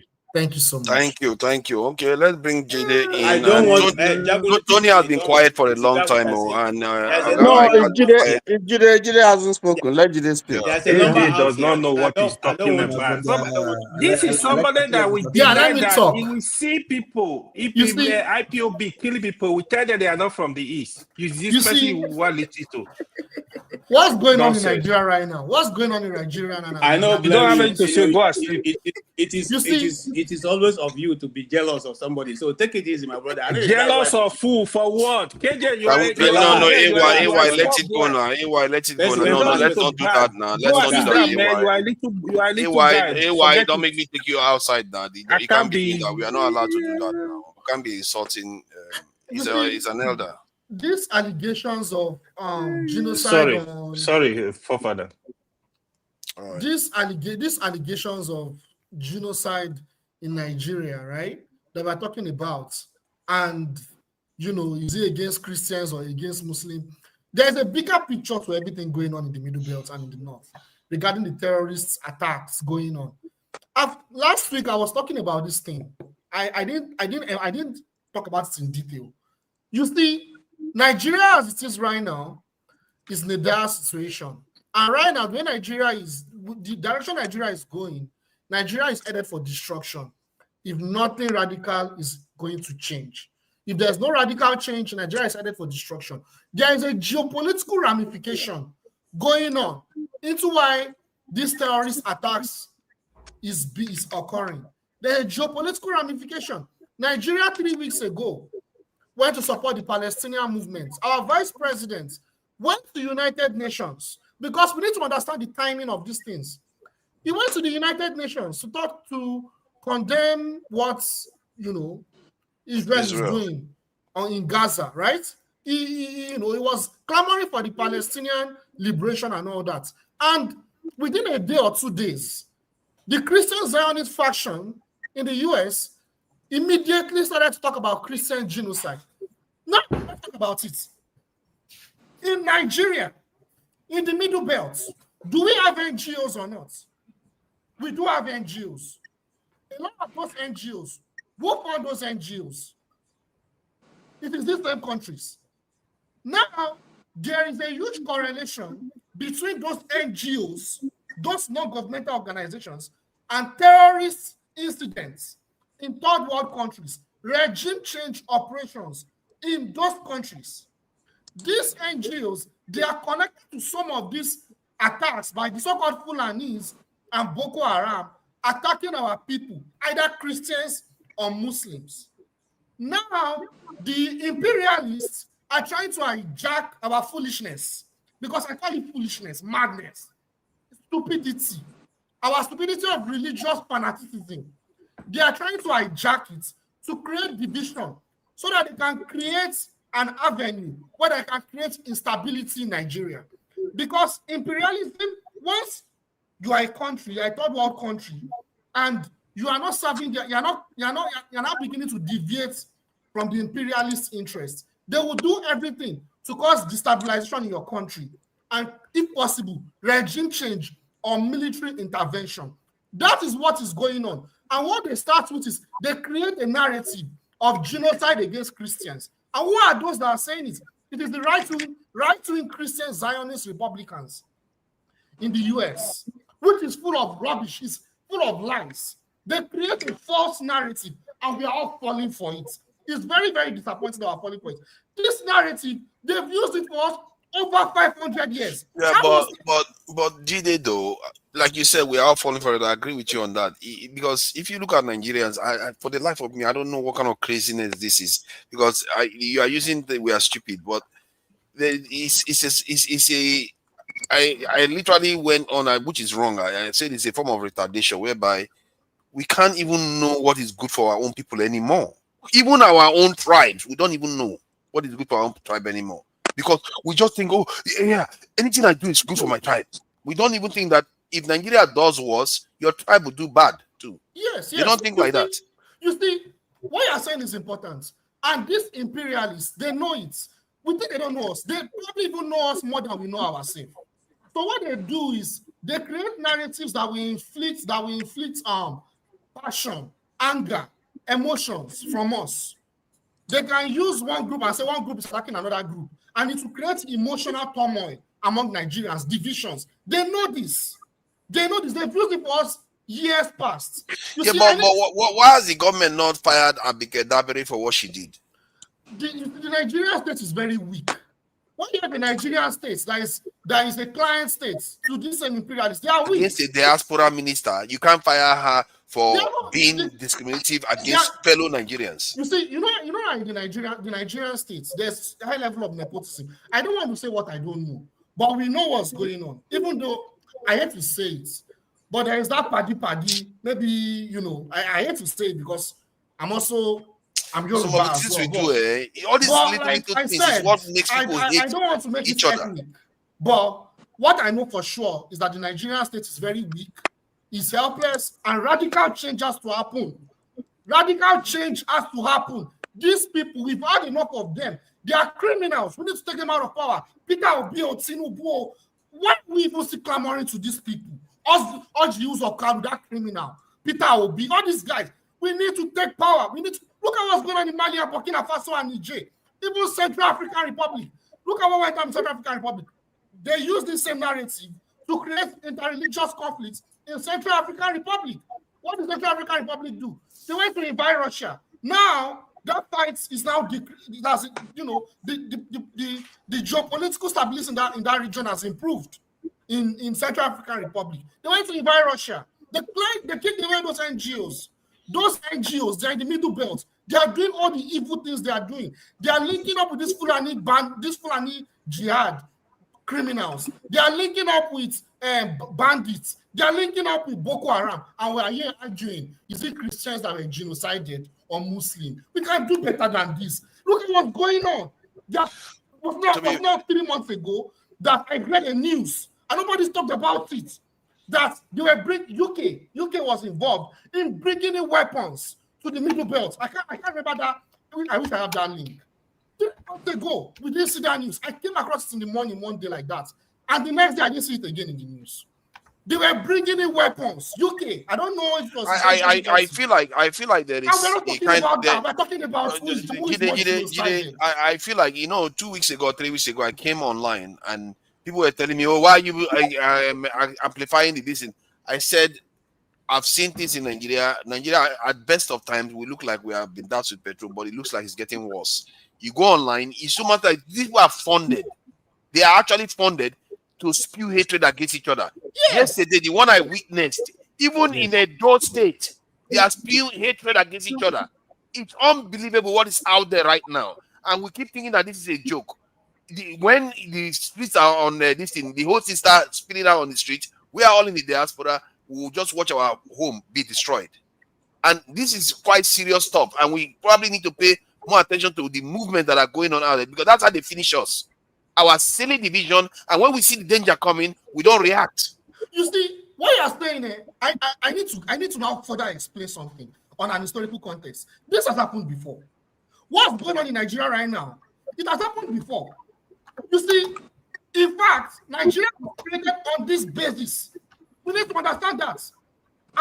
In Lagos, Oba Akintoye, he went to go and beg the British, the same British and the Europeans that orchestrated the slave trade that decimated us for over 400 years. He went to go and beg the British should please come and help Nigeria, help Lagos, or your empire. They should come and help them to stop the slave trade.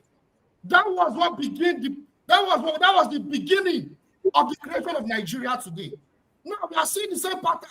We'll go and beg them. We'll go and beg the Christian Zionists. They should come and help us. They'll come and bomb the shit out of us. They'll bomb us to our sense. They will now come and further entrench their dominance on us. Do you know that I heard a Nigerian politician saying that we should go to Israel to come and help us with our national security issue? Do you forget that you are a multicultural and multi-tribal, massively multi-tribal country? You are going to an ethno-state that is in the middle of genocide and oppressing on other people in an apartheid system that is even worse than what they had in South Africa. That's the one you are going to. You think it's going to end well for you? Our people there, our madness there.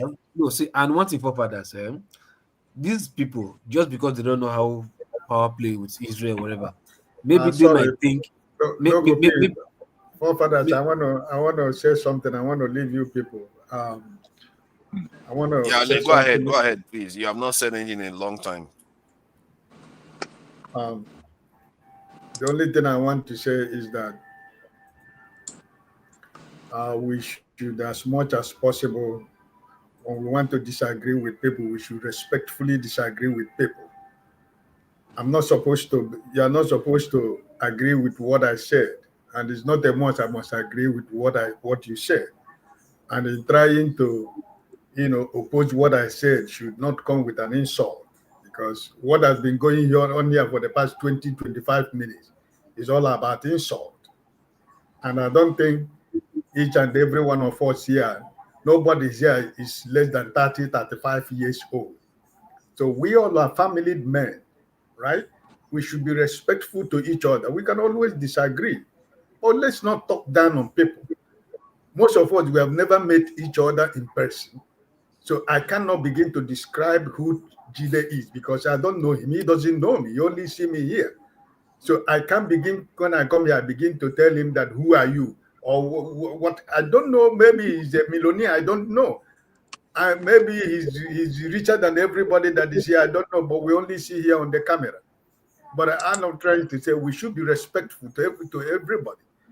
We have not come here to show what you are, who you are, what you have. Whatever you have it in your pocket, because none of us is feeding nobody here. Nobody takes care of anybody's family. Nobody is coming here to beg you money to help you to feed his or her family. So we should be respectful to each other as men, right? Thousands and hundreds of people are watching this program. It's not just fun. We don't come here to We don't come here to while away time for nothing. We are speaking for something that affects every one of us. So whenever we are discussing, if I disagree with you, let us disagree respectfully. It shouldn't go into, name calling and abuse, right? If somebody gives a figure that is not correct, if you have the correct figure, put it on the floor, and all of us will agree. Because my own argument most of the time is that what I don't know, I don't get myself involved. For example, when we begin to talk about Israel and Palestine, I tell you my problem in Nigeria is bigger than what is going on in that place. Doesn't mean that I don't feel what is going on in Palestine and Israel. What is going on in my backyard is bigger than what is going on over there, right? So we're talking about losing people here. It's not about who we lose. No, I said it from the beginning. No human life want to be lost by anybody. It doesn't matter whether you're a Christian, a Muslim, an atheist, or whatever, because none of us can give life. You do not have power to give life to anybody. So we are praying that we shouldn't be losing our Nigerian people. Innocent Nigerians should not be dying. Why politicians are protected by the same people that are supposed to protect the citizens themselves? Because all the whole police officers in Nigeria are protecting the politicians. The whole military officers are in the houses of all the whole politicians. Where do you see the police? Do we have police anymore? The ones that are in the street are the ones that are collecting 500. The real police are protecting politicians. Even local government chairmen, they have taken over the whole security apparatus we have in Nigeria. The military men has even joined politicians. Right? Are they not the people who they used to rig the election in Nigeria? Military men who are supposed to defend the country. They're only defending politicians, the people that pay their salary. So why are we not thinking that whatever that is going on in Nigeria is all of us? Our life is put on the street. They are not there for you. They are not protecting you. They can't protect you because you can't give them what the money they get. A police officer who is carrying a gun protecting Nigerian citizens, that the salary is about 100,000 naira, that has 8 children. Where is he going to get money to train children? If not to stand on the street and begin to harass innocent people. The people that are stealing our national wealth, they leave them. When they see a young man or young boy with what is he call it, computer, they take you to FSC, what do you call it? They put you there and they bring a lot of charges upon your head. Please, let us be respectful. Let's not insult one another here, okay? I wish everybody the best of the weekend. God bless you and enjoy the rest of your week. Thank you. Thank you for coming. And we appreciate you for joining us. Thank you. You see, nobody interjected. Everybody, when they are trying to call people together, I wish our leaders are doing this. Why don't they do it? What kind of wicked leaders do we elect into office? Man, Anyway, forefathers, I've sent a link to the chat where you can see even the genesis of the plateau crisis. The point I was trying to make to KJ is that, and I've said it before, even before KJ spoke, that the crises in the north are multifaceted.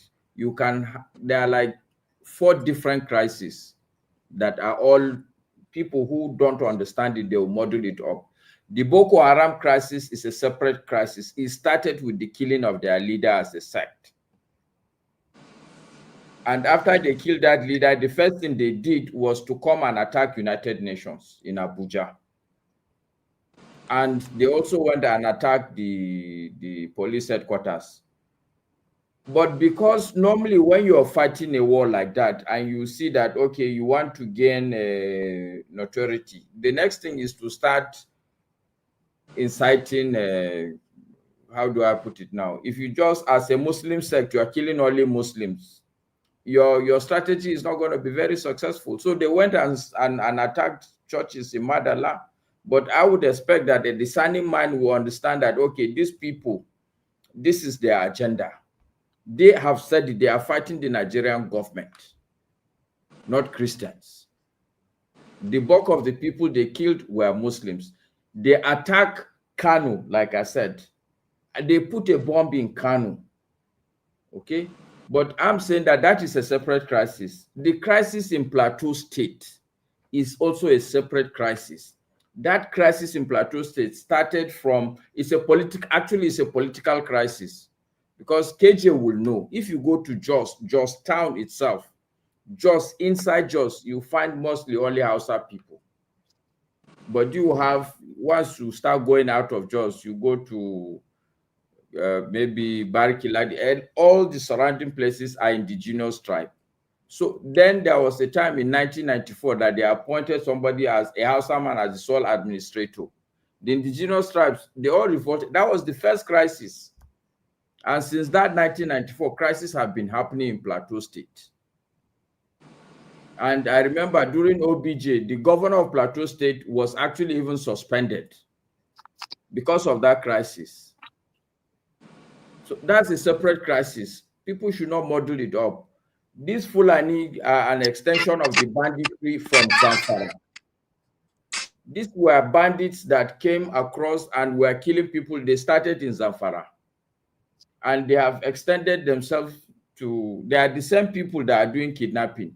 And they are the same people that are doing all these killings now.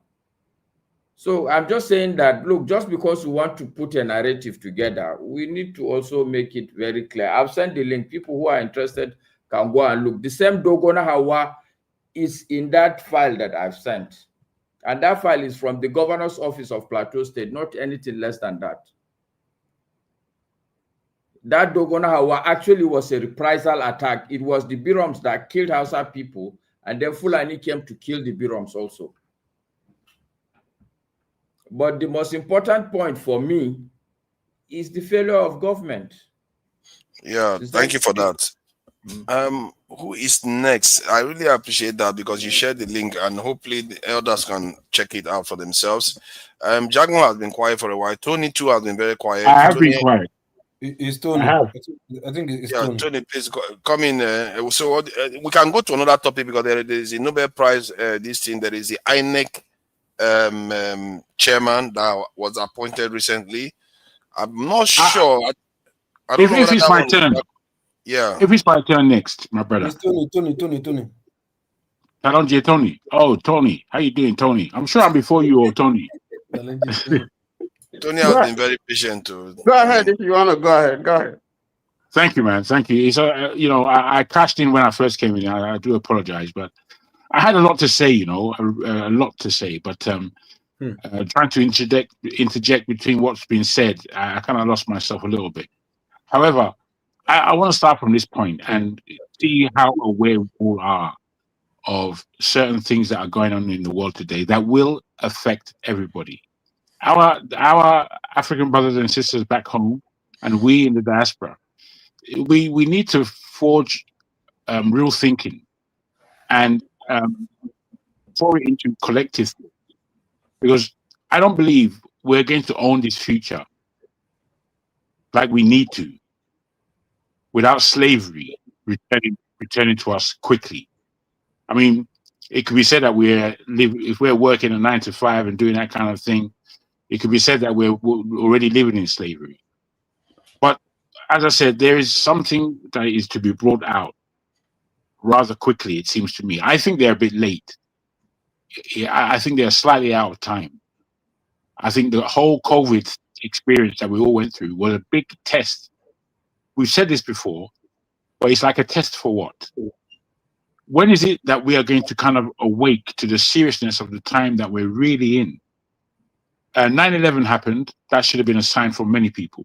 But again, so many people were blinded by the drama of 9/11 and just went along with the narrative and didn't really take the time to think.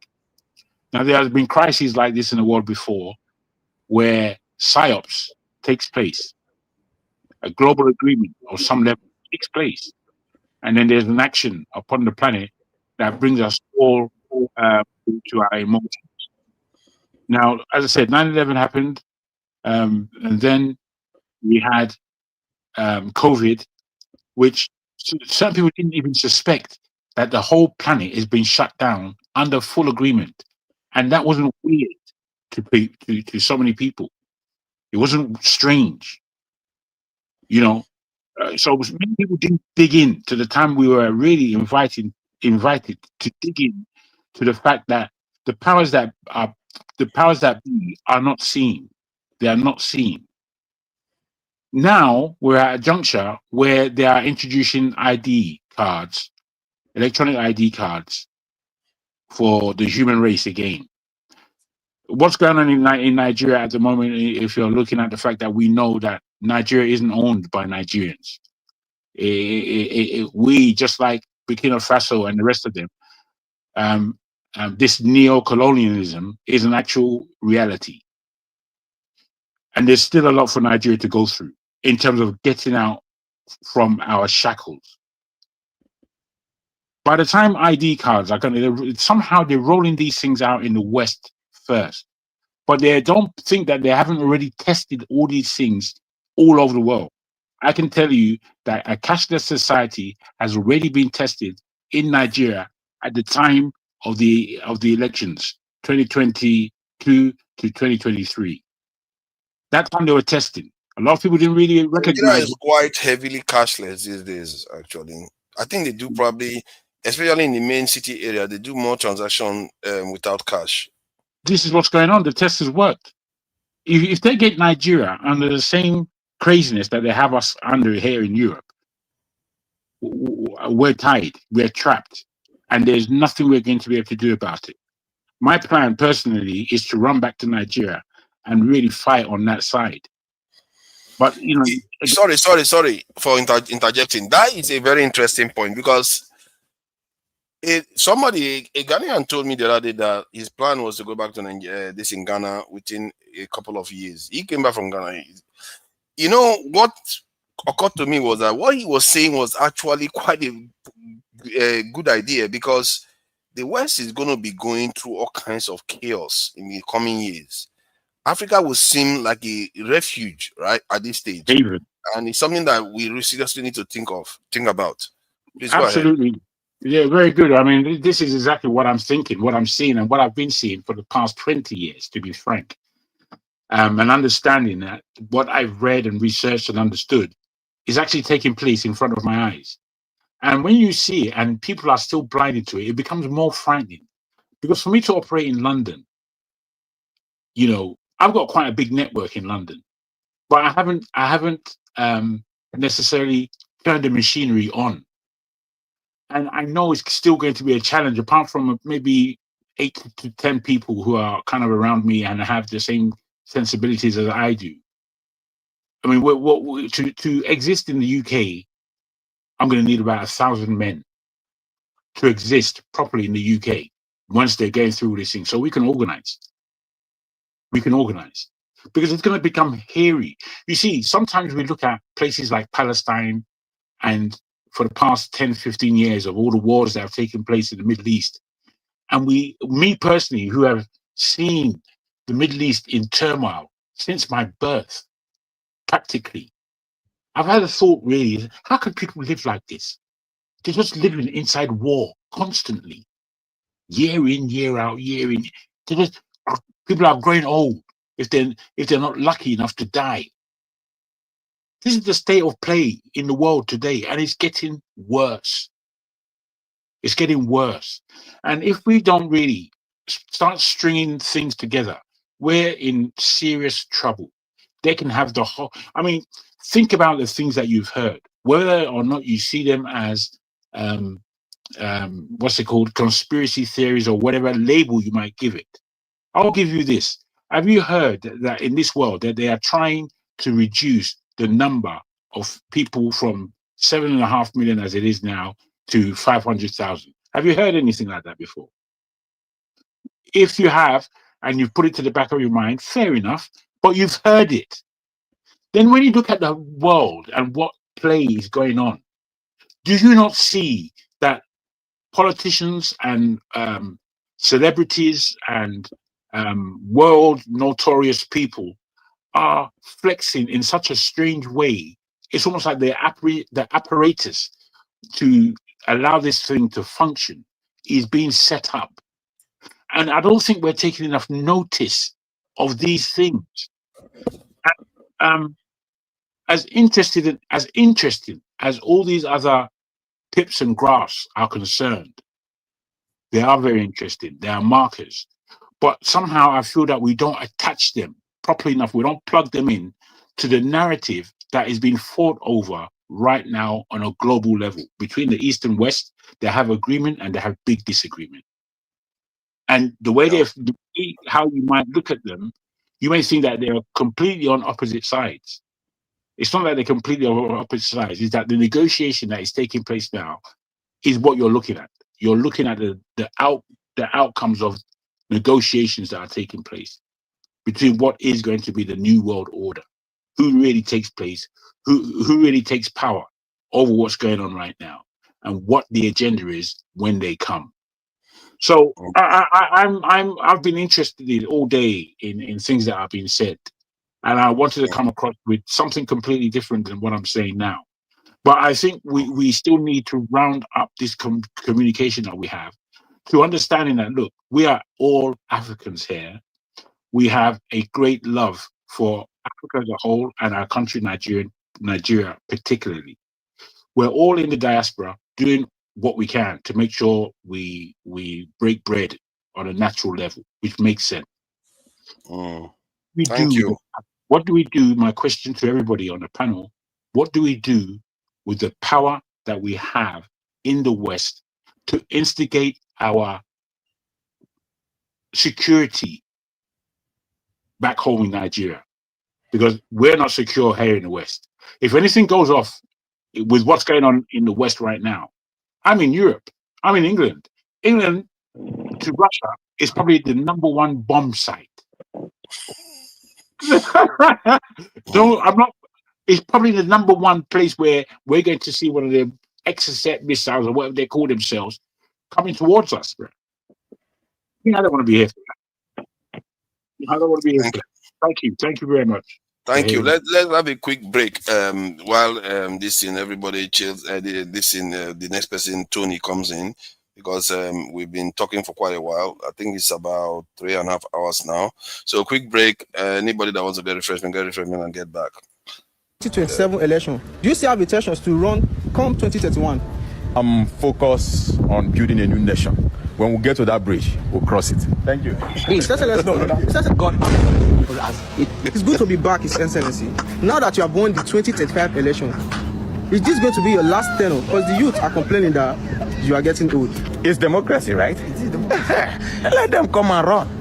Compete with us. And as for 2039, if I'm going to run again, when we get to that bridge, we'll cross it. His Excellency. Delete that part. His Excellency, you know that you promised me that you will step down after this tenor. His Excellency. Yes. You're from TBN. Yes, sir. Where is the other friend that used to interview me? Well, he retired 5 years ago and passed on last year. Oh, Pastor. Yes, sir. We are still here. Rest in peace to my good friend. Oh, Your Excellency, now you have won the 2043 election. Are you going to also run for the forthcoming 2047? If I'm what? Are you going to run for the forthcoming 2047 election? Oh. Well, running is not by physical ability. Of course, some of us might not be able to stand, but it is here. So that's what most of you don't know. But when we get to that, we'll cross it. I mean, somebody will push me across. Thank you. Oh my God. Now that he's gone, I will run for this position and nobody else will take it from me. No, now, Chifamukwe, isn't this a repetition of old people ruling this country? I mean, I am young and I'm the right person to run for this position. Come 2051. What are you saying? Do you know how long I have waited for this? There is no other person that is capable to run this 2051 election except Jesus! Call the doctor.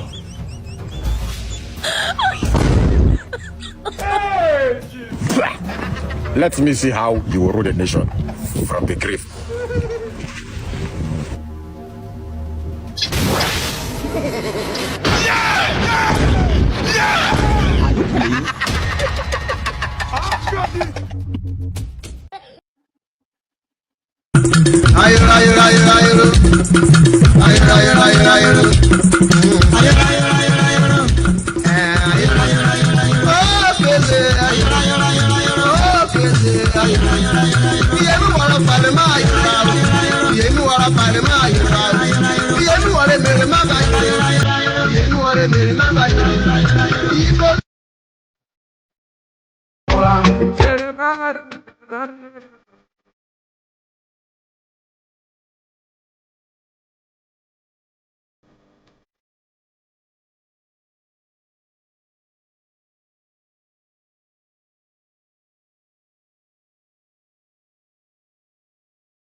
Auntie, why do you keep on seeing you everywhere? I've been sent. I've been sent from Nigeria to come and destroy you.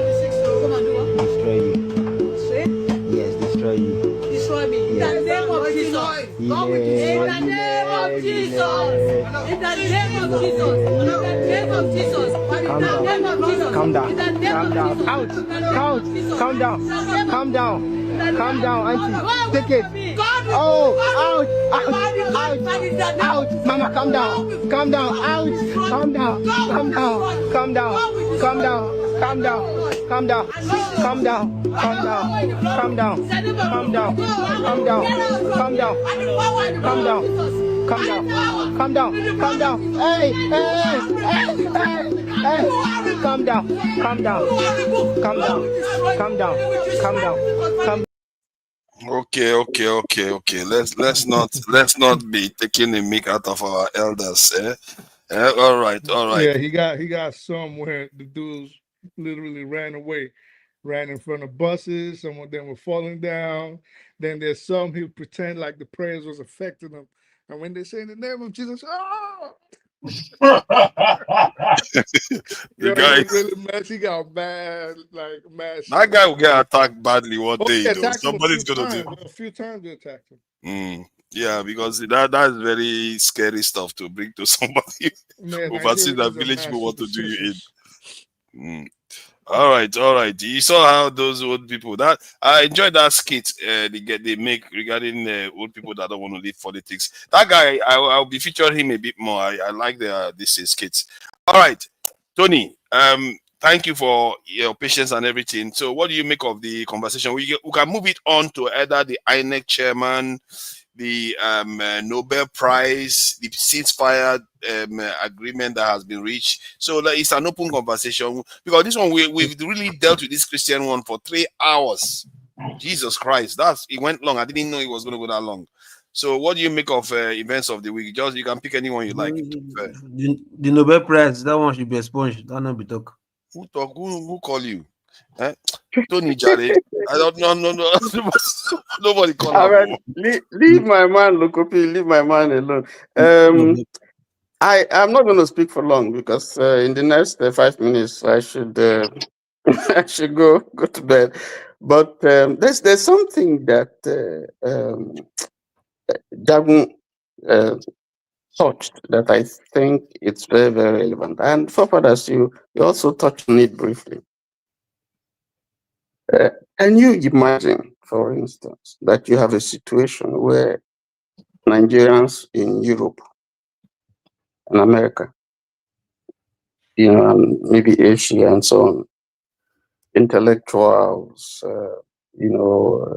technocrats, whatever your profession is, move back to Nigeria. Picture a scenario where all of us go back to Nigeria with our various skills and come back to Nigeria to contribute to the development of the country.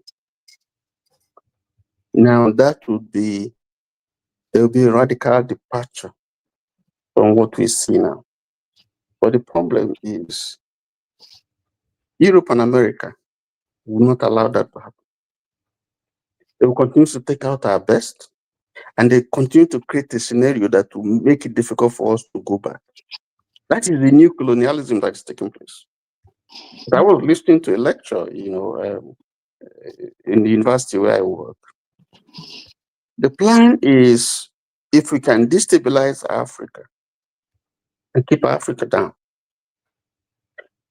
Nigeria, for example, that you don't want to go back. I want to go back, but I'm thinking of insecurity. I'm thinking of electricity. I'm thinking of the legal system. If I I'm doing a business and I have a problem, am I sure that if I go to court, I will get justice? I'm thinking of security. I'm thinking of the roads and so on and so forth. I'm thinking of the number of people that I have to feed as quote and unquote someone who is privileged having gone abroad. Now, if we have a situation where it's possible for us to go back, then there'll be a radical departure from where we are now. But the point is, the powers that be know that should that happen, America is going to come down. Europe is going to come down. I mean, think of a situation where you have the doctors, the nurses, the medical people in America, for instance, going back. If you could have even 60%, it's going to be impactful in American medical system. You will notice it. And, other spheres of, of human endeavor. So the challenge that we have now is to make sure that you keep the system going in the West and Europe. We must ensure that Nigeria, which has, great prospects, great endowments, doesn't create an environment or situation where these people can come back, because they will be the loser. And I think it's important for us to begin to think. So how do you think you can do that? You say what? How do you think you can stop it from happening? So that's why I'm saying that if we understand what the challenge is, some of the things we do here, on the platform, we will not be doing them, because those outside hold the key to the kind of radical transformation that we are expecting or we're looking forward to if we have to transform our country. And for as long as there's that situation where we feel that, oh, Nigeria is gone, Nigeria is finished, Nigeria, divided, no, and on. That scenario, that mindset,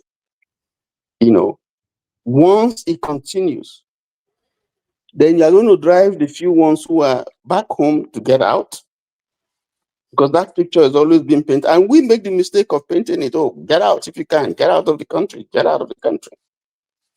So I think that we should begin to look towards a situation where together, because we are the ones that will put pressure on government. We are the ones that will change the scenario, change the situation. And there's a sacrifice to be made. Our founding fathers, in what way? Our founding fathers, when they went abroad, they made sure that they came back to develop the country. And that's why we have the country, at between 60s and maybe 65 before we had the coup, the pace that the country witnessed and the transformation that we saw in those periods. So what I'm saying. But when is the sacrifice? What is the sacrifice? Let him learn now. The sacrifice was that when they came back, they went abroad with the vision that, when they finish, they're going to come back and use whatever skills that they have learned to develop their country. So they had a vision that jointly, if they contribute together, they can move the country forward. So going abroad is the sacrifice? He's saying that you learn something abroad, experience skills, you come and develop your country. Huh? Exactly. No, but before that, I understand that acquisition of skills is a different thing, but he did mention sacrifice. I was wondering what sacrifice is referring to. The sacrifice you make. Sacrifice to go and build your country. He's making very good sacrifice to go to school is to go and build your country. Popala, you need to listen more. Be a good listener. Listening now, and I'm asking so I can understand. What he's saying before, Father, there is a sacrifice. Those who came here in the 50s and 60s, They largely went back as soon as they got their degree or second degree, if that's what they were waiting for. And then they came and finished their PhDs. That was the style back then. I was living amongst them when I saw them come and I saw them go. In that, the sacrifice that most of them made is that if they were thinking that if they stayed in the UK, they would have made it much easier, much better here than back home, which wasn't the case. Because those who went back home, their first job was with a car, with a great portfolio, and they began. A lot of people. Okay, so the sacrifice is that they don't continue to live the Western lifestyle. Easier Let lifestyle. me give you one of the sacrifice, forefather. These were the 504 days. I really love what Mr. Tony was discussing. He's making very solid point right there. Yes, you see, part of the sacrifice is they have given us this illusion that abroad we get comfortable in the environment. We are scared to go back home to face challenges. We have challenges back home, but leaving that comfort zone to go back to your country and start building, it is a sacrifice. You could have look at somebody like Showore, for example. Showore could have stayed in New York and said, no, I forget about Nigeria. I will eat chicken, drive big cars, do whatever he wants. No problem. But he's here at home fighting for the common people. AY. Those are the kind of sacrifice he's talking about. So I think if that is the sacrifice that is required, then that for me, I don't even consider one. Yeah, That's I think I understand what I understand what Brother Tony was saying, but I can come from a different perspective a little bit because I wasn't born in the 1950s. Forefathers want someone to be dead in war. Before you don't sacrifice, what can you sacrifice? So not necessarily. I wasn't born in the 1950s. Not necessarily. I wasn't born in the 1950s, but what I can say is that during that time there was segregation, racial segregation, and all that. Even though they had quality education, they had a lot of opportunities. But Nigeria was in a much better place back in the 1950s and 60s for them to have economic opportunities, if I'm not mistaken. But I mean, for them to go back to their country and help their country develop, maybe that's a sacrifice. But I'm looking at it from the perspective of Nigeria was a far much better place in the 50s and 60s, so they could choose to go back. But anyway, that's for me. Most of them did. Most of them went back. In my mind, Nigeria was not a better place in the 1960s and 50s at all. Why do you say that? Because their grip over us was a lot stronger then. Well, compared to, and I don't know, compared to now it is there, but it's not as strong now as it was in the 60s. And our people were still Kulu mentality to a very high degree at that time. Are you trying to compare the situation amongst the Black Americans compared to in America in the 60s compared to Nigerians in the 60s? No, African Americans, their eyes were open long time ago in terms of. So what's the comparison? No, I'm just saying that in the context of Nigeria, the awareness of what they needed to do to free themselves was very blinded at that time. They were being schooled by their because I heard someone mention. Can you imagine if Israelis were the ones educating the Palestinians? I heard someone mention segregation. That's what I'm saying in comparison. What's the comparison? I don't know segregation. I don't know how that one came into it. But yeah, I said it. I said segregation, and I'll say it again. So I was talking about racial segregation. During that time, there was racial segregation in the West towards people of color, and it's not a propaganda. It's actually well nobody documented. said it was. Everyone knows that. So what I'm saying, oh God, I don't want to. Oh shit, this guy. I'm not going to talk. What is wrong with you? I asked a question. Why are you flustered? No, Jide doesn't like people interrupting at all. No, you don't have to. You don't have to play man. Everyone clearly understood what I said. I'm not going to go back and forth. But everyone understood what I said, and I'm not going to go back and forth. I don't know why you're being flustered. I heard segregation from you, and I'm trying to clarify with forefathers what his comparison is, because from the statement he's obviously comparing two distinct conditions. So I'm saying if you're comparing the Black American experience vis-a-vis that of Nigeria, this is what I wanted to get in. I don't know why you always think we're competing. I'm not competing. Why would we're not winning any medal here. Jide, can you try to take it on and please try to allow him to Forefather speak? is the problem. You would have allowed Mr. Tony to finish what he was saying earlier. Papadas, what did I? We are going to go back to Tony now. Papadas, okay, yeah, we'll go No, back. no, but I think the point. I think thank God for AY. I think he got Why the are you gist, and thanking I God think for some of the AY? Yeah, you see, no, you no, are. no, You see, no, no, no. okay. Oh, you know what? Let me put him in the hot chair. Let me put him in the hot chair. I want to ask you a question. I want to ask you a question. Let's Mr. Tony finish first. The point I'm making, the point I'm trying to make is clear. I think Forefathers doesn't want to go back to Nigeria. I think that's the impression that I get. So that's why. He love white women. I want to go back to Nigeria. See, the point is, I want to go back to Nigeria. I'm in Nigeria every day. What are you going on about? I think you are not in Nigeria today. How can you say you are in Nigeria today? Are you in Nigeria today?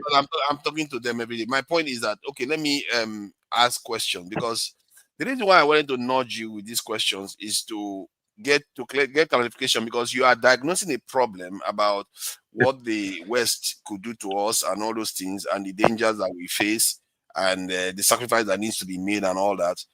But you know full well, based on your analysis, that they are going to do something to stop it. Listen, hold on. Don't rush. How do you stop them from stopping the progress? You tend to sometimes when Jide speaks, sometimes he gives the impression that we are helpless in the hands of these, vampires. The West and America and so on, and the financial system. Yes, the Bretton Woods institutions and so on. No, we are not. We hold our destiny in our hand. You just hold your destiny like those women carrying Bible. It's easy. We even see some soft approaches by some small African countries. Wait, Forefather, wait, guys, come on. We're having a serious conversation. Forefather, you cannot rush somebody the way you're doing, especially when fair point. But I just want you to get to it. But go ahead. No, but we have no clue. Then you listen. Yeah, you get them. Tony's enjoying this. Tony, please, I'm listening, Tony. Go ahead. You listen. I'm trying to make a point. I'm saying that the challenges that Nigeria has cannot be overcome by going to IMF or looking to the US or to the West, for reprieve or for loans or whatever. No, it never worked. At least we have models. You have templates that we can look at. And I wanted to say, if you look at China, for instance, today, I can speak from where I work, the university where I work. If I tell you the number of Chinese people who come there to that university to study, there are universities in China, but they come in droves to study. And when they are done, they go back to their country. They don't stay here. They study here, and then they go back to their country. You see, we have to think big. We have to think outside the box. The West and America have gone very, very far. And if we're thinking in terms of catching up with them, I don't know if we can, but the only strategy is to use what we have. And we have them in quantum outside Nigeria. We have abundant resources. Now, some of us can't come back because with the skills that we have acquired, we don't have the kind of environment where we can implement them. That's part of the sacrifice that we have to make. Yes. You can't fit in because, they just useless you. In fact, you'll be frustrated and you have to go back. That is deliberate. Yes, that is something that is deliberate to make sure that you don't leave the economy, because if you leave, they lose. Mm-hmm. So okay, let me halt you there. Does anybody think that he has answered the question? That's a very good point too. He doesn't need to answer a question. Let him continue. Let him finish. The thing is, forefather, you must understand that you don't wait. You do not have the answer. On before you keep interjecting. You can't even.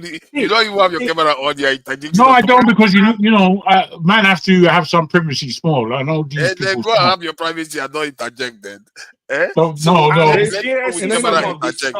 See that? You No, people. hold on. No, let me help Forefather. I'm experiencing some of the stuff Mr. Tony is talking about.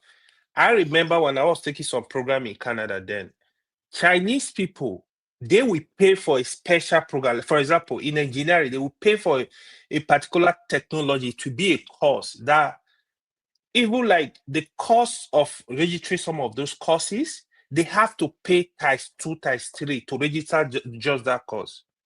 They will come, they will learn the technology. When they finish, they will go back. It's making some valid point. It's using that I'm to not relate. disagreeing with that point. Hold on. That is why we need to listen. It's talking from the point of experience. What we need to do for us to be looking back home. These are things we need to be discussed. They are very important because But hold on. Do you know what he's not adding? China, when they go back to their country, hold on. What country are they going back to? Indians, when they go back to their country, that's which where country you are they need to going back listen to him. Listen. They're going back to Zimbabwe. It's also which country are they going back to? They are going back to a nuclear-powered nation. They're not rushing back to a loser Wait, nation. forefather. I beg your pardon, AY. Can I appeal? Can I quickly appeal? Forefather, I'm going to help you by revealing things about myself that I'll prefer not to reveal, to be honest. Okay, go ahead. However, my own personal plan, and this is on a personal level. I'm not really talking business at the moment, but it includes business. Back home, we have land. I have land in Lagos. I have land in Ondo State. And when I say land, big land. In this, I'm going back to Nigeria from here with 1,000 people, families and friends. The majority of them won't actually be Nigerian, but the majority of them don't feel that they'll be going to America or the Caribbean in terms of their retirement plan. The reason I'm going back with this many people is that we are going to build our haven the way we want to live in Africa. That's what we are going to do. We've costed it. We know exactly what we're doing. You know? So with this, and it would happen over time. It's not going to happen overnight. Once this thing is set up, there is going to be, because everybody is quite well to do there, and then we're going back to Nigeria with sterling. So it's going to be, they're going to feel our presence when we enter this zone. And then as we enter, we are going to set up in such a way that it is an example for everyone who's looking in as to how we are living. From there, we'll be picking up contracts. We'll be picking up contracts mainly within the estate agencies. That's the only piece of information I'll give you on the business side. It will get bigger. Now, that in itself, each of us can do.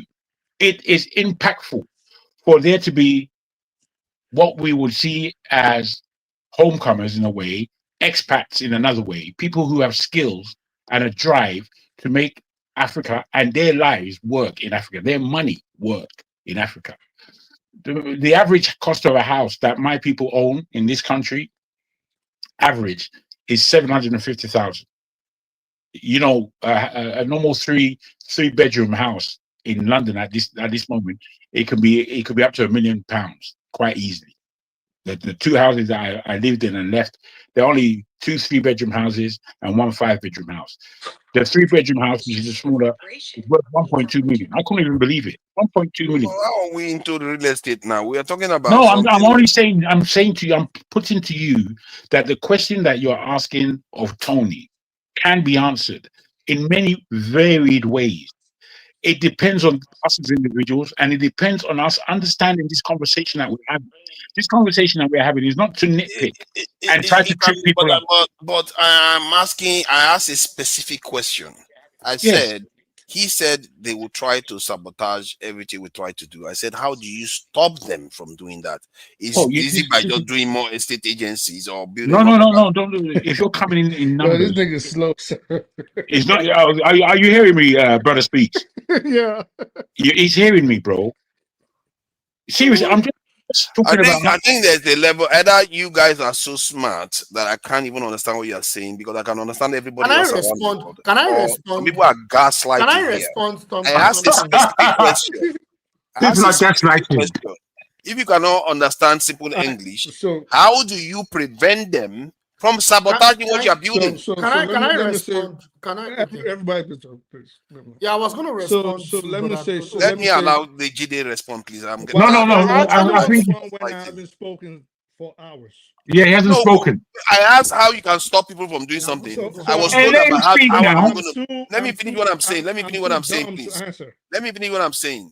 I asked how you're going to stop something. They said they need to get people to get education to come to Nigeria. I heard you. I asked how they're going to stop some sabotage. They said they are going to build this in houses and go into real estate. How is that going to stop anything? Okay, this kind of thinking that we have, I don't understand it. Sir, it's okay. I mean, I get it. Let me just answer, please. I've been here. I've been listening to your question. I think I have enough brain cells to be able to impute something. So let me start from the original question I asked you, which we all bounced around because I listened to the question again and I listened to what actually started the conversation y'all was having. Now, I'll say, starting off with the fact that you said a certain group had it better in the 60s, or they were better than Nigeria in the 60s, I'll disagree with that for the simple fact that Nigerians were free. All right, so now moving on from that, because I don't think not even 1 second of my freedom is worth any economic gain I'll gain in the future, but I digress. So moving on from that, how do you now achieve the goals that Tony just proposed, which I would say this is not even the first time you're hearing this on here, because we've discussed this several times over and over. How do you do that? It's very simple. You make the situation at home conducive for them to be able to come home. Tony already said that. In fact, he even alluded to the fact that maybe you want to make sure there's equitable justice in case you need recompense from someone that violates your right. He said that. So what if not verbatim, but he did say, what if, for example, someone basically violated me in terms of business? How will I go to the court and get justice? So this is simple things you want to put in place. Basically, forefathers, to spell it out for you, improve the justice system is one of the things he's saying. There are so many things we've talked about data. We've talked about. Thank you. So that we can go to Ekpegolo. He's No. Do you understand what he's saying now? I understand what he's saying, but it doesn't have anything to do with the question I asked. I'm sorry to say, it has nothing to do with the question I asked. I didn't say that if I've been asked a question about, okay, what is his plan to? What does he intend to do with the people that go? I don't think you understand what you're asking. How are they going to be comfortable? The question I asked was, he said the West was going to try to sabotage what we are going to do. I said, how do you stop that? Stop it? How do you stop that? It's have a recompense system. That's how you stop it. Can I respond to something? Yeah, let me bring KJ. Okpegolo, if you are there, Okpegolo hasn't said anything at all. I wanted to bring. Oh my God, John Abatu is there. Okay, enough is enough. Let's have people that have not. Sorry. Let's bring people that have not said anything at all. I'm sorry. Okpegolo is here. John Abba is here. They've not said anything. And I've been here for hours, and I spoke for less than 2 minutes. It's okay. You have spoken for a bit too, so it's okay. Local P is here too. Thank you for joining us. Local P is. No, don't let Local P speak. Yes. I think we are going to try our best to keep it that day. Justice for Local P. Welcome, Okpegolo. Thank you for your patience. I think your patience, has to be rewarded. Nobody is a governor. Governor don't speak too much. Nobody should interrupt him. And I have a question I will ask you later about Edo State that I didn't know there was so much stuff going on there that needs to be addressed. But please go ahead. What do you make of the conversation we've been having so far? I don't mean disrespect, but which of the conversation? You guys say the last. Yeah, that's true. That's true. I don't want to go back to the Nigerian Can I Christian just respond to accusation. something? I'm not going to take more than a minute. I promise. A minute is not there. A minute is not there. 30 seconds. It's going. Let me just 15 respond. seconds. 15 seconds. Yes. So I think a lot of us in this panel, and those are some of us tend to misunderstand some of my position. I never said Nigeria is helpless due to Western imperialism. What I've always said is we need to gain our sovereignty against foreign influence. And even when we're in the process of development, we are still at war. That has always been my position. I'm not here to say that, oh, Nigeria is done. They have conquered us. We can't do anything about it. Leave them. They don't know that. They don't know that when they declare Pentagon as the Department of War, they don't even have a clue. Please, leave them. Let them keep doing their. They're going to nurse themselves to development. It's funny the way we talk about our country. On a more serious note, I actually thought you guys are talking about the Europe as a continent. That how are they going to save themselves from turning to a third world country? Literally, I thought that's what you guys are talking about. But you guys are talking about Nigeria, Africa, as if like it's hard for me to actually follow because it's ego. Everything that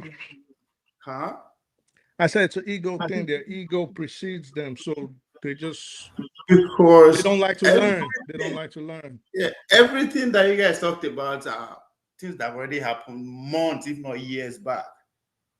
Can I put you on line of what's this we're talking about? This issue of genocide that is going on. I'm seriously shocked that people are talking about it now. I started talking about it since last year. Oh yeah, my brother. Can I just put you on line to what we're speaking about? I beg your pardon. I know you're gonna. I don't want. I know what you guys are speaking about. Yeah, but you said that you didn't know. That's why I'm saying this. You said that you're confused, so I just want to. Go ahead, keep talking. Keep talking. It's not a crybaby thing. I'm asking you if I can put you on line. You told me that you didn't understand. It's okay. You've been here running your mouth for the past 3 fucking hours. What's that about? What's it about? I'm not aggressive. I'm not getting aggressive here. If you want to get aggressive, I know. Jack will just leave it. I know. He's not happy. If you don't want me to be disrespectful, shut the fuck up. Let's take it easy. Let's calm down. Let's calm down. If you think I deserve that, Jack, you think I deserve that, well done. Please. And know that you're an idiot. You know what I mean? Well done. I don't make me put people on the backstage. Out listening to your jaguars for the past 3 hours. All right, continue, my brother. Before you just talk shit, you know what I mean? Please, can you let it go, please?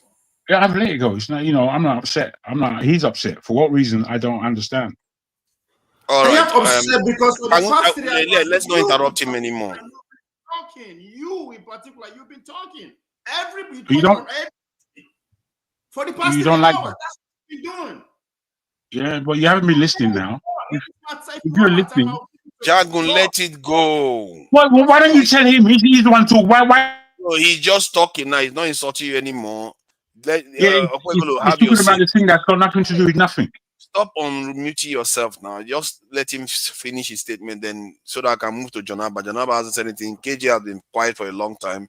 I'm deliberately going to ignore AY and ignore diaspora this thing and come back to you. It's okay. Me, you want me to fire your abuse? No. I shouldn't actually ignore AY. AY is honorable today. Please go ahead. Let me bring him center. That we don't know where we are as a people. We are talking about if we are captured, how we. This is the 4th revolution, agricultural revolution. Where una dey? Up till today, una never see get in control of agricultural revolution. You can't even feed yourself. He come and left. At that point, what was the repercussion? Now that they can't ship una go to slavery during the agricultural revolution. Fast forward to industrial revolution. What happened? That's what me and you hand up. If you study hard, you understand that the end of slavery is employment. That's what all of us are here doing in abroad. Have you ever seen that ask yourself, why am I in abroad? You think because you are too smart? No, it was orchestrated. You were selected. to come and be doing what your forefathers did. That's the same slavery that they did. That's what you are doing. It doesn't matter where you work. They are still better off than you. That is the cause of industrial revolution. Guess what? The information revolution that we are in today, that is being powered by AI, quantum computer, and everything. Guess what you are going to be in the next 50 years? Nigeria will contribute nothing less than 100 million useless citizens to the world. Not because they are not healthy or because they are not educated, because they are useless, nothing for them to do. That is what is awaiting your future if you don't know. Thinking about how we're going to survive. No, you are going, you have phone in your pocket. Nigeria is saying that, oh, they are more in control of us then than now. Just think about that statement for a minute. You live abroad, you speak their language. What leverage do you have? It's over. The revolution that is here, that only the China and the America are getting of, will render us, our children, useless. There's no job for you that are going to do, even if there's something. Which is now to come here, come they argue every day, talking about genocide that have been happening for the past 6 months. The same United States Congress came out and told you people that we are the ones sponsoring Boko Haram. This was not a conspiracy theory by OVA or by any news media coming from United States Congress. They argue where genocide is going on. Just that's what education did to us. That's what education did to us. Nobody bothered to read what the USAID revolution is there, right there. Expose. Go and read everything. USAID was started 3 years after Nigeria was born. They've been in Nigeria since then. So everything you think you know what you are doing was sponsored by USAID. They are still there. Everything. Even when the killing is going on, they are still there. NGOs are still there. Everything. They are there. Let me talk. 3 things happening in the north. College, I'm going to use grammar, genocide or killing over. People are dying. People are being chased away from their land. Just ethnic cleansing, just land grabbing. Those land grabbing, after they don't pursue everybody, go camp, kill everybody, finish. What are they doing? The foreign nationals coming and start drilling and farming. By the time they're done with the land, who comes in? That's where the Islamization comes in. This has been happening not today. They are pushing the propaganda now because the North were getting skirmish coming because of 2027. When they release that propaganda, what happened? You know, they see that they run up from TV to TV. They gather them together. We are not going anywhere. We are not paying attention. When Bola Tinubu took power, that same week, Big Gate was in Nigeria. What do you think he was doing? After he left, who came? The highest Nigerian official in that government, Biden government. Talking about where the Nobel Gate was finished. All your government is going to be connected, wireless. Now one go Nigeria before digital ID catch up. It's too late. Go and investigate All right. Let me add something. When I said they had control over us in the, you're going to finish now. I'm not going to stop you from finishing, but you have been talking for about 3 to 4 minutes now. So so when I said they had more control over us, at least this time we have a sense of authority where you can see China, you see other countries. Then they had a strong grip. There was no way to see anything else. The only place we go to is their schools. Nobody goes to China for education. Nobody goes to Russia during that time. It was just them. Nigeria independent was 1960. USAID opened their office in 1963. I agree with you on that. I'm not disputing that. No. Did you read the document that was exposed, that was brought out? I didn't read it, but it's confirmed something I already knew. My opinions were already on that line. See, my opinion were already on that line, so it confirmed something I already knew. So it's not that different. You're not.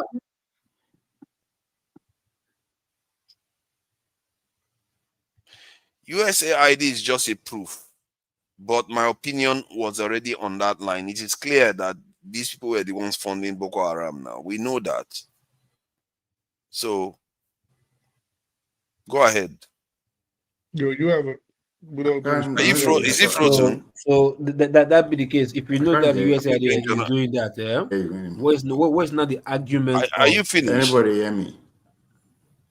Yeah, I can hear you. We can hear you. You talk now. Godfather has a crazy ego, man. That's his problem. And so on. See, it's like made them born you. Made them at the age of I speak it to you. You are so petty these days, you know. Get over it. Come on. Can you hear me now? Yeah. Let Ovie finish now. Come on. Ovie is jumping everywhere. No. We can hear you loud and clear. You can hear us. Yes. Hello? Yes, we can hear you. See, Speak. It's like made them born you at the age of 3. May I can't carry you under my custody. That means your beginning say you know I mean no. No matter what you grew up to become, Nami go direct them. That's what it means practically. That's why I say if you go to Nigeria today, go your village, look around your house. If not 100%, 97% of everything around your house are foreign.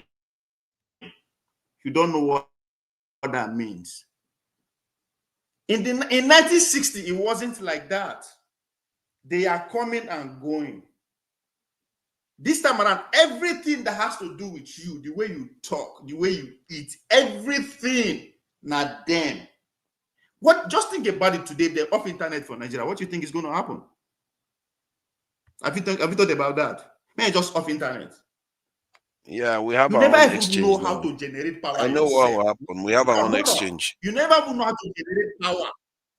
You never even know how to generate power by yourself. That's the basic things. You never even know how to generate them. Point of correction. In case you don't know why you are. Point of correction. We know how to generate power. We don't want to do it. We don't want to. That's we know how to. We don't want to. Our generation is ancient technology now. In case you don't know why you are in abroad, you have to go and study the agreement between your leaders and the West have together. Then you understand why you are in abroad. So everything that is happening, you might not know why it's happening to you, but people did the remote time. That is the danger we are talking about. So we can't even plan. Say we won't do anything outside them. You can't. How you want to do them? You could, if you understand your situation, you could find the weaknesses. Every plan has weaknesses, and your job is to figure out a way out of it. Like I said, you are actually explaining in a way that requires some sophisticated thinking. But some people, they're not even on that level. I've asked you this question before. Why is it that all the Nigerian leaders, there is no nationalist? Like I said, that point you made don't understand what it means? It's a strong point you made.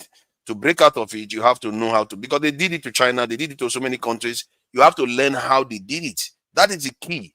Learn how others did it and do your own. Learn from all of them and Venezuela did it to suit you peacefully. How they did it? Hold on. How they did it? How everybody did it?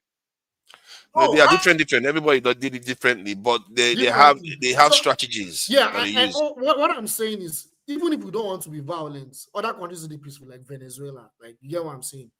Even if we're afraid of violence, and most people were not violent. The Chinese were not violent. The Indians were not violent. You can. That's my point. People just think that by doing these things you go to war. No, it's not true. 3 million people were lost. So, hold on. If 3 million people were lost just to transfer from regional government to unity government, 3 million people were lost. What do you think is going to cost to separate ourselves from the West? How many millions or so is it going to cost? It may not cost any, depending on our question you have to ask yourself is, you could do both ways. You don't necessarily have to separate from the West. You don't. You go. You know how the Chinese say, you move like water. You go any direction that works. If you need to separate from the West, you separate from the West. But whatever you do, try to minimize the level of potential casualty or conflict. That is the No, way that's no now. And the Chinese, they didn't How fire do one you shot. do And it? look at where they are. Nigeria. How do you do it? That's what I mean, because that's where we are now. Yeah, but that's my point. Now, I just told you how you do it. You adapt accordingly. No, that's see, we all agree that's our destination is the same, but you adults. adapt. No, we're adults. Me and you will not be children again. Now our time now. This is our turn to contribute our own. So how do we do it? Me and you live abroad to start with. Are you putting it to us that it's impossible? Leaders, they live abroad. Are you putting it to us, Obi? Are you putting to us that it's impossible? I can't hear you. No, if it's impossible, we will not be discussing it. I'm just asking him, now that we agree that that's our problem, is that we can theorize everything. It's very easy. But implementing it is where the problem is. That's where the lives of Mondo Pablo are to be respected. You need money. Because you are scared of taking your theory to where it can be actually actualized. You need finance. That's what is missing. If you don't have finance, you can't implement anything. And I can assure you that those exactly. So how do you get money? How do you get money when you open your market to every Tom, Dick, and Harry to come and invest, and you don't have money to invest in it? In the name of what? Free market, or you either have to have a So this thing is very. Let me give some the way this tends to happen. You have to have a benefactor that doesn't have time to fight the fight, and you have to have people that want to fight the fight but don't have the resources. People that have to come together, and you have to have other ways of raising money. That's how all movements in the world emerge. Janaba has been waiting. Wait now, let me because the person asked how do we do it?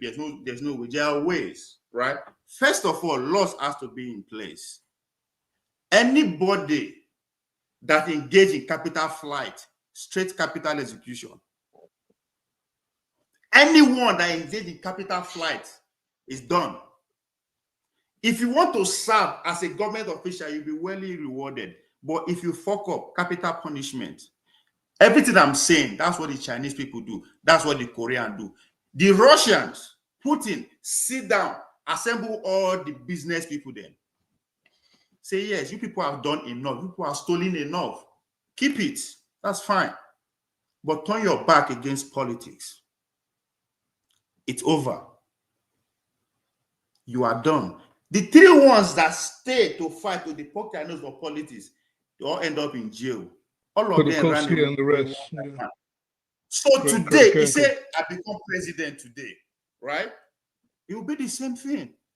Everybody have stolen enough. Bye-bye. Nigeria are 200 million people. We don't need to know again. We are just 1 million. We can easily raise another 1 million. So this has to be done that me and you, we have to sacrifice. That means what? Anybody that spent 5 years abroad, school abroad, has no business in serving in the government for the next 100 years.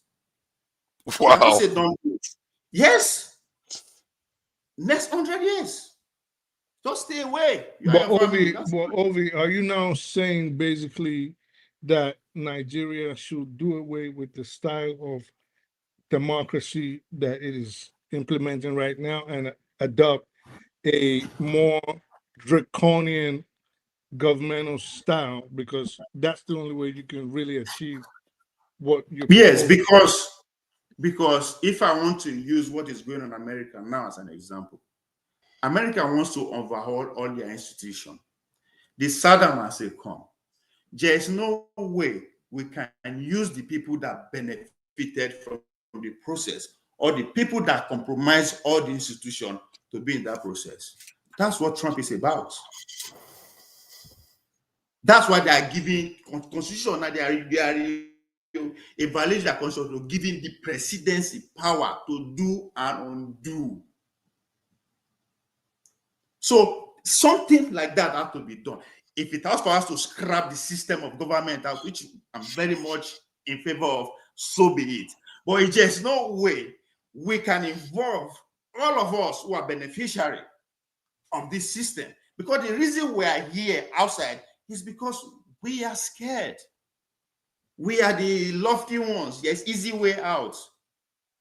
So we also have to sacrifice something. We can go and contribute, but not at the service level. Not at the executive level, because we are already compromised. Let's face it. Let's face it. How many of us can relocate to Nigeria today? Exactly. That is what I was getting at. It begs the question: do people willingly, without any major force driving them, make sacrifices? I don't think so. They don't.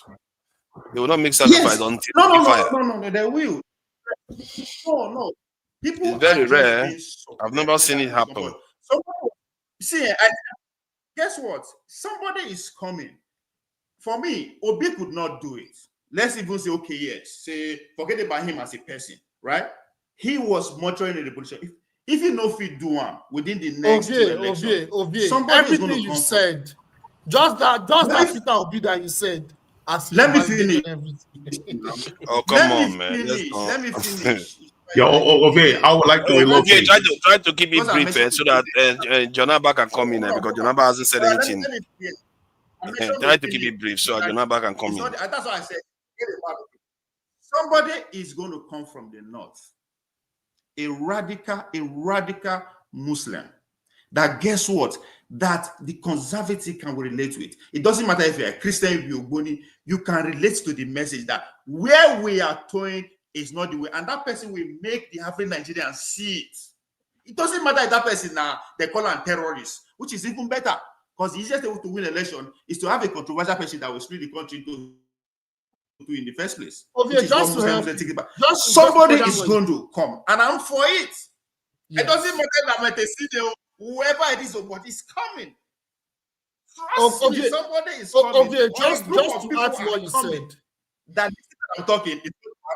All our billionaires will be subjected to something. They have to go exile or to fight, and guess what? They are not going to win.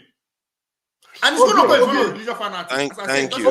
Just to further what you said, I guess maybe we'll get our own Trump. If we call our leaders terrorists, we're in the right direction. I'll stop there. Oh, look at that. Jonaba has now started drinking. He started taking alcohol in front of the whole world. All this thing that is happening not drinking alcohol. Hold on. Is it not alcohol? It looks like it's like that boy they take the drink there. Don't worry, I'm just kidding around. I know it's not. Of course not. You're a family man. You will never do something like that. Thank you for joining us, Jonaba. Thank you for your patience. You see how it's difficult sometimes to get to this to move around. So so what do you make? Because there are quite a lot of discussions that are going on. It started turning into the threat that the West may be posing to us based on the accusation now that Nigeria is facing that they are genociding Christians. So that part, it seems to be coming up. And there is also the INEC chairman that has been elected, Amupitan, a professor. INEC chairman, very, very good, very qualified. Then there's the Nobel Prize winner that has, of course. So I don't know which one you want to take. Gaza ceasefire is another one too. Did you say he was elected? No. He was selected, I think. Yeah, maybe if I said elected, then I'm wrong. Sorry. Yeah, look at that. Ovie is smiling. He really likes me getting things wrong. Thank you. Jonaba, please go ahead. Wasn't smiling at what you said. Okay. Your this thing keeps coming off, yeah, your phone will keep moving. Thank you for having me. Some of these sensitive conversations, some of them I will not speak to some of them. Defense, I was the person that asked Dr. Rudy earlier on if there's a Christian genocide in Nigeria. So there may be genocide in terms of the number of the people being killed, but it's not to call it a Christian genocide. It can, but everybody's entitled to whatever their interest is. But the most important thing is that we that are in diaspora should understand the politics. Ted Cruz is the most unqualified senator in the history of American Senate. Ted Cruz, when the power grid, there's a power failure in Texas. Ted Cruz invited his neighbor to go to Cancun in Mexico. He left the people of Texas to die without light. Such a human being, because we, the African people, everything makes sense to us. Ted Cruz is also an immigrant parent from Cuba or somewhere here that his citizenship was in question. So Cruz cannot represent my value in any aspect, but Those were born in Canada. but because of the way we look into it with a religious view, and then we buy into the bait of Ted Cruz that there's a genocide in Nigeria. How many people have died in Texas only this week compared to how many people have died in Nigeria? So these are hypocrites that they will not focus on their job, and they're always going to be used to speak to our issues. Nigerian problem will not be solved by anybody but us, the Nigerian people. And there is nothing wrong with whatever is going on around the world. It has been going on over the years. People have to rise above it and cut a good deal, negotiating, find intelligent people, and find a radical leader. There's no political solution to our struggles as a nation. As a Nigeria, that through voting system, that we will live to become a great nation we are inspired to become or look forward in our lifetime. And I believe change will come, and it will come so fast. And it will come from whosoever that will be our Messiah in that part of the world. And the person is going to be brutal, and is going to shun the West. And there will be a price paid by Nigerians, home and abroad, to cut this. But it's not that you are trying to do without West or with West. It's a price to pay to get things going in your own way. Not because West is bad, Nigerian is good or bad. It's about leadership that want to provide a common need of their people to their people, to feel their people's struggles and humiliation around the world because of the leaders that sold themselves out before they even started leading. So that will come. That I'm assured of that. I don't know when, but it will be faster than we think. When Sowore too we see it, Sowore we know that there is a Messiah. I mean, I like that he is very forceful in his talk, but when that time comes, it's going to come so quick. Because Nigerian right now, they are getting to a level where they are opening up, and it's going to be, they are now always close to what is called between the rock and the hard place, where they have no other place. And that's why I'm of opinion that we use our opportunity to tell Nigerians that they are better than what they are going through, and they should stand and fight the enemy of their life, which is the leaders that don't know, those morons who they are trying to bow to, that they are better than them. I use the analogy as I close talking, that when thieves come to your house, they don't come to your house empty-handed. They come with a weapon or because they want to scare you, because you have the rightful owner to your property and they have come. Our leaders are thieves. That's what they are doing. And the citizens are the owners of the Nigerian state, and they have to rise up. If not, these people are colluded, and we should not allow religions to divide us. Religion is a choice, whether from birth that you are born into a Muslim family or Christian family.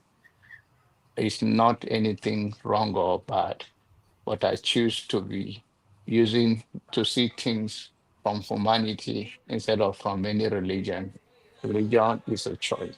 So let us not allow religions to divide us or these people to show seed of discord among us that, oh, it's this religion, is this tribe, is that tribe. If we want to arise, if we want to work to see that the struggles of our people come to an end, is to continue to educate them, continue to encourage them that this moment they have to stand up for themselves. You cannot imagine a local government chairman getting away with something and you let it go. You cannot imagine that the House of Rep, your senator, your governor, we have to hold them accountable. But I believe that the good leader will, when the good leader emerge, all of this will be taken care of. The Senate should be abolished. Police should be let's even collect a trained vigilante that have the interests of their community in their hand than this quack police that is escorting Yahoo boys and the people that mortgage our life around. Let's stop them for now, and then we can start from there, which is also going to come from that leader. That leader will have what it takes. And Nigerian can do it when the time comes. It's the compromise that the politicians that they come collide with the West that are making they destroy our institutions, traditional institutions, and all of the things that before the politicians even respect the traditional institution. But now the politicians now have power over them. This is not how we are brought up to be. We normally used to have it, even today you see Obasanjo, I don't believe in anything he does, but you see him, when he go to visit traditional leaders, he prostrate to them because he knows they carry more power and value of who we Africans are than these politicians. So time is coming, and thank you for having me. You guys are beating KJ. KJ is my man. He's just he loves Fine. Jesus. KJ received beating Okay. today. It's like they plan for him today. Yeah. He come to loves waylay him. There's nothing wrong in there's nothing wrong in loving Me, I'm Jesus. innocent too.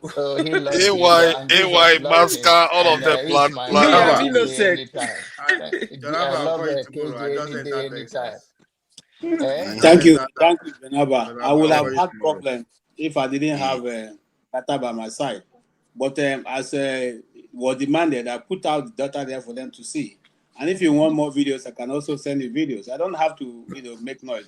Make KJ see they said empty vessels make the loudest noise, so I've learned not to make too much noise. Before we go ahead, I have to acknowledge. Let me acknowledge the statement there. Hold on, please. Let me just acknowledge the statement that Jonaba just made. I think at least 2/3 of it was perfect, isn't it? You have to admit that's why you are all hypnotized, and you should be wearing more of that Shokoto you are wearing today. Maybe 95%. It's inspired. I have to quantify it now. You see, before you speak, right? Let me tell you one thing, right? You see, what is really disturbing us in the country is we don't understand. A lot of us don't know the country. When you hear somebody like Jonaba speak, he know what he's talking about. He understands the whole region. He understands everywhere. That's why you see he speak. He understands how Nigeria, the composition. He understands it. That's why when you see us like we're coming up, no, it's not like this. Not like this. Listen, Come. No, include yourself. Before Mr. Tony Come us. You are not among us. Forefather, sorry, AY. Eccentric as Jagun and Somebody was support the talking Afro about vote. He good hasn't spoken for a while. Jagun is KJ, I mean. No, KJ. How this to your conversation, Forefather? Somebody was talking about good water, big bridge water. Black. Is it not Blackwater? Yeah, Blackwater. In September, the Trump administration told the Americans who are doing business in Sub-Sahara that is going to release money for them. So you know what that means. Game on. Specifically, there's money set aside for the Americans that will You know what? If I'm going by the conversation I'm having with my fellow Africans, we are done. I'm just telling you, we are not even ready. And we watch how they take out other done. You're not fucked. You're not fucked. We're not ready at all. You're ready. Welcome, Eccentricas. I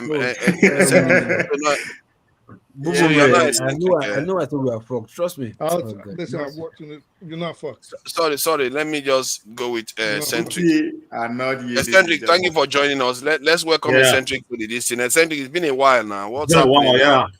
Man, I've been on the comment section, It looks like you are the twin of Support Diaspora. Every time people show up, it's trouble.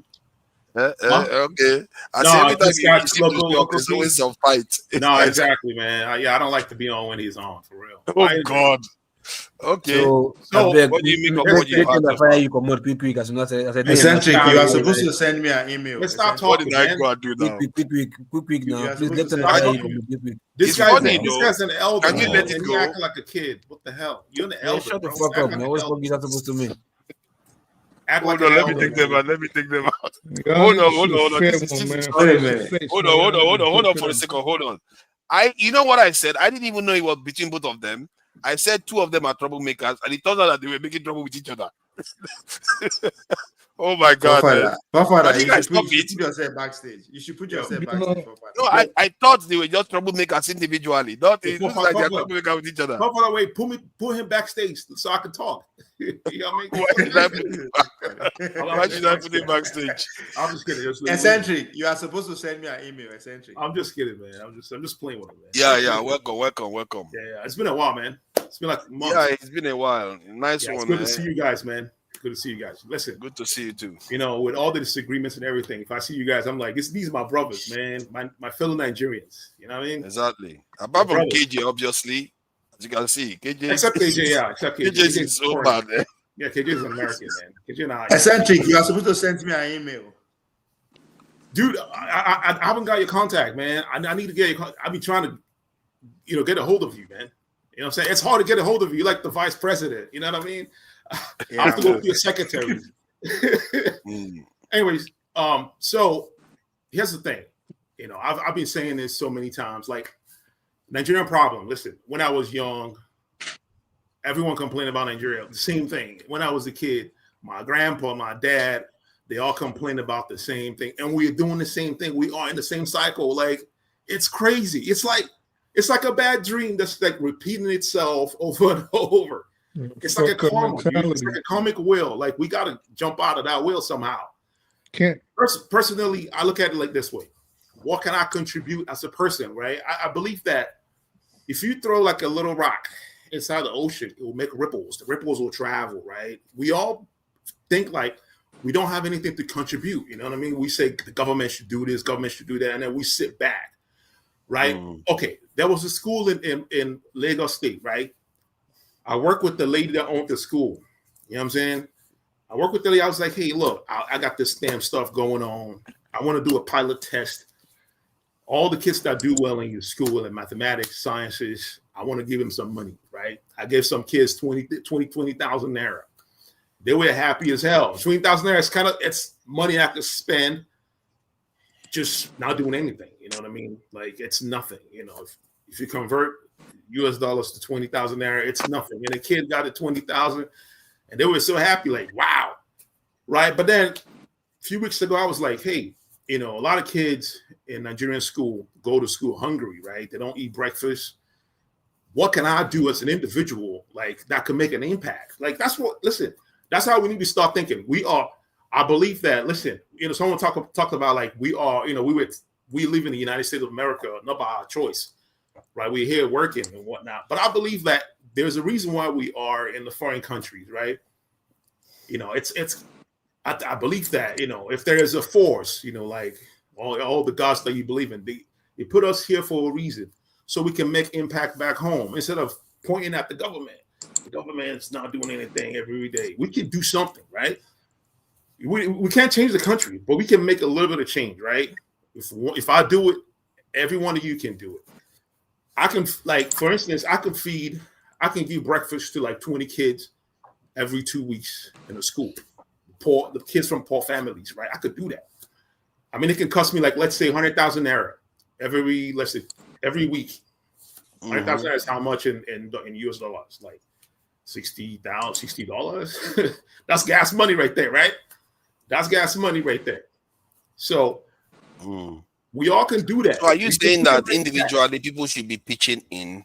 But exactly. I argued against that last week, though, to an extent. I did argue against that because what you are saying. Yeah, you argue against everything, bro. Can you let me finish what I'm saying?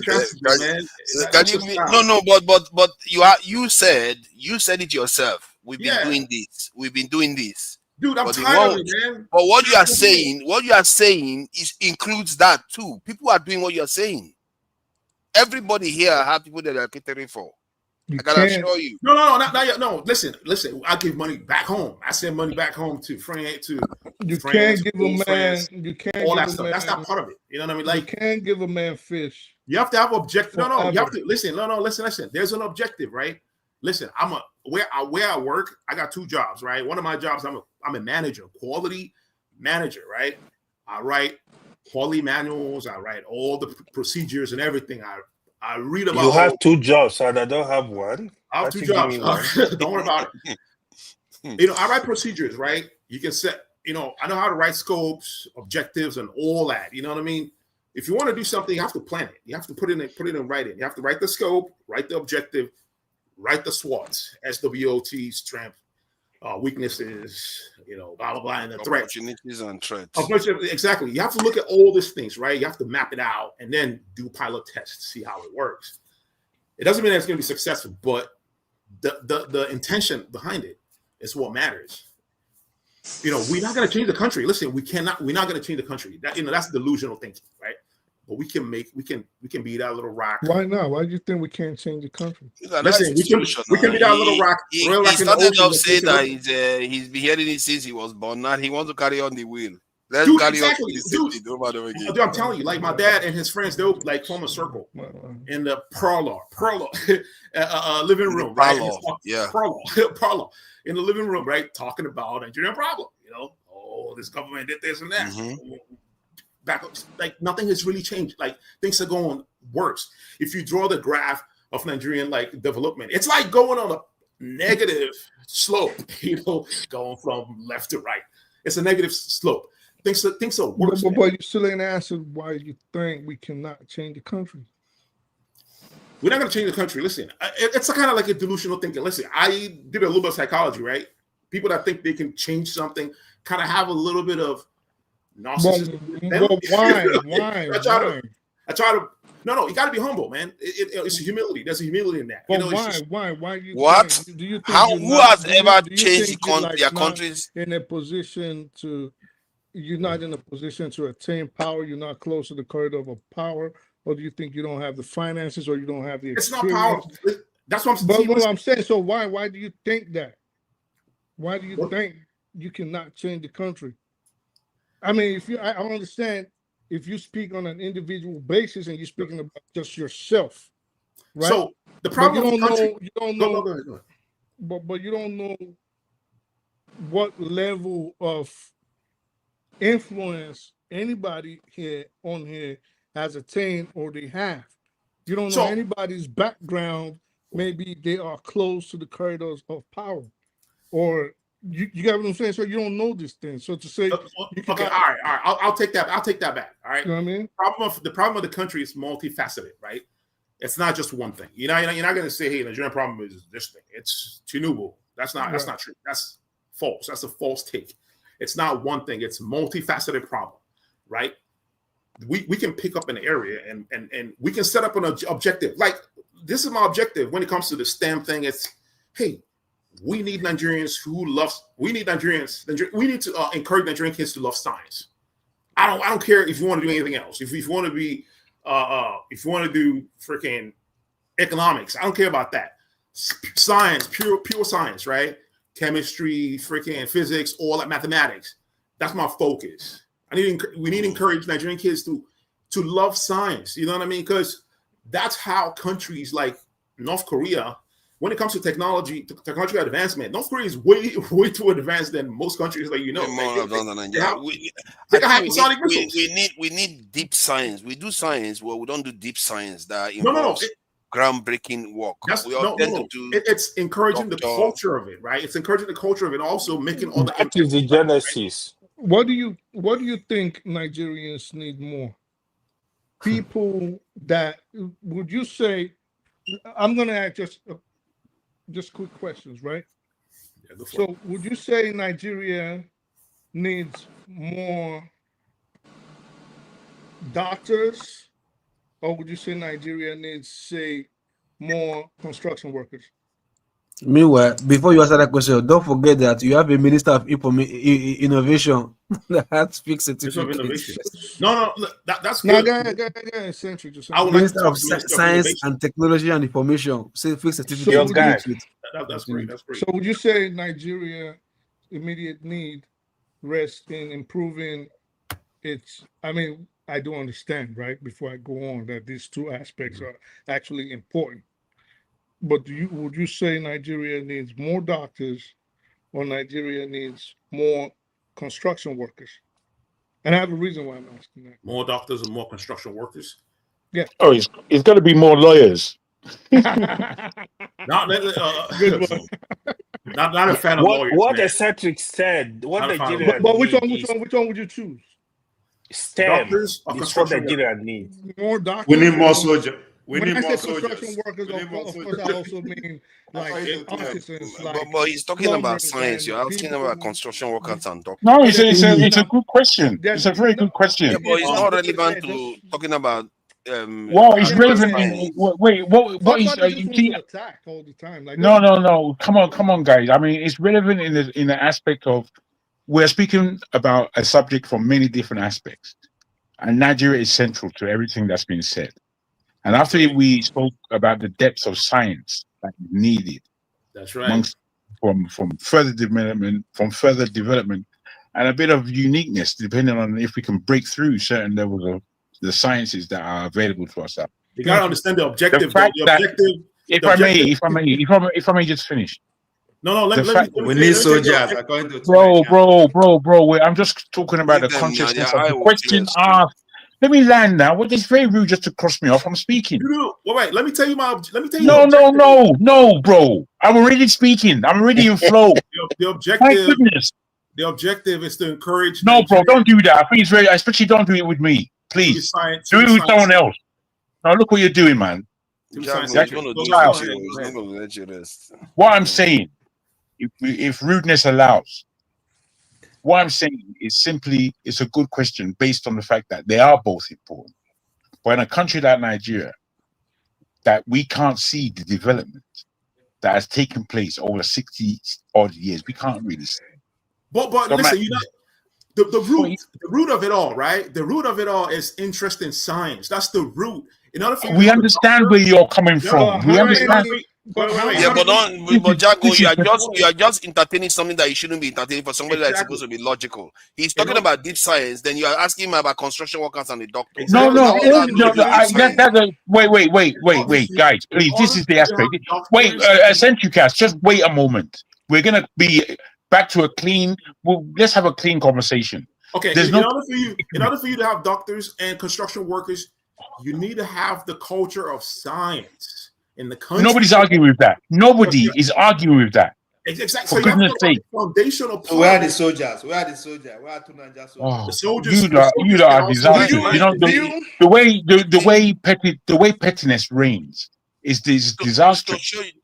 All I'm saying, forefather. All I'm saying, for those who like to just eat the whole conversation.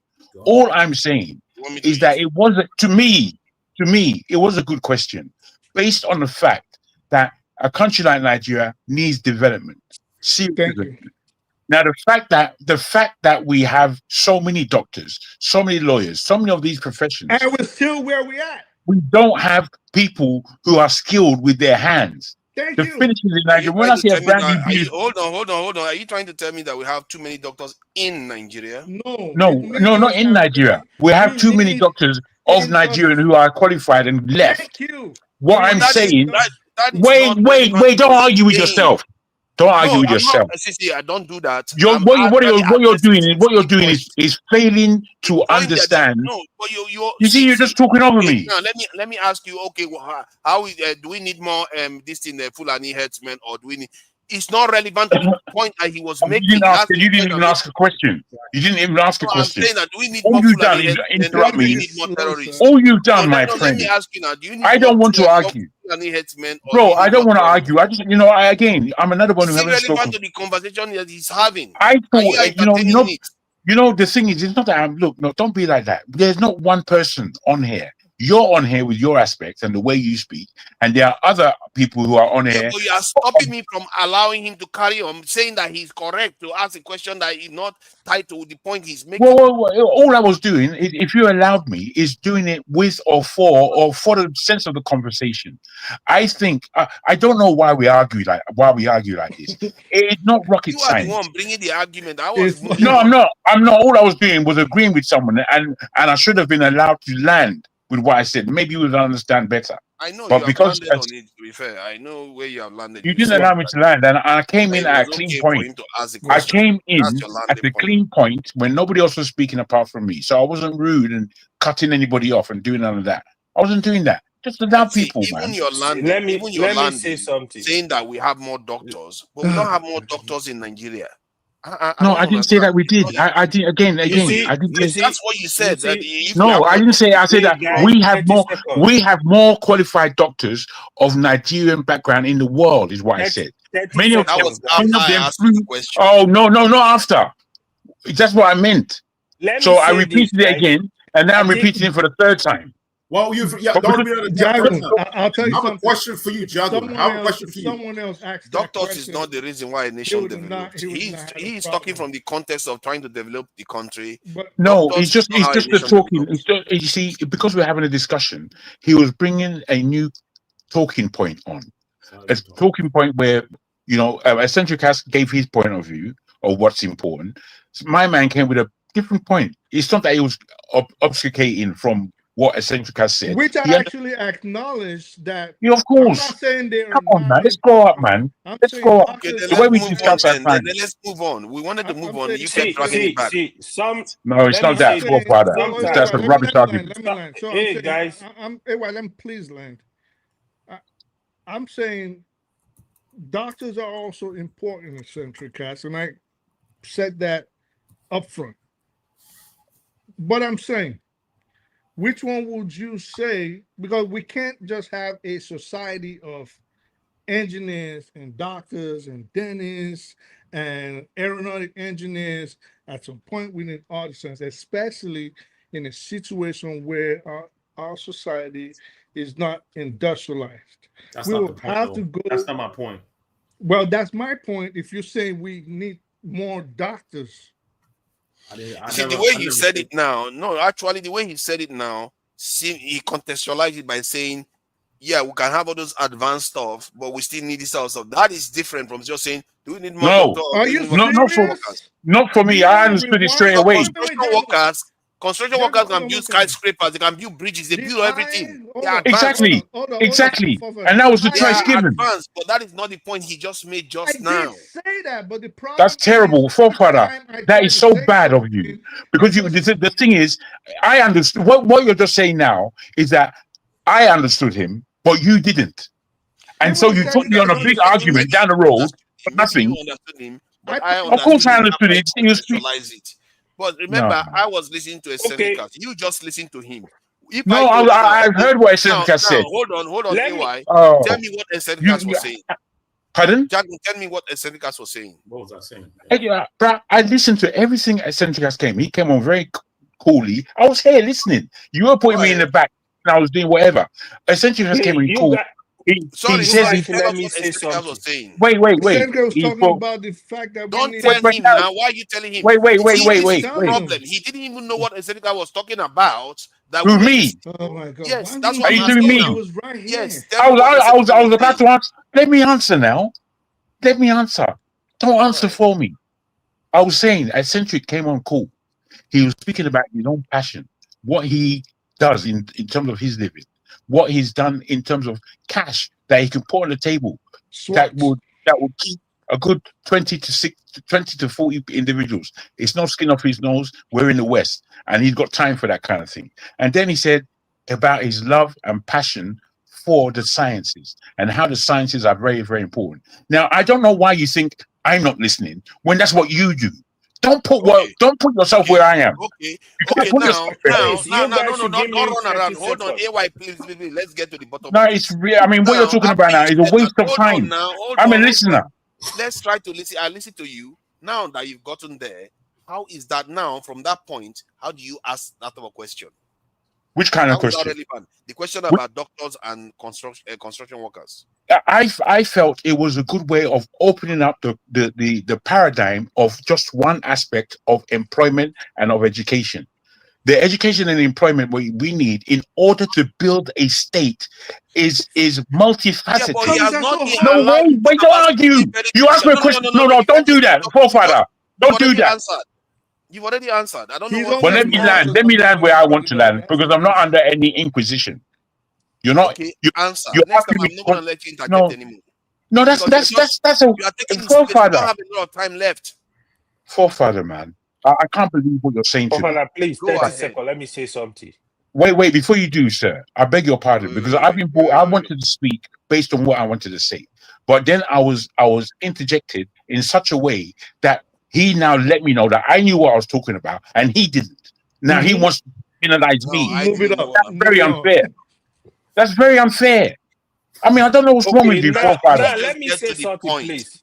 Please, you need to cut it. Let me say this. You see, pathetic. Sometimes we just argue unnecessarily. To be honest, who argues unnecessarily? All of you here. No, you can't do that. Just point the finger, mate. Hold on. Let me finish. Don't interject me. All of us here, we actually basically say the same thing. Except what the secretary is actually basically saying, he's saying like we should focus on STEM. Construction is in STEM, medicine is in STEM. Thank you. But I speak the truth, it's not talking based on what we need today. You know what I mean? They already made, kind of. But essentially, he's basically saying the same thing. No, basically, he's right. But what I'm saying is, inadvertently, I was asking, like, what do we need to accelerate progress? You are talking from that point. So does not get it. He gets it. But I asked the question. So as usual, his ego is still pissed off from weeks ago, and I'm still gonna keep coming here smashing it down each time you bring up. What is he talking about again? You. Yeah, I don't think. Okay, now let me have my own say. Let me have my own say. What I don't like about the way people behave is that, for me, something I find very important, like when he was talking about that science part, I was trying to elucidate the point that it is actually important that we do not just STEM, advanced STEM, deep STEM, which is critical. But all these people that just want to talk about, and especially I speak truth, at that critical point, start talking about doctor and construction workers. No, I asked a simple question. That's what transforms nations. What, construction doesn't transform your nation? We have them. Those are low level stuff. Let me say this because I don't think he was trying to be rude. You don't want to get what you don't have. Don't shout. Don't shout. Keep talking about what you already have. Wait. No. You have construction workers. No, there was nothing wrong in you saying what you wanted to say, forefathers, in terms of but what speak the truth is dealing with is simply another aspect of the same conversation. It's that if we're thinking and if you don't understand it and somebody else does, why don't you allow that person to speak and come to? I am moderating. It's not up to you to decide what I moderate over. No. You're not understanding. I'm not taking. Oh God. You love to argue. you really enjoy just disagreeing. It's not going to let you do that nonsense that you're doing. No, it's not nonsense. It's not nonsense. When they ask you to wait, If you did not fully appreciate what was being said, and somebody else did, no, you see, wait. I'm not saying you should not talk. I say you should wait, not always just trying to fight somebody because they tell you to wait. When did you say that to me? Did you say that to me? Yeah, I told you to wait, that I need to go back to eccentric arts. Till now, we still haven't gone back to eccentric arts to finish the original point that I was trying to make. I didn't hear you. Wait. I didn't hear you say that. And when I was speaking, I didn't hear you say that. When I was speaking, I spoke. Because you're busy jumping back at me. Wait, don't be arguing like this, please. We don't have to talk over each other. We have to hear each other's point so we understand each other better. It can't be because I'm feeling bad about myself or whatever. All I'm saying is that you're eccentric is frustrated, sir. I didn't hear you say wait. Please. That's terrible. Now you don't understand. You don't want to understand my point of view. That's how that was rude. No, you don't. KJ, I'm coming to you. I understand what you are saying, and it's not like I disagree with the point. Why does it need to be so aggressive? Therefore, whether we need doctors or this construction workers. But I don't like a point, especially when I'm discussing something very, very important, critical point for that matter. If you look at it wasn't any more critical than what was being said. Finish, please. You are really being rude. No, I'm not being rude. You are really being rude. Let me moderate. Why are you doing this, forefather? Because you keep interjecting. I'm talking about something. You keep interjecting. If I keep interrupting, you don't like it too. Forefather, of course I don't like being interjected unnecessarily. Because then why do it to some other person? That's what you've done. Don't do it to some other person then. Do you take it on board that you did it first? Do you take that on board? I take it on board, so don't interrupt me. Let me finish. All right, leave it there. Leave it there. As long as you understand that you did it first, that you're the person that did it. So when I'm trying to talk about something very important that we don't have, it's like we relish in doing the same. And Seneca started the conversation with saying we do the same thing over and over and over again. And he even went on to say we are stuck in there. To the point whereby I speak to challenge him and said, "What do you mean we are stuck in there? We cannot change it." Then when he started talking about STEM, he was talking about it at first from the stage you people like to hear about all the time. STEM, doctor, this, that. Then I said, okay, how about deep science? We should now start thinking about something deeper other than just all this. This is flimsy. This is STEM subject because we have been doing it all our lives. Because that is circle that he said we shouldn't want that we are in, that he doesn't seem to have a solution on how we can get out of, and which is important. Whenever an idea is actually very important, when an idea that is going to lead to progress is happening, I can't have people just interrupting, talking about mundane stuff constantly. Sometimes some things are actually mundane. It's only mundane because you don't like who said it. No, because it's been said a million times. That's what he just said. All day. Listen, every second I try to say something all day, and I think everybody already seen it. Your problem is your ego. That's your ego. You act like you have a bees. No, dude. Don't make false generalization, man. If I have ego, he does. Like, listen, we only met online. We only meet online, right? Let me you haven't met him in real life. You haven't met the guy in real life. Hold on a second. If I have ego, you will not even be here. You might as well have thrown me out because what you wanted. I don't have ego. That's why. Move on. Let me land. No. You can't hijack it. Allow me to moderate. You see that? This is what you want. You're going to end up backstage. If you don't allow me moderate, are you going to allow me moderate? You want me to lose my temper so you can have your opportunity to do whatever rubbish you want to do. Your problem is that you think you are the moderator.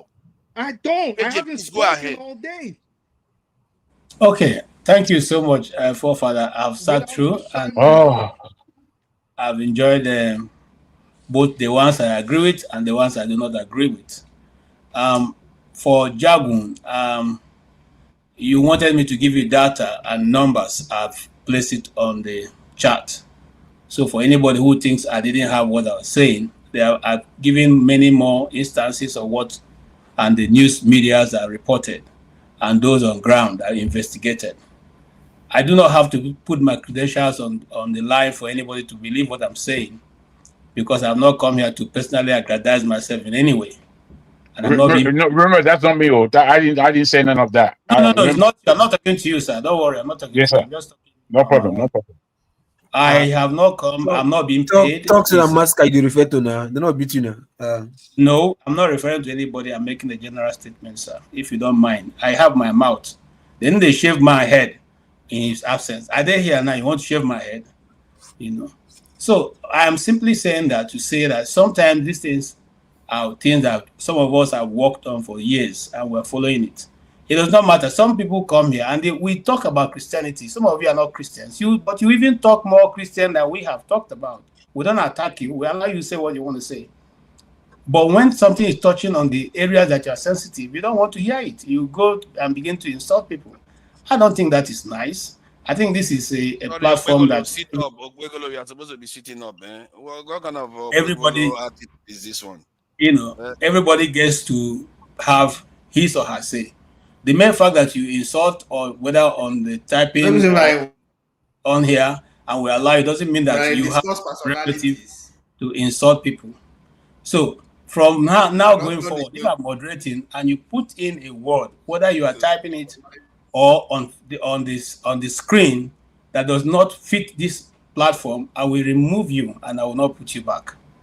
And so I'm only saying that to say that it's because it doesn't listen. Look at what you guys have been doing to forefather. You're not even allowing him moderate. Everybody is trying to push the narrative the way you want, even if it's not among what he wants to do. And I'm not trying to defend him because forefather is allowing, some of you giving some of you that leverage. Okay? And then for someone to be here and then you come and you begin to question people, you don't even know who they are or what the heck they do. You don't know.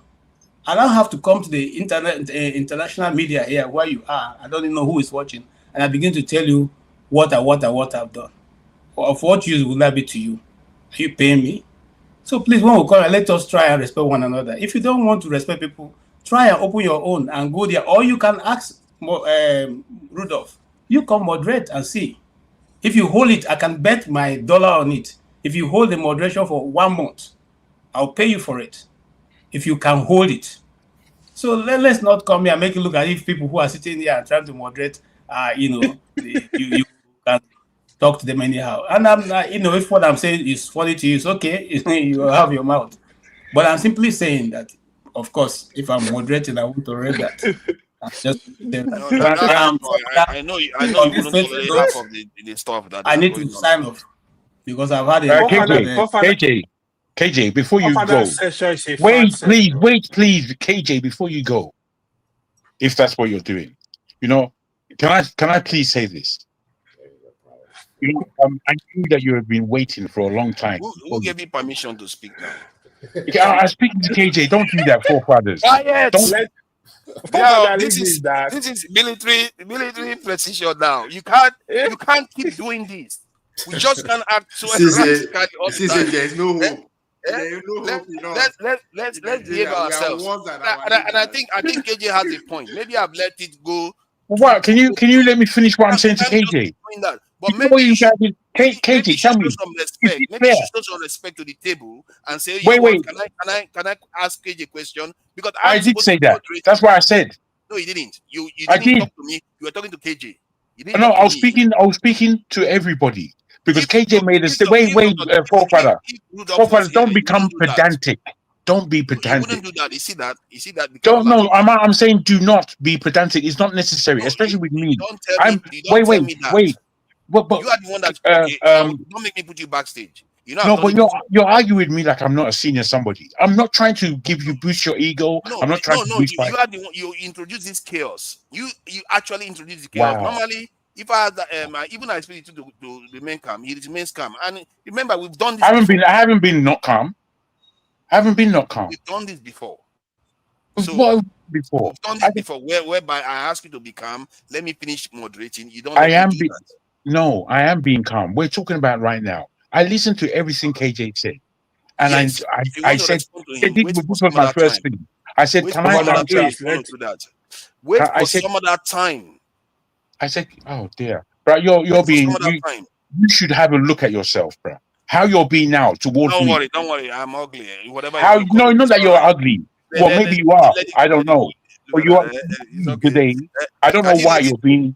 Let me speak to Senegal. I really want to finish with the Senegal. I don't know why you're being this pedantic. I haven't got a clue. All you've done is made everyone feel uncomfortable. From what was quite a good conversation today, you've made You are everyone the one causing it. just Now, because know what caused it. Eccentric guys, please go ahead. Once it's like this, it never stops. So the point you were making, no, it never stops. We have done this before with him. Yeah. What you were saying is about deep science, which is something that I find very, very important for within our own culture. We don't have a culture of going deep into things. We don't even have a culture of thought. How many philosophers do you know in our own context? How many philosophers do you know? I don't know one Nigerian philosopher that I can call now and say, "Oh, this guy is a great thinker." We can reference him in whatever. Obviously, Come up with new philosopher. ideas. Now, what do you mean? Obviously, philosopher. He's a great thinker. What do you mean? He hates education. He's a wegolo. He doesn't like education. Come on, Obie. He's going to do away with There are a few people. We need to see. Let me go back to this guy, eccentricals. I was referring to eccentricals. For the past 60 years. For the past 60 years. No, hold on. Let me deal with the eccentricals first. So about the deep science aspect of it. What is deep science actually? I'm confused. Deep science is almost like deep tech. You know what deep tech so what's the deep science? Do you know what deep tech is? I will remove you now. Don't laugh. No. I'm asking. So if you don't know what deep science is, what I call deep science is deep science involves groundbreaking work. Okay. Work that is not your everyday work. Where there is deep science, and I wanted to understand what you call deep science. That is what I thought. Thank you. Yeah, you have to be trying to push the boundaries. Ideally, you are so recognized that you start getting recognition of Nobel Prize awards, at least nominated, and hopefully so that is the direction we want to be heading. There are a lot of intelligent kids in Nigeria, right? But the thing is like how to harness their talent, you know what I mean, and how to like encourage them, right? I believe that's where we can come in. That was just my whole point. You know what I mean? Like I said, I mean, it takes a lot. Like you have to know someone that runs a school. You have to know a school, and you have to interface with the administrator, whatever, and then tell them, kind of tell them what you want to do, right? The idea behind it is we instead of complaining every time about I've come to the conclusion that the government are not the problem of Nigeria. They're not just the problem. They are part of the problem. The problem in Nigeria is multifaceted. And the fact that we think that we don't have anything to contribute to the betterment of the country is kind of wrong, right? That's why I think the reason why we're here, is perhaps there might be divine reasons, right? Maybe we are here to make some changes, right? Like, for instance, like me, I would love to go back to Nigeria. Like, if I go back to Nigeria right now, right, what I want to do is start like a revolutionary movement, like a socialist movement. You know what I mean? Teach people about socialism, like how to, like here in the I used to live in a place called Kirkland, right? They had like Kirkland Neighborly. That's what they call it, right? Everybody that lives in Kirkland will be a member in that on the Facebook page. If you have something extra stuff that you want to give away, they'll post it up there. Someone gets it. I don't think they don't have that in Nigeria. I've talked to a lot of people on Facebook, like, hey, do you guys have this type of stuff in Nigeria? They're like, nope. I tried to set it up. I could not. It was hard. Like, hey, each neighborhood, you can bring all the members in the neighborhood. Dude, because it's a different culture. And just share. If you have excess stuff, share it. Like, Nigeria is going through a hard time. Of course, there are people who have, like, let's say 20 shoes that they don't wear. They got like 10 probably stay in the closet. But sometimes I feel like maybe you are okay. Let me ask before I speak out of turn. Amongst all of us here that are Nigerian, like go to Nigeria or visit Nigeria regularly, how many of us are doing something beyond just helping family members? Like, investing maybe in a small shop or in a car that somebody is driving. Any business? Is any of you involved in anything in Nigeria? So you want us to be to tell you? So you just say yes. Discussing our life on social media. So they can go fucking business. I don't know. I didn't ask for precise. I don't ask for detail. I just said, are you involved in anything? You tell us what you involved in. So I'm involved. I'm we'll involved. congratulate That's you. a fact. I'm involved in something. Yeah, that's good. So the idea is that if Speak. most of you were as we involved, speak, then as we you speak, you all Nigerian doing it government is already. implementing Mandarin, is making Mandarin compulsory in our schools. To Nigeria. Government, Bola Tinubu government is implementing Chinese language in our school. You guys are talking about deep science. Yeah. No. To be fair, I mean, I don't see anything wrong with that. There's nothing wrong with it. Essentially, introducing Mandarin, right? I don't see anything wrong with that, but I think they can go further, right? They can make it mandatory to teach all the languages in Nigeria in all the regions, right? Like if Yoruba people know how to speak Igbo very well, and Igbo people know how to speak Yoruba because it's mandatory subjects in their schools, it could actually reduce tribalism, right? It could reduce. You have three mandatory. There will be more intermarriage. Sorry. I think they should have three mandatory one. Then the different regions should pick languages within their regions to teach to on top of the three mandatory ones. That's my thing.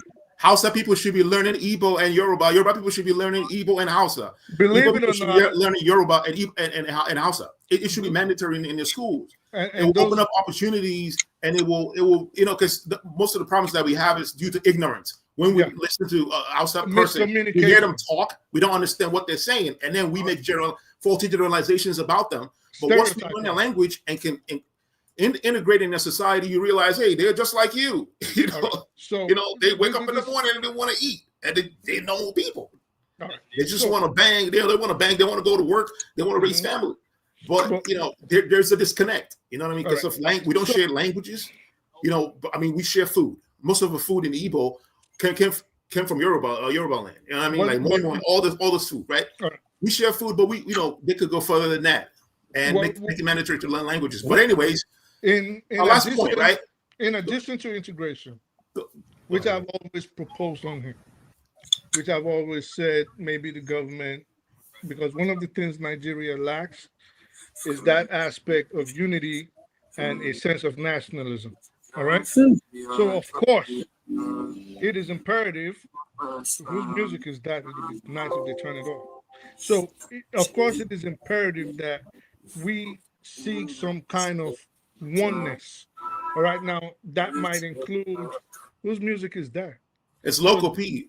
Mute them. So that might actually include us, like you said, integrating with language, right? And I'm still going to get back to my point. Or it could also include, which I've spoken of on here when I first came on, the government encouraging intertribal marriages, intertribal births, relocation to places outside of your region, whereby you get some. I don't mean. Are you describing Nigeria? Well, we're sending we are hoping for these things, or how that's how Nigeria is. I don't understand. All right, that's how it is right now. No, it's not like that. Do you get financial inducement? Hold up a second. Do you get any kind of financial inducement or incentive? Thank you. That's the word I was looking for. Incentive if you marry someone outside of the tribe. You don't. Do you get any kind of financial? We are doing that. We don't need to be induced to do that. No, but that's not what we're saying. He's saying in terms of us seeking oneness. So it is not being implemented in that fashion, is what I'm saying. No, okay, sorry. I think we need to understand this. This division that we talk about every day. This is just between us. Nigerians, but outside of that, let me not lose my train of thought. I've been waiting. Sorry, I've been waiting because man, Hitler up there is gonna ban me from talking soon. So don't make me start.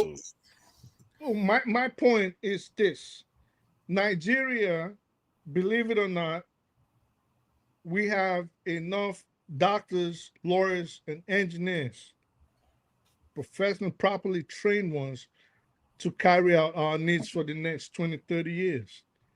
if only. But that does not mean. Hold on one second. Hold on. Go ahead. So thank you. So if only we could find a way to encourage them to relocate to Nigeria, right? This is my point. But my point, when you brought up the STEM issue, when our man up there started trying to fight me, my point was that we need to kickstart industrialization. This is my point. We need to kickstart industrialization. How? We need to kickstart, meaning that country, the geographic entity called Nigeria, if we had any serious government, should have transformed that whole region into a construction sector. The industrial sector.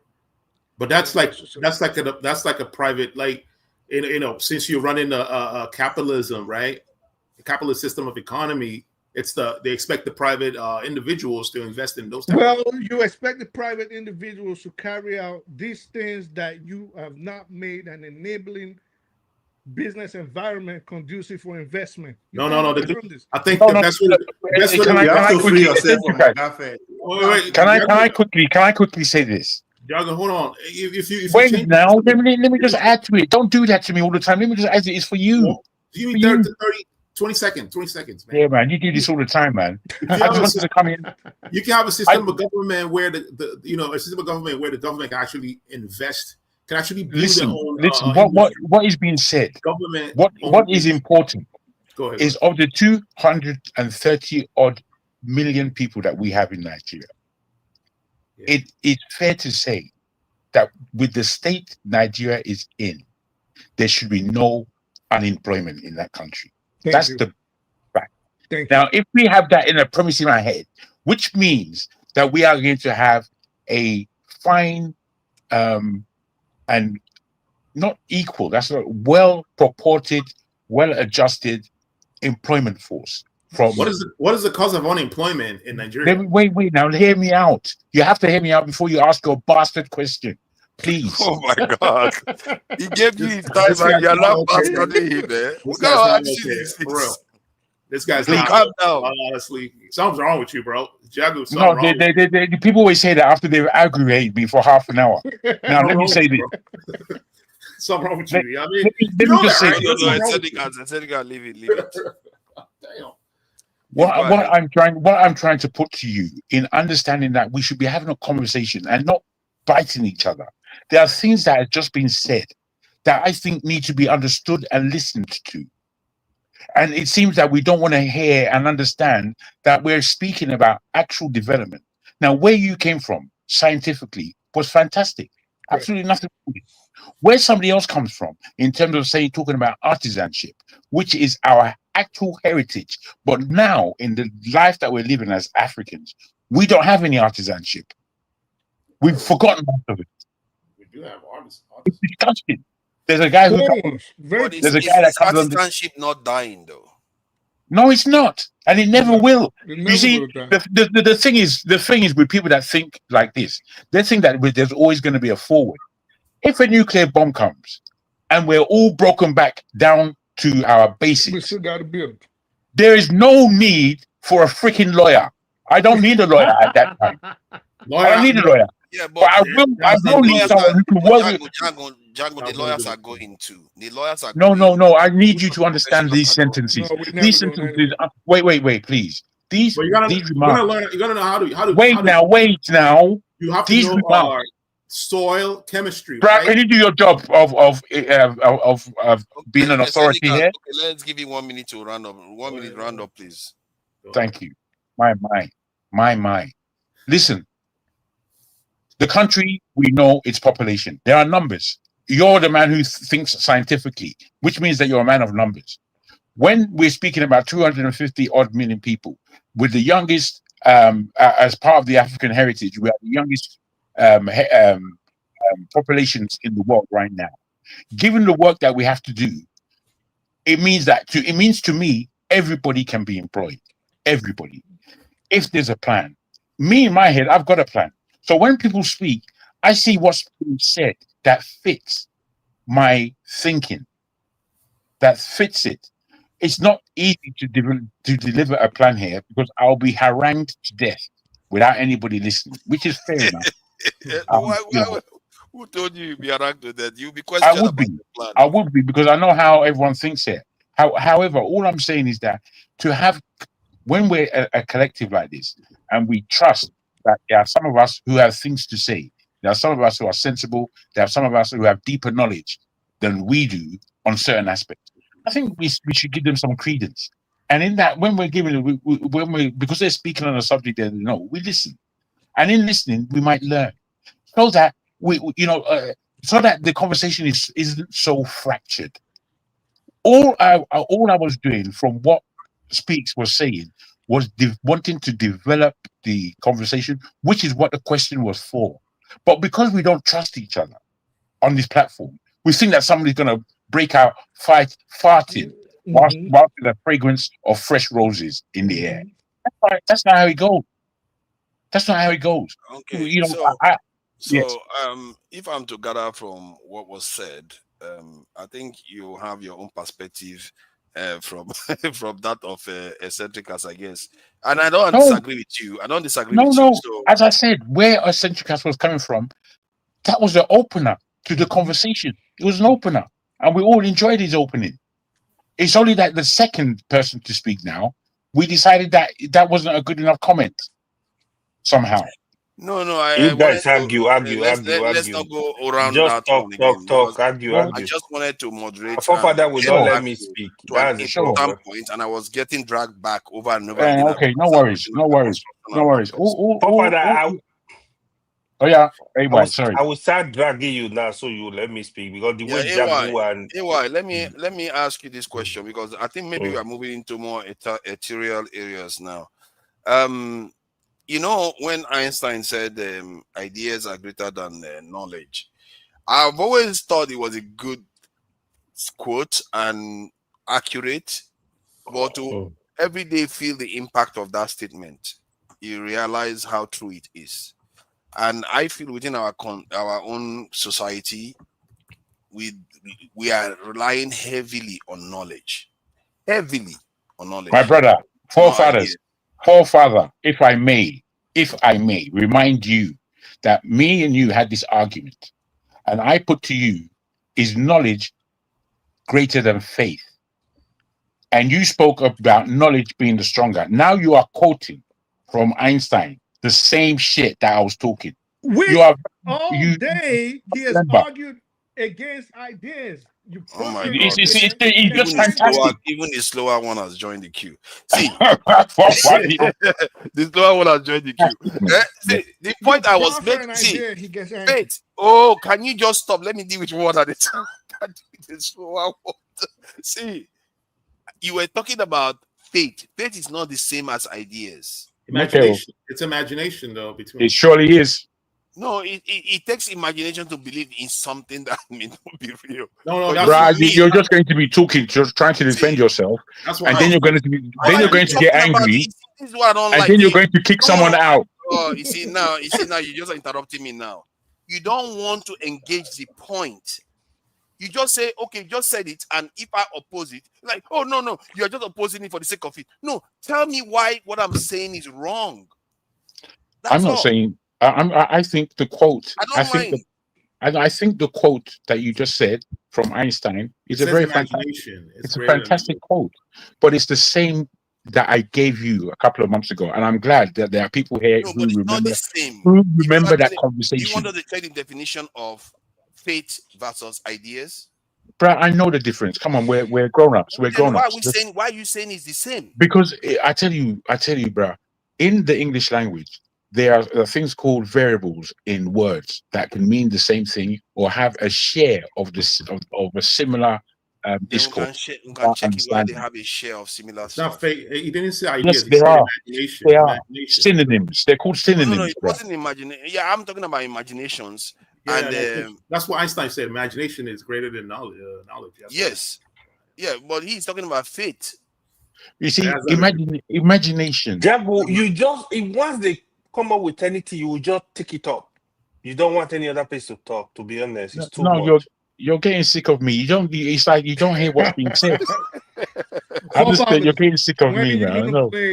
No, I'm serious. It's That's very what fair. he's It's very doing. fair because because you're just opposing me when the two things are not even close, and it's fair point for him to make. They are not Bruh, even it's close. all right. It's all And right. You that's don't have why to. one wants to join the queue for the sake of it. No. It's all right, forefather. Your forefather. No, allow him to be right. He doesn't want to be corrected. To Niger. So I know you're doing your best. It's me. This is You fact want to attack session. me. I said we can check the facts. Hold on. Faith versus this in idea imagination. They're not the same thing. Totally different things. Don't think he's stupid. He's dodging my He's dodging my statement for a reason. No, I don't have any. I don't have the energy to. You're just going to drag me on the floor. I will not know whether I'm seeing my left or my right again. So this is let me bring AY in, please. So this is my point. You're going to bring AY in. I know you have a tendency to feel your ego has been bruised when you have facts in front of you. So we've been waiting for hours. What you guys were disputing, and I hope the rest are awake. It's right there in the studio chat. Can you play those videos for the people so we can learn more? About what? I don't know. You can read. You can see I sent it to you. You can see we had this discussion hours ago. I'm seeing Mascot's video. Let me see. Okay, the Mascot's link. It's in the studio chat, forefathers. Let me go back up. You were watching them. I saw you watching them. So don't pretend like you didn't. I saw you. You didn't see nothing. You saw nothing. You know how many times eccentric cast. You know what he be doing? If he challenges you, he'll check on ChatGPT. When he sees it, he just turns the whole conversation and starts arguing something that's not even related, just because you don't want to admit that you was right. You got right there. When they say this guy is slow, you are slow. Mm-hmm. Do you know that? Why would I just want to win the argument? If you are correct, I will concede. Day to day.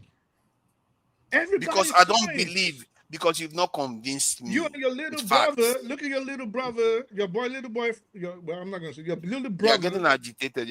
No, of course I'm not. I'm not agitated at all. If you convince me with a fact, I will concede the ground. What is there for me to gain? You won't. You know how many? Listen, just play the videos, man. There was a time I made a mistake. Yeah, was it not last week? I made a mistake. I'm thinking that it was 800,000 naira per month. That before people start getting. How many times have you shut me down today? Can you please hold on? All right, of course. I made that categorical mistake. I thought it was 800,000 naira per month before Nigeria start getting tax, paying tax in Nigeria. But it turns out that it was 800,000 naira per annum. And I was that's correct. I was disputing with OD about it, and I was like, oh my God, I can't believe I made that kind of catastrophe. Because it was OD. How many times have I brought something up today that you shut me down? You and your little brother, even your little brother, I asked you a question, he decided because he was accurate and you are wrong. I asked him a question, you want to answer. I don't know. Concede ground when you are wrong. What was I wrong about? Whatever we have been discussing today, and you are opposing me, you have been wrong, in my opinion. Of course, I stand for fathers. If you prove me wrong, I will concede. I'm not here to win a competition. Same thing I told you and G. It's not winning a competition. I'm enriching myself. You see, this is how you people think. I'm enriching myself. Move on. When I come on here, and I don't even want to mention his name. That kid been here for like only 22 months. I don't understand how you reason. But in any event, listen, it's right there. I'm not trying to go in the back and forth. All you've been trying today was to get me out of character. And you've gotten used to it where you guys will do things and then I'll get antsy after a while, but I'm not falling for that anymore. But thank you. I'm glad you are built on resilience. No, that's thank why it's not resilience. It's like I am happy for you. Let me go to now that you have built that resilience. Let me go to AY. No, just play the video and don't run away. It's right there. Play the video. I will play it. You are not going to tell me how to moderate, okay? Please. Let me go to AY. Then if Support Diaspora wants to speak, you can go ahead and speak. AY, please go ahead. What's your question, though? What's the better? AY. So you were talking. Hold on. I don't want Jago to take over. Don't be silly, AY, bro. Come on. You're so silly. So Oh my God. you were saying basically like Centric acid idea stress. and knowledge, right? Yes, And it was more of a lamentation, really, that within our own community we don't deal with ideas as much, that we are heavily dependent on knowledge. And this is why when we're having which conversations, community are you referring to? You mean the we Nigerian Nigerian community, Okay. and mostly black community, to be fair, black community too. Yeah, that's a fact. That's a fact, actually. Yeah. Anybody disputed that? No. Only Hitler that disputed himself. It is a fact, actually. It was Jagun that said. Jagun tried to dispute it by saying he didn't dispute it. He said that's what I was saying, because we were arguing over the difference between faith versus what other stuff. He said faith was faith versus knowledge. I said that is not what faith versus knowledge is different from imagination versus knowledge. They're two different things. No, it's not. You see, my brother. If you look at the where these words belong, and you go back far enough, you'll see that they mean the same thing. Imagination. The word imagination is a Greek word, and it goes back to the worship of God. It's the part of your mind that you have pictures of that are more real than the physical life that we live. That's imagination. And imagination is so wonderful that the colors that you paint in that imaginary space can come to fruition through you. This is faith. You may not know these things. You may just like to open your mouth and let a load of Josh So hold on. without actually being able to understand what it is that we're talking about. Now, do you want me to share the definition? Do you want me to share their definitions? Hold on. I know where you're going to come from. You're going to come from one yesterday dictionary. I'm going back to the caucus of these things. Go on. Let me ask this question. What does idea and knowledge have to do with faith? What's the connection, though? Good question. Well, for somebody, I don't know if you're a man of faith, but you see, proving yourself to the world, it takes faith to do it. Proving yourself in this world, it takes great imagination to picture yourself in tomorrow. Do you know what that is to do? That is to have faith. Now, you may or may not appreciate these things, but I'm a man of the English word. You understand? And in this, I create my ideas. You understand? I don't just use these words because I know of them, because I learned them from a white man. You get me? So I can open my mouth, and let a lot of bullshit you still haven't explained come it. out. You're it's just ridiculous. talking, but you have not explained it. See, this is what a lecturer calls waffle. Yeah. Just waffle through it. Okay. Go and look for it. I've done my own part of your education. I can see you gotta look for it by yourself. You want me to read it? They say faith let me read it. Faith is defined as a strong belief and trust in someone, especially in a religious context where it means belief in God or religious doctrines. It can also mean complete confidence in a person or thing, even without proof. Absolutely. Hold on, even without proof.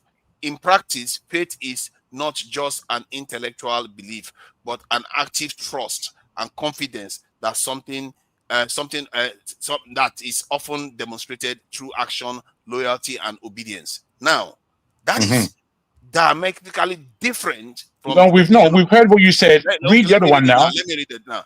The imagination, the faculty or action of forming ideas or images, concepts of external objects not present to the senses. Totally diametrically different. Honestly, I don't think we should bring in faith into this discussion. It's up to you. So we are discussing in the realm of science, right? I don't think we should bring faith. Here is the reason. What Jago is saying is that, for example, there is a car you want to produce in 2026. It's telling you, you can go asleep and have the faith that this car is gonna. The knowledge is even the idea first. You consider the idea. The knowledge is also very important for you to be able to achieve your idea, right? So, yes, when we are discussing on the religious level, yeah, you can come in with faith, right? But But this is what I want trust to ask me, you. Why was he talking don't about forget, religious faith? even without faith, sorry, can speak true. Don't forget, even without faith, even people that don't even believe in the existence of God, they get this stuff done. But they have to have So are you faith, though. There are two It's not different just types God of that people words. have faith in. Faith. People put their He was faith. talking about the let religious me say aspect this, of right? faith. This is actually sometimes more than faith. Yeah, we are looking at it because of Nigeria. We are religious people, kind of, right? No. Even me myself. Hold on. Sometimes the knowledge, having the knowledge is actually sufficient. But People that let me cut hold you off. on, Let me cut you off. let Let me cut you off. Do me you try to believe explain an this. atheist? Because we heard. I'm sorry. Go ahead. I know I'm being rude. I'm sorry. But forefathers described two definitions for faith. The second one was actually what I thought Jagun was espousing, which is the ultimate confidence in the belief that something is achievable. So my question to you was going to be, do you think an atheist can have faith? Atheist, that's what I was trying to explain. Without thinking about God, without attributing their success or the hope of a successful venture to God. An atheist can have faith, he's frozen, which is what I thought Jagan was actually talking about. I didn't think you were talking from the religious aspect. I thought you were I talking wasn't about talking necessarily from having religion. confidence in that something is achievable. This is what I thought you were talking about. That was my belief that this is your position. Yeah, he's frozen. It is frozen. So But you can probably hear. the concept of faith implies that you have to be careful, because sometimes I feel like you guys are diluting it, like to say, oh, I'm going to work this morning, so because I'm going to go to this work this morning, it has to require faith. No, faith, that's why they say the strong emotion. Yeah, it's something stronger than just, oh, the scientist is working on something, so he has to have faith. No, it's something, that's why they call it faith. Otherwise, everything is based on faith. To bring up a scientist who is an atheist. To bring up something. Wait. To bring up scientist who is an atheist, maybe, yeah, is a very good personality to bring up. In that, a scientist, I listen to a lot of scientists in what they discuss about the difference between God and science, and they say that they always have to go. They don't call it faith, but they always have to go into this blind arena where, because of what they know in science already, they can put to imagination what they're expecting. Sometimes they come to a completely different knowledge, but what comes out from their experimentation is such. But a lot of times, it's still faith. Yes, it's faith that they have in the future of what they haven't seen. Faith, man. No, that's faith. All right. Faith does not only mean from a religious aspect of It doesn't. something working. It's not faith. I don't have too much of an opposition to the idea that somebody that believes that, okay, based on the research that I'm doing, I'm going to succeed. You can describe that as faith. That's faith. Because sometimes they have to have a bit of confidence in what they are working on. That's right. See what I mean? But don't conflate it with the ideas that generates the research. Don't conflate it with the ideas. The imagination that enables the research to be done is not based on faith. If I invented something right now and I thought to myself, after splitting this photon and putting wings on this and adding all kinds of mechanisms that can thrust the engine and make it fly, but I've never done it before. Nobody has ever done it before, but I finally do it and I say, this is going to work. Using the principles, based on principles in physics. When somebody is doing something that is based on informed opinion. So if I say this is going to work, what is that? See, let me put it. There's an element of faith there. He asked you a question. I'm answering it. There's an element of faith there. However, when something is based on an informed action, when does it when is it For based father, on for faith? father. Let me ask you back now, Jesus Christ. I said when something is done, is done based on an informed action. Where is the demarcation between the action being based on faith or based on knowledge? You're still going back wait. to wait. No, wait. You're Let still me. going back They to both flow. hold up. No, let me come from another perspective. Let me use my work as an example, right? Go ahead. So if you implement a system, right? Let's say if you implement let's say corrective action a system, right? Or you want to calibrate all the metrology equipment, right? So what you do is when you introduce that procedure, right? You introduce the procedure and then you do audit. You audit the procedure to see if it's actually being done the way it's written in the procedure, right? If it's not being done, then you go back. There's a name for it. I'm trying to remember the acronym for it. It's damn it, I forgot the acronym. I'll look it up. So there are steps that you have to follow, right? When you want to do something, you do pilot tests, right? Because you don't just operate on faith. Like if you build a car, you want to test the car. You're not just going to get in the car. But if you put start driving car, off. I think you guys are still misconstruing completely the definition of faith. You're still relying on the first aspect, which is you don't understand that a word can have multiple meanings. Let me read it again. He said it can also mean complete confidence in a person or thing. Exactly. Yeah, but you are missing the part complete. Listen, you are missing that part complete. That's what I'm telling you, that it's often based on knowledge, not just complete blind faith. Again, listen to me. Nobody said blind. Nobody said blind faith. Said anything about blind remember, faith? you're reading from the. Hold on. You're reading, forefather, from the word faith and its meaning. By complete means blind. If it's yes. How can it be blind if it's provable? Wait, Jargon. 1 second. Let me just go again. If I believe, based on my calculations and my knowledge of science and physics, that I have done this bottle, attaching wings, thrust, boosters, all kinds of things, and I know I can propel it into flight, right? And I've done it. And let's say you come and start arguing with me that it's not possible. Build it again.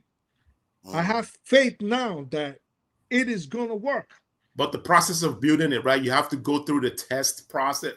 Yes, of course. Yes, of course. First, you have to follow. You see, my brother. Let me. Eccentric. Let me just put this to you. Yeah. You see, all it is that everything is not material. That is the aspect that you need to get your head around.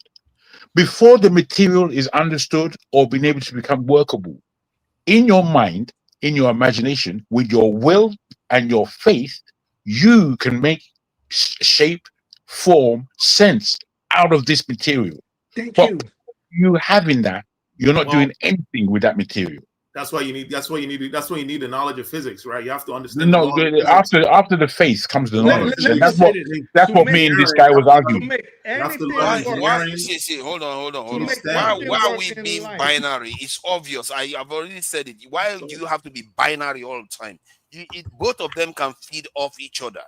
Like I just stated it earlier on. Sometimes faith is stronger like you've never done this stuff before, and you just went and slapped something together. You didn't even go through any stages. You say, "Oh, let's go and fight." It means you're just going. Hold on. It means you're just going based on complete faith in what you've just done. In another scenario, you do a lot of tests. You do a lot of different things. Then maybe when you want to demonstrate on a day, you have faith that everything is going to work based on a more informed opinion. That's why we have regulatory bodies in America. That's why we have FAA. FAA cannot. You're not going to fly an airplane without FAA approval. That's why you have FAA approvals. That's why you have to go. Okay, you know what I'm saying? 1 second. Let's try this again. Forget science. Forget science for 1 second. Take it, flip it over your shoulders, chuck it behind the chair. Forget science. You want to start a business. If you want to start a business, for example, and you've put everything together, your business what type of plan, business? whatever, prostitution, you're selling coke, whatever, make something. So you want to start a business, okay? And you put a plan together. Okay. And you look at the demand for these products. Okay. And you look at how you could supply this product. Feasibility studies. Yeah. Right? You wrote a business plan, right? Mm-hmm.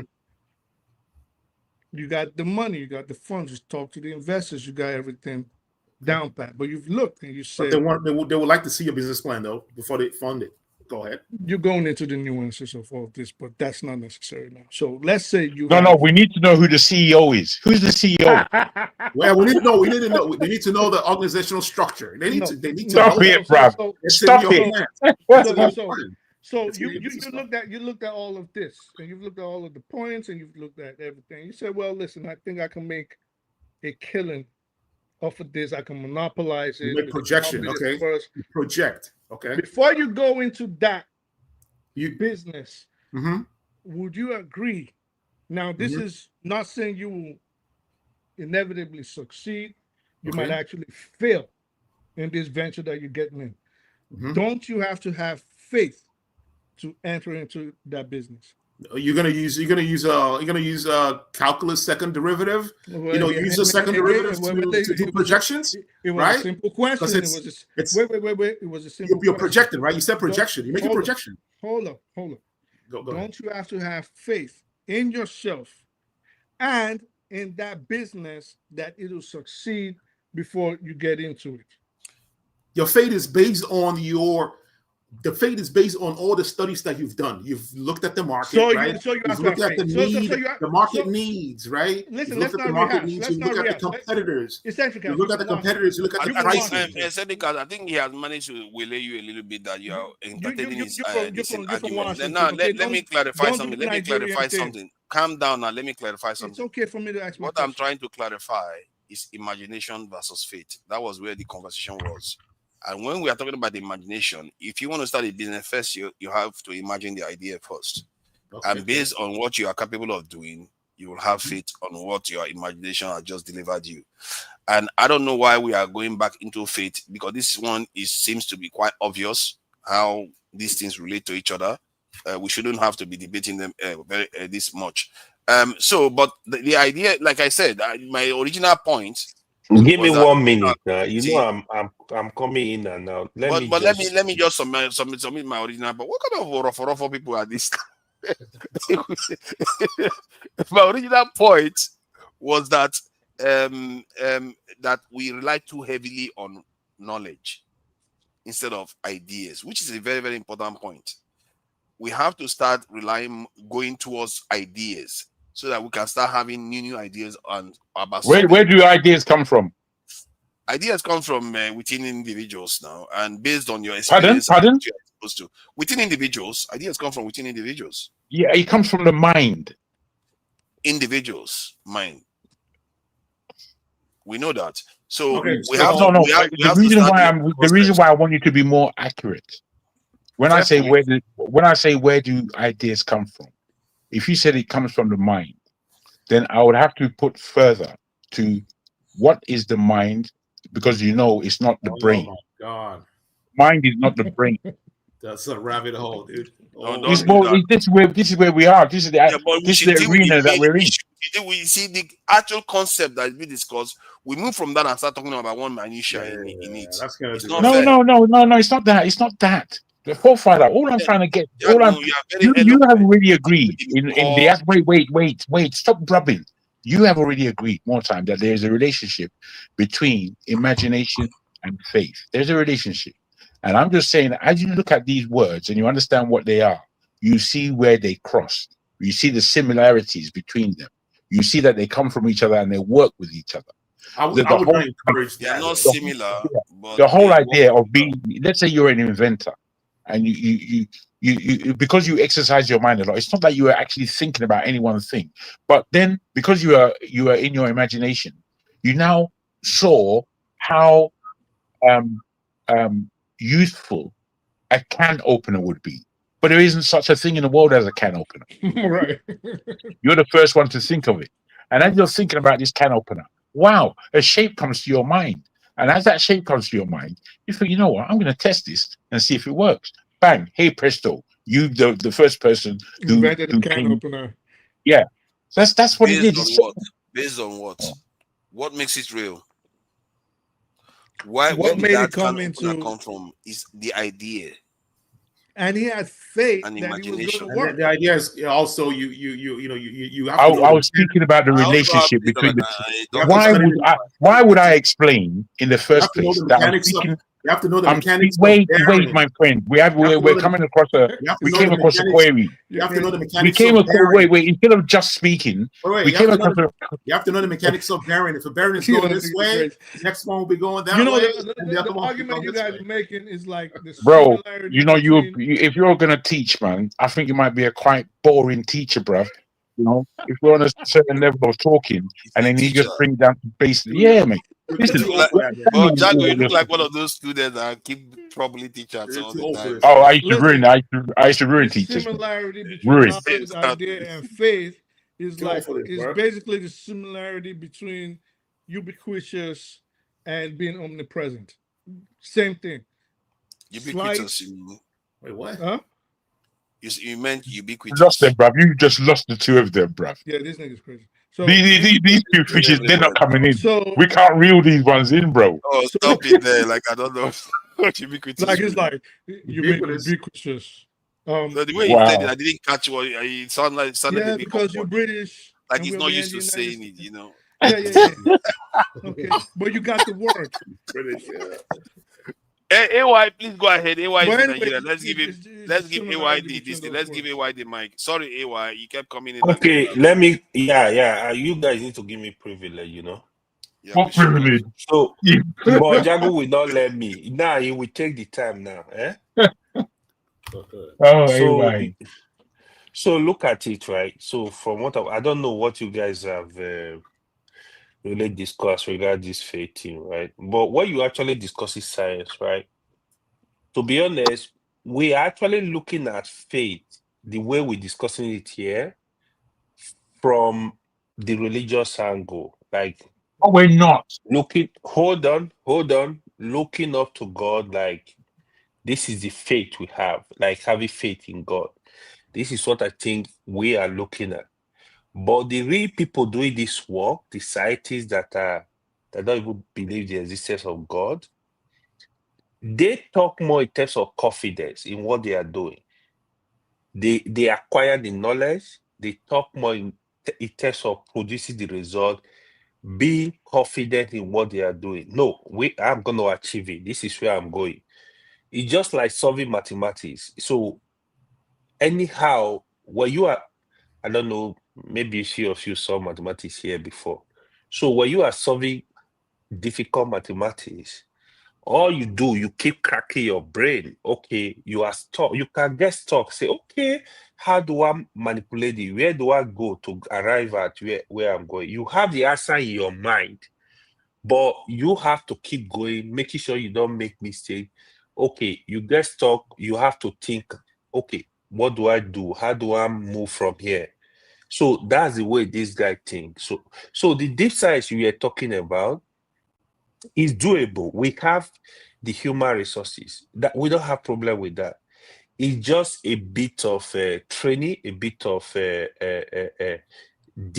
going deeper into things. We would have be producing results, but we don't have the environment. This is the problem we're having. We have the resources. So, of course, Nigeria are doing research all over the world. They go to America, go to Canada, go to UK. They do research in those countries, you know, and they get good results. You see Nigeria with patent. They've done a lot of great job, to be honest. So Yeah, you see, but they get patents, it's true. And even African Americans, they have a lot of patents. But if you take the scope of patents that are out there, minuscule from our community, like from Africa to the diaspora, minuscule. I don't think it even makes up 5%, even less than that. It's also the Do you know mindset. that it may be even less in Chinese, because what they prefer to do, they don't like patency. They don't like the idea of patency. They believe that knowledge should be shared, and you don't have to. So what they did, instead of getting patents, They just stole all the technology that they can get their hands on. They knew Yeah. that. I think the And I Chinese are find that putting out a more patents than fantastic way of everybody going now. forward. Yes, Let so, me check. you know what I mean? Yeah. Chinese, ahead. they just go and see knowledge they modify. That's just what Yes, Jago said yes, is now actually true. they're wise. A Chinese professor actually said that to me. He didn't hide it. He said it to me. That's what they do. But China So, files the most patents in the world now. 47% of them. very possible, because they do a lot of things. Crazy. One country. And here is our own mindset. So even the mindset needs to be changed, because to be honest, we are hungry people. And that's just the summary. We are actually hungry people. What I mean by that is, even the leaders are to the people. So you are going for, let's say you have a scholarship to go to America to go do research. Most time what we think is the survivor. Okay, oh, I'm gonna get small money. Oh, I'm gonna be able to hustle. So this our thinking. Then the person get there, he get little money, he buy car, he go home to show off. He buy car, he get little money, he go build big house in the village. People say, oh, he's rich now. So these are the kind of things we do that really push us back. I was having this call with a friend in Maryland. You know what Nigeria, you know what they do, what these guys do? They want to travel for December, for example. December is coming, right? They have jobs. They start driving Uber. They can work 20 hours a day just to save a lot of money, go to Nigeria, squander that money, and come back. Some of them get into their credit card. The question I ask is, I cannot be that foolish to go hustle, work 20 hours. I will go and waste the money. If I want to buy a business, I can do that. Say, I just want to pass through this stage. Let me gather the money and buy a business. So this should be our thinking. I want to buy a business. I need to work extra hard. Let me be able to get money. That's a good. But if you just want to go to Nigeria and waste the money and just show off, why are you suffering yourself? You're just gonna kill yourself. So how long are you gonna be able to do that? So is the thinking is also wrong. So a lot of all those stuff, we got to change our thinking too, not only the work. It's Because really hard. otherwise you will not see. Maybe AY, maybe the best way, because since the Nigerian ecosystem is very, very difficult to create the high level, refined discipline within the scientific field or technological field, maybe we should be encouraging the ones that are gone overseas to start working in all these places to help them ascend up the ladder, because some of all these things is deliberately done. You have to enable them to ascend up the ladder so that they can actually go and start working at the cutting edge of all these things, and more of them too. Because there's a reason why we are not ending up as top CEOs of multinational companies. Look at how many Indians that are heading all these big companies. Chinese even that are supposed to be the enemy of America. There are Chinese people that are heading all these top companies, but no black person in any of them. It tells us that we are capping our knowledge somewhere. And don't you think racism plays a part? Yes, but that's the whole point. You channel the resources to enable your people to get to those points, even with the racism, because racism can only affect you as much. But how can you do I that? must say this. I must say this. However, I'm sorry. United. Sorry, brother. Sorry, bro. I must say this. You when it comes to speaking about black people and employment as top CEOs in the world, you mustn't take Nigerians out of that equation, or Africans. They're there. They're in that. I came across this Nigerian lady, light skin, very beautiful woman. She's one of the she's doing one thing in NASA. She's one of the top women. When I researched her and I looked at her, I thought, we're unstoppable. I don't know. We speak as it's ignorance.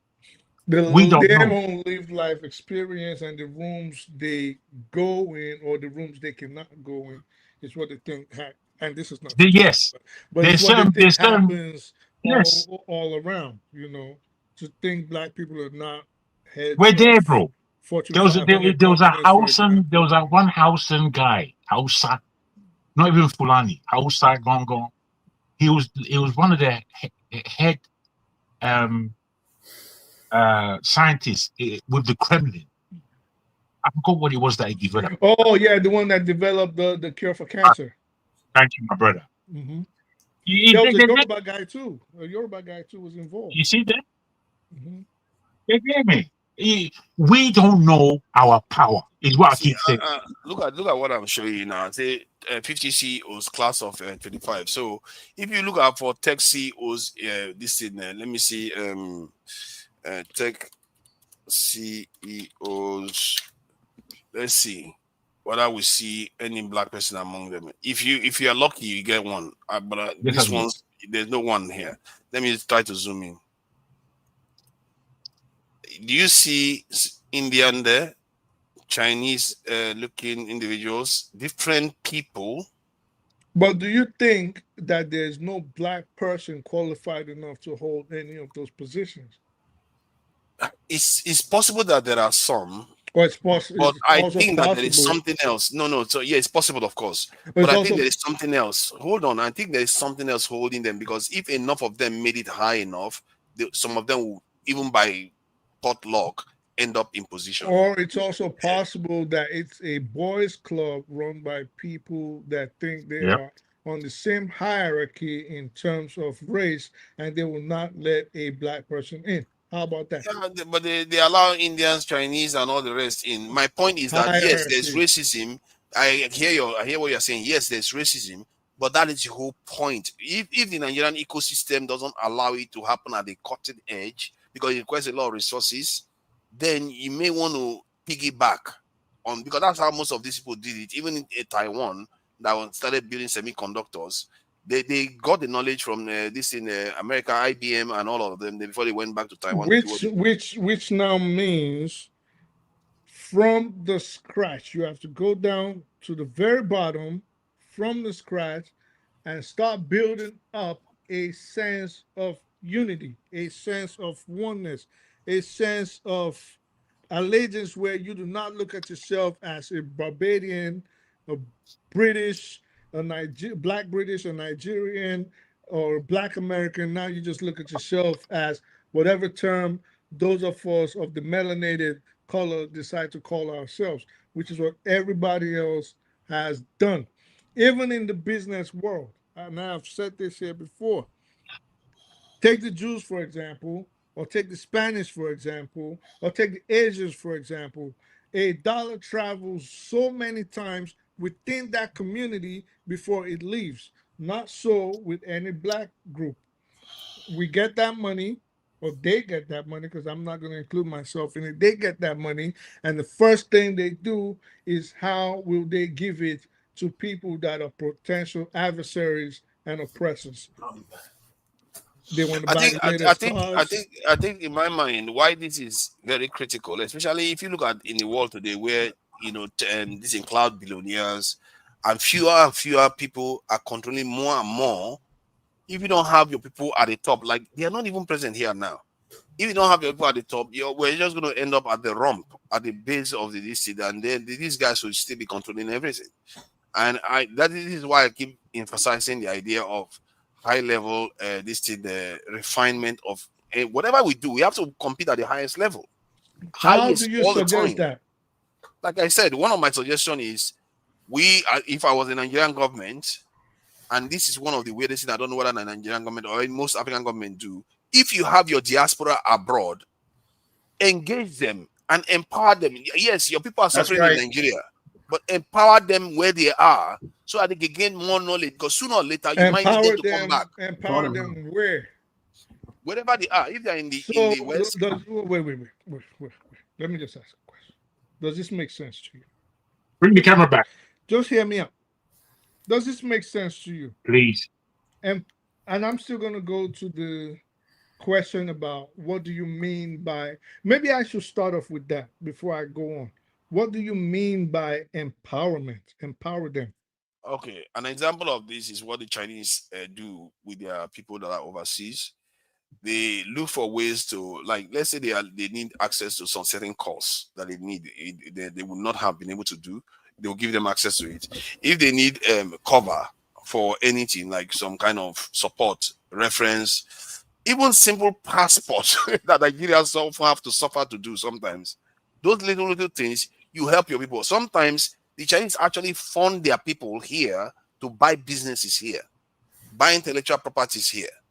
So But those type of things, yeah, the Chinese do that. Those are the kind of things I'm talking but about. Nigeria is not financially solvent enough to now start investing money in the diaspora with the hopes that they're going to return the favor by coming back to Nigeria to develop the nation. You talk as if you don't understand the No, I Nigerian understand exactly what you are saying mentality. there. I understand exactly what you are saying there. But the amount you invest is relatively little compared to, like, let's say you invest 500 or 1 million a year on some of all these people. You just pick them, especially critical ones. Because sometimes all they need is a nudge to compete with their peers there. Because their peers have all those support. But what is the incentive that after because there has to be an ROI after they invest all these monies in these random Nigerians in these places that you want them to compete in. So what is the guarantee that the government will invest $1 million, which I think is a drop in the bucket and will not make any significant impact? But what do you think will happen when you invest $1 million in how much? Let's say 20 random Nigerians and give them Yes, 50,000 each. in very, very high positions. There are not that many that are in that position anyway. All right. So you give them that money. What is the incentive for them to move to Nigeria after they've gained whatever you The sponsor them incentive for? is that one, the fact that you have the mind to do that for them indicates that you know what they would need in Nigeria because you've already invested in them to get higher. Secondly, when because they are Nigerians, they also have the need to want to help their people. When they see that their own leaders are even helping them to ascend higher, they are even far more likely to return. Out of that 20, if 3 or 4 returns, that is big. And the other 17 will be there representing and inspiring. Sorry, let me finish what I'm saying. The other 17 will remain there, inspiring the others and making way for the others to come along. You see how the Williams sisters, after they did what they did, and now a lot of black people are coming through the same way again. That is how why would you want to invest in 20 people with the hopes that 3 come back? That's a bad investment. Well, I just told you that. No. When you had 0, you have 3 high-level world-class technologies. And that is hoping 3 return, right? That is even hoping 3 return. Indians are returning back in droves now. Because they're Indians. They don't have the same mentality as Nigerians.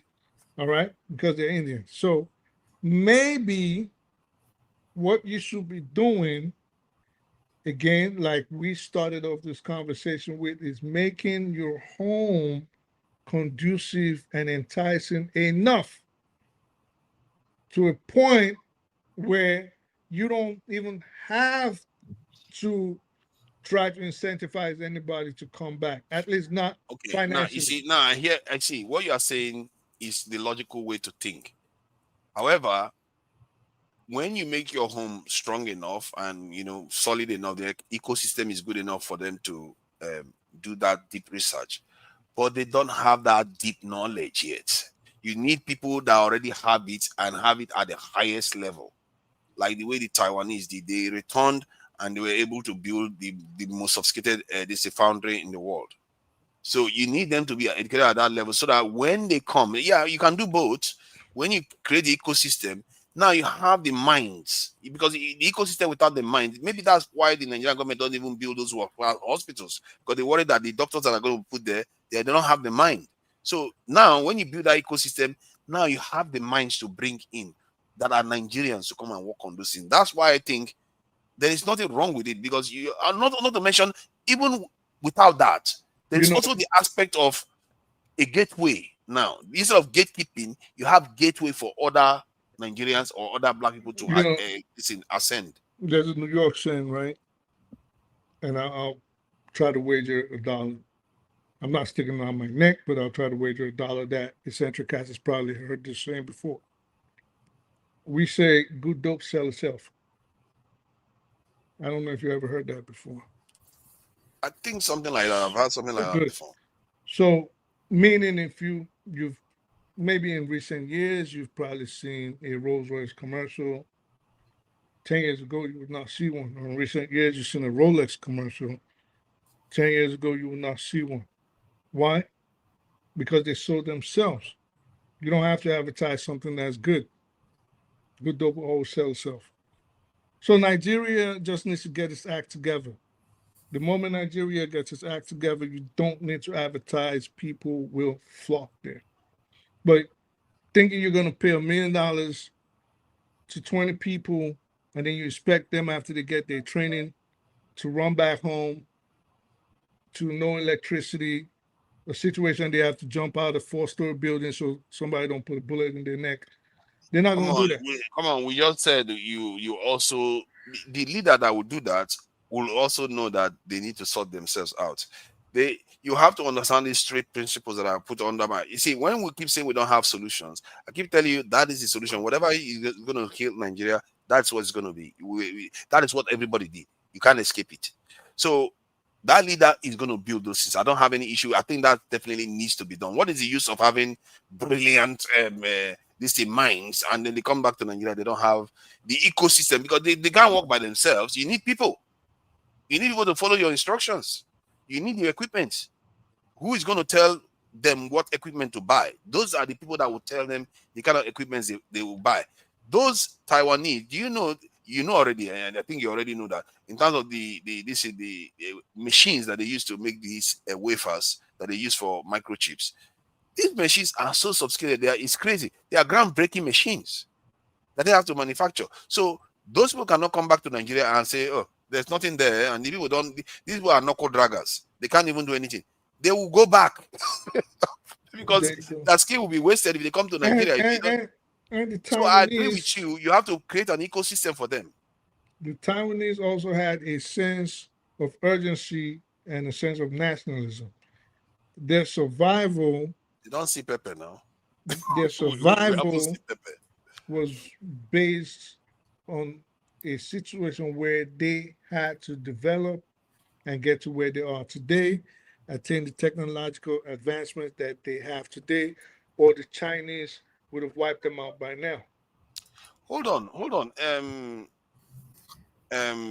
I speak the truth and eccentric. Has there been a black FBI head before?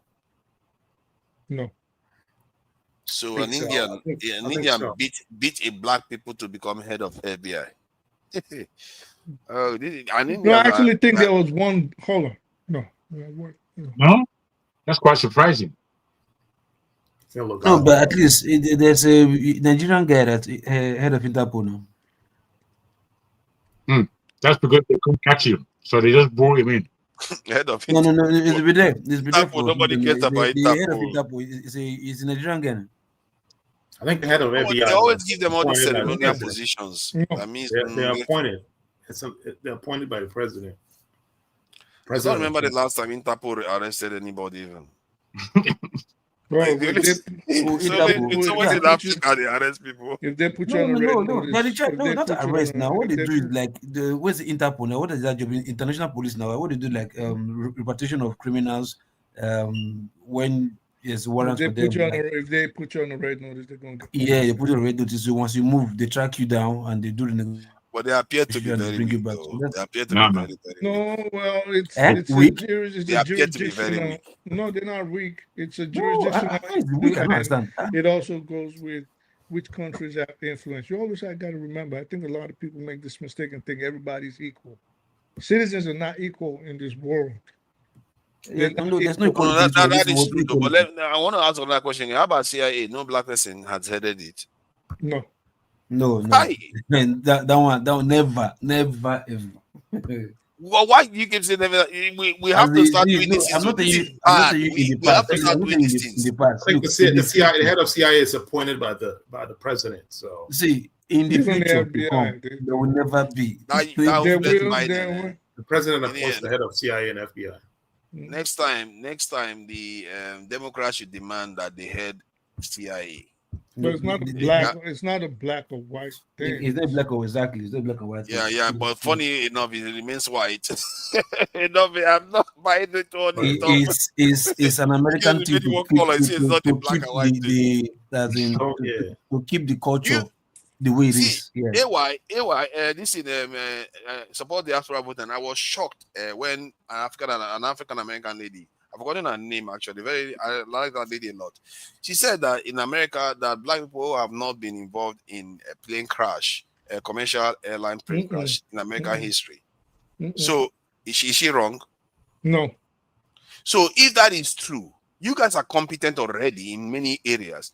How can you not expect to be head of CIA? Enough is enough. What do you plane crash as in the day you put a black FBI director, I promise you, domestic terrorism is going to rise by 10,000%. What is wrong with you? After all, Clarence Thomas is there.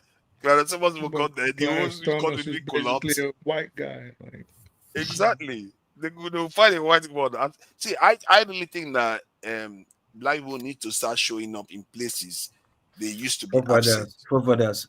Listen. Everything in life is not about qualification.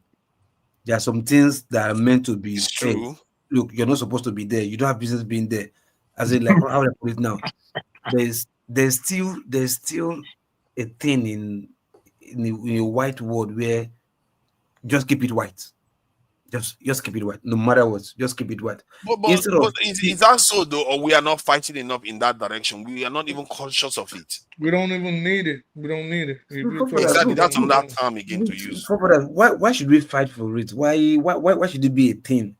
First of all, it's their word. You can't even drag their word. If you want to break the glass ceiling, and they always say there's always a glass in the matter. Can I ask you a question, please? There's never been let me just ask a question in this country. We need more black astronauts and black physicists. I think we have black astronauts. I've seen black astronomers actually. I said we need more. We need more black astronomers. Yeah, but can I ask you a question, forefather? We need physics. We need black physicists. It's Jagun here. Can I be heard? Yeah, go ahead. I just want to say, you know, we've never had a black president. Let me moderate. Would you have been preferred? Would you have preferred to be born white? That's a very very interesting question. You know, you are not the first to ask me that question. Actually, really? Yes, you're not the first. You're not the first to ask me that question. And surprisingly, it's not that long ago somebody asked me that question. And your answer was what? We are having a conversation about it, and you just dribbled into nothing. Your answer was what? But I think my answer is dependent on the context. What? Yeah, because no. So yes, maybe they just say, "Oh, I'm going to come back black." No, if I have the wait, your brain is leak. Forefathers is fed up with this black shit, man. He wishes it would all just go away. He thinks it's a dream, and it turned out to be a nightmare for him. Can you imagine? You're sitting by your own business and telling you, "Oh, do you have option of?" Yeah, what we need is like we need more representation in things Go to Africa of the 21st century and go and suffer, or go to this in Sweden. You tell anybody with their clear eye, which is Africa. Oh my God! Listen. Now, if you think you're going to come back white, yeah, don't think because you're white that means you're just going to be in the Western world, technologies and that. Well, don't worry, Forefather would be the biggest racist. You're giving him warning. Forefather, he'll be a skinhead. I hear what. See, blessed. Let me just address blessed quickly, please. Blessed. See, I know it's not funny, but you have to be honest with yourself. If it's based on the question of because of suffering and everything, but in some other areas, sometimes you don't know about it. All this it depends on the context. If somebody gave you that choice, it means you are before some kind of creator that sees beyond. So you might say, okay, because of this and this and this, I prefer to be black because it's not worth the trouble of being white anyway. I'm just going to Brothers, the question put to you is simple. With what you know, with what you've seen, with what you've heard, with what you've studied, if you are coming back, which will you be? Case closed. Don't ask contest. Black You all see day, everything. baby. I think it makes sense. If I want to make my life easier, I would choose to be white. If I want to make my life now. hold on. If I want to fight for justice, I would choose to be black. Hold on now. Hold on. Look, You do you know what the word justice means, bro? You can't pick. Yeah, and if I want to choose, fight for justice, no, it depends on you. Have to be born somewhere. Like if you are born and you feel like okay, or let's say you are standing outside the world, you feel like black people are being maltreated and you want to assist and help, you will choose them. Brothers, listen. If you're asking you a question, you can't put context to say, okay, no, it depends on the context, it depends on that means of course you have to have context. Listen, the person asks you a simple question with what you've known, what you've seen, what you've studied, which will it be? He didn't ask you, okay, no, maybe if you He said that he's answered you. He's answered. Exactly. So if you are white, you're white. But I'm telling you, if you are choosing My white, camera's just gone off funny. know that if you are choosing white, just also know that you're going to be part of the people who are true babies who feed babies to alligator. You're going to be you'll be that person that will feed baby to alligator. You'll be that person that you will be raping black women in Local and out. P. Local P. You will also be that person, that because in the olden days, I think you should be careful about using that arrow word. I think they said you should be careful. I'm just telling you everything that comes with it. Show you know, not to think because everything you are saying, everything you are saying is better to be dishing it out than to be dished it. So from that context, that is not even a valid argument. Personally, you can look at it from the point of view that, okay, if you believe in justice, like me as a human being, I believe in justice, and I feel like, okay, like now I know I've raised animals before. Let's put this from a point of view. I've raised animals before, and what I found is that sometimes if you find that some of them are a little bit less capable, you find that you want to nudge them up. So if I'm based on that context, that way of thinking, I might look at the world and say, you know what, screw these white people, man. They are screwing the black people up. I will join them. You see what I mean? Because remember, at that time, I don't have any race. You can't pick and choose. Like I said, no. At that time, I don't have any race. No. Look at this. You said you've answered the question for me, but you've also tempered it by looking at the other side. So you've chosen both, which is what you do, and we call that being on the fence. So I'm taking your first answer, and I asked you purposely. Just as I'm sure the other person who asked you for the reasons that I have. Now, I put to you the word justice. I don't know if you know, again, what that word actually means. And there is no justice in this world, as we know. There isn't. But the justice I mean in the scale I'm referring to. No, wait, please. You will understand because I'm going to speak. I'm not going to speak in a way that you won't understand. So given the fact justice has we understand that on this earth, we don't get justice. Then you have to understand that the justice is only spiritual. I don't want to say it's from God or whatever, but let me just leave it as it's only spiritual. When you look across the world in history, there have been great people, but there have been few great people like the likes of Nelson Mandela, like the likes of Malcolm X, like the likes of Martin Luther King. And I've always looked at these people from when I was growing up, and I wondered, why aren't white people like this? It's not that you don't get them that they have justice in their mind, that they have authority, that they have a degree of righteousness, but you don't get them like how black righteous people come across. And I always feel, what makes black people righteous? Well, me personally, I've got a deep belief, and it's a belief that there's something special about that. Hold on for a second. Well, let me ask you this question then. I didn't answer yours. Yeah, but you're going on a bit long now. Come on. Don't be like that, forefathers. Don't be like that. Yeah, because we want the conversation to be 6 hours. No, bro. I don't go. You just have to take your time. I speak pretty quickly. It's just your understanding, isn't it? Yes. Hold on. I was just ending like this. You interrupted me. You spoke to a centricast, and then you asked me not to speak. I don't know what kind of person you are at times. My I'm God. just trying to get to a point. Just try to round it up so I can ask you the question. I know what you're trying to do, but I'm saying allow me to speak, and then you'll get what you need to get. God, instead of putting me off, this is what you did last time, you put me off.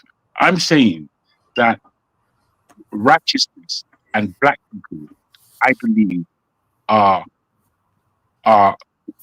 something special, and that there is something God given about us. Please now take it on from there. Yeah, the question I wanted to ask you, I'll put the same question you put to me. What would you choose, knowing that knowing what you know now? Which race would you choose? And hold on, which race would you choose? I guess that's how you put the question to me. Go ahead. Yes.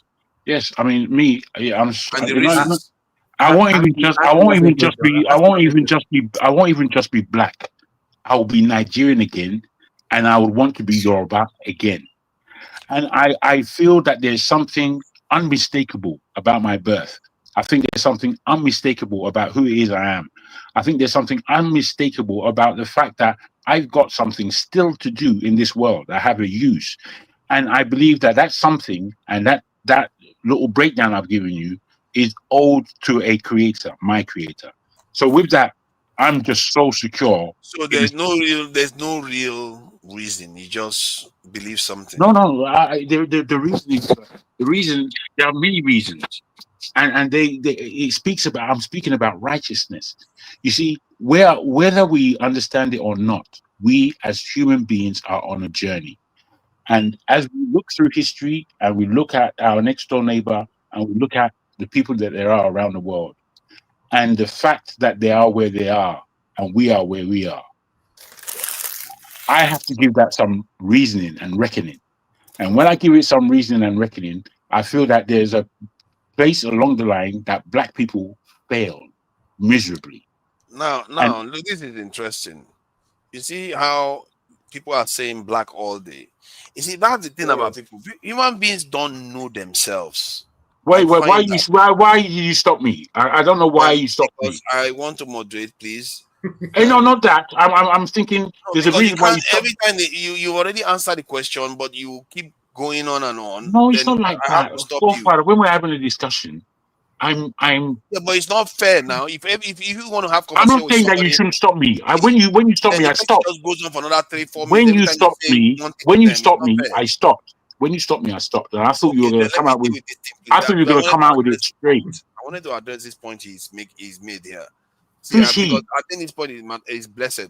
So, and the people in the chat, they are part of the crew to an extent. You could have told me that. What for that? You can do share. You can do share. No, something I can do. I know something I can do. I'm not exactly the most friendly person. But the point I was trying to make was that, you see, when people are doing this and say black all day and everything, what in reality that they actually do is they betray it themselves far more than you would even come and tell for me. Because if you go to Nigeria now, you give them a little bit of money, they will betray their people, they will wear wig. Let me finish what I'm saying. Why are you saying these things, forefather? I don't understand. From what I said, not you. Okay. Let me enlighten you. Why don't you let me finish what I'm saying? I will allow you to moderate. I will allow you to finish everything you want to say because you've not said anything for a long time. Let me just finish what I'm saying. Because our people, when they ask them, are you going to be black? Are you proud to be black? Yeah. Be one. But in reality, behind the scenes, they are doing something else. They are the type that they will give them a little bit of money and they will sell their people out.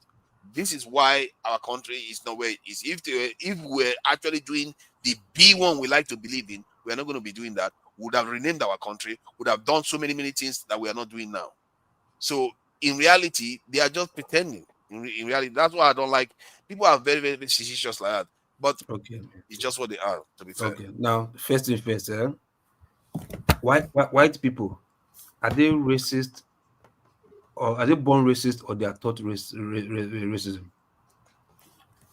Okay, so let me answer the question. Let me answer the question. No, I'm asking for. I see. Let me speak. I think they are taught. Very short answer. No, I'm not wasting your time. Let me answer the question. They are taught.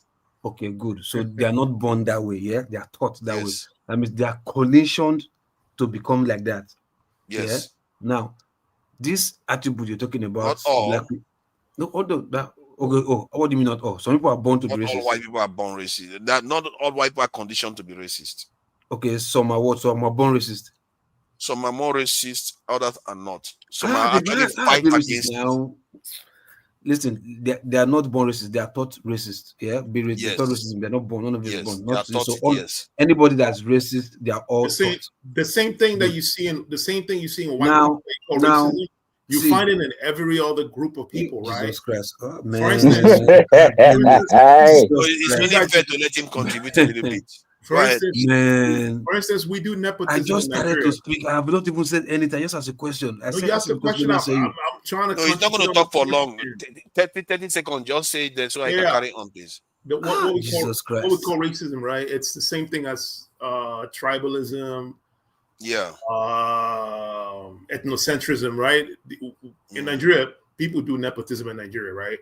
And like people like Nnamdi Kanu, you know what I mean? Like most of the things that he spews on his radio sounds like what racist, fascist white people, say about minorities. So it's the same thing. It's not just because white people are racist. I think they do that because of territorial psychology. When you're in your home, there's the way that you act. You know what I mean? People are kind of like when people have like I said, territorial psychology. Like people sit in the same place in the break room all the time. They'll want to secure the territory. It's just an animal thing. We humans are animals. Believe that. I agree with you on that. I agree with you on that. Animal behavior. So I think can I speak now? So that he can finish. Yeah, I agree with you on that.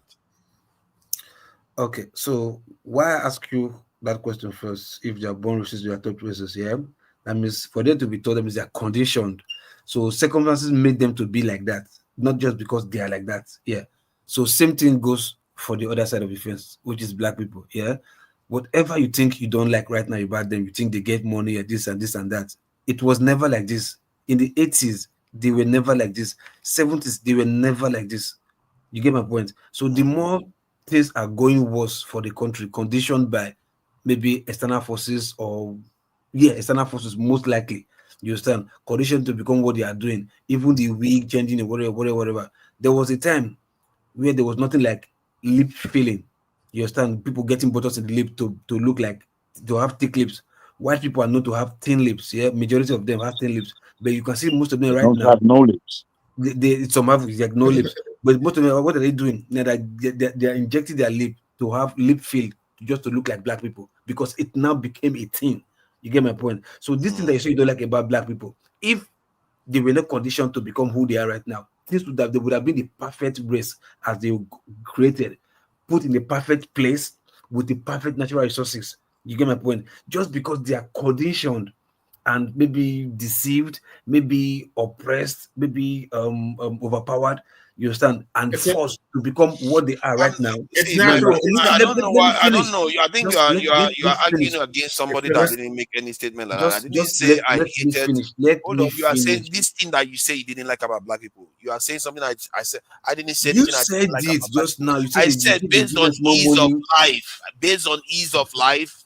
Which is of why life? would I never said I didn't like black people, anything like that. So why are you putting stuff in my mouth? No, you were talking about something about week changing, week whatever. No. That wasn't based on the context of whether I will be white or black. That was based on the context that people are pretentious. They will say they like to be black, but they start doing all those things. The same, let's say conditioned. It's also conditioning. Mental slave conditioned. You understand? If all things being equal, what happened did not happen. You understand? No slavery, no nothing, whatever, everything. The education they have then as Africans, they were it wasn't altered. You understand? They were allowed to grow in their own pace, discover whatever they want to discover. Yeah. Don't forget, whatever technology you see you have right now, foundation came from Africa. What they only did was to play the politics, keep African from finding more information.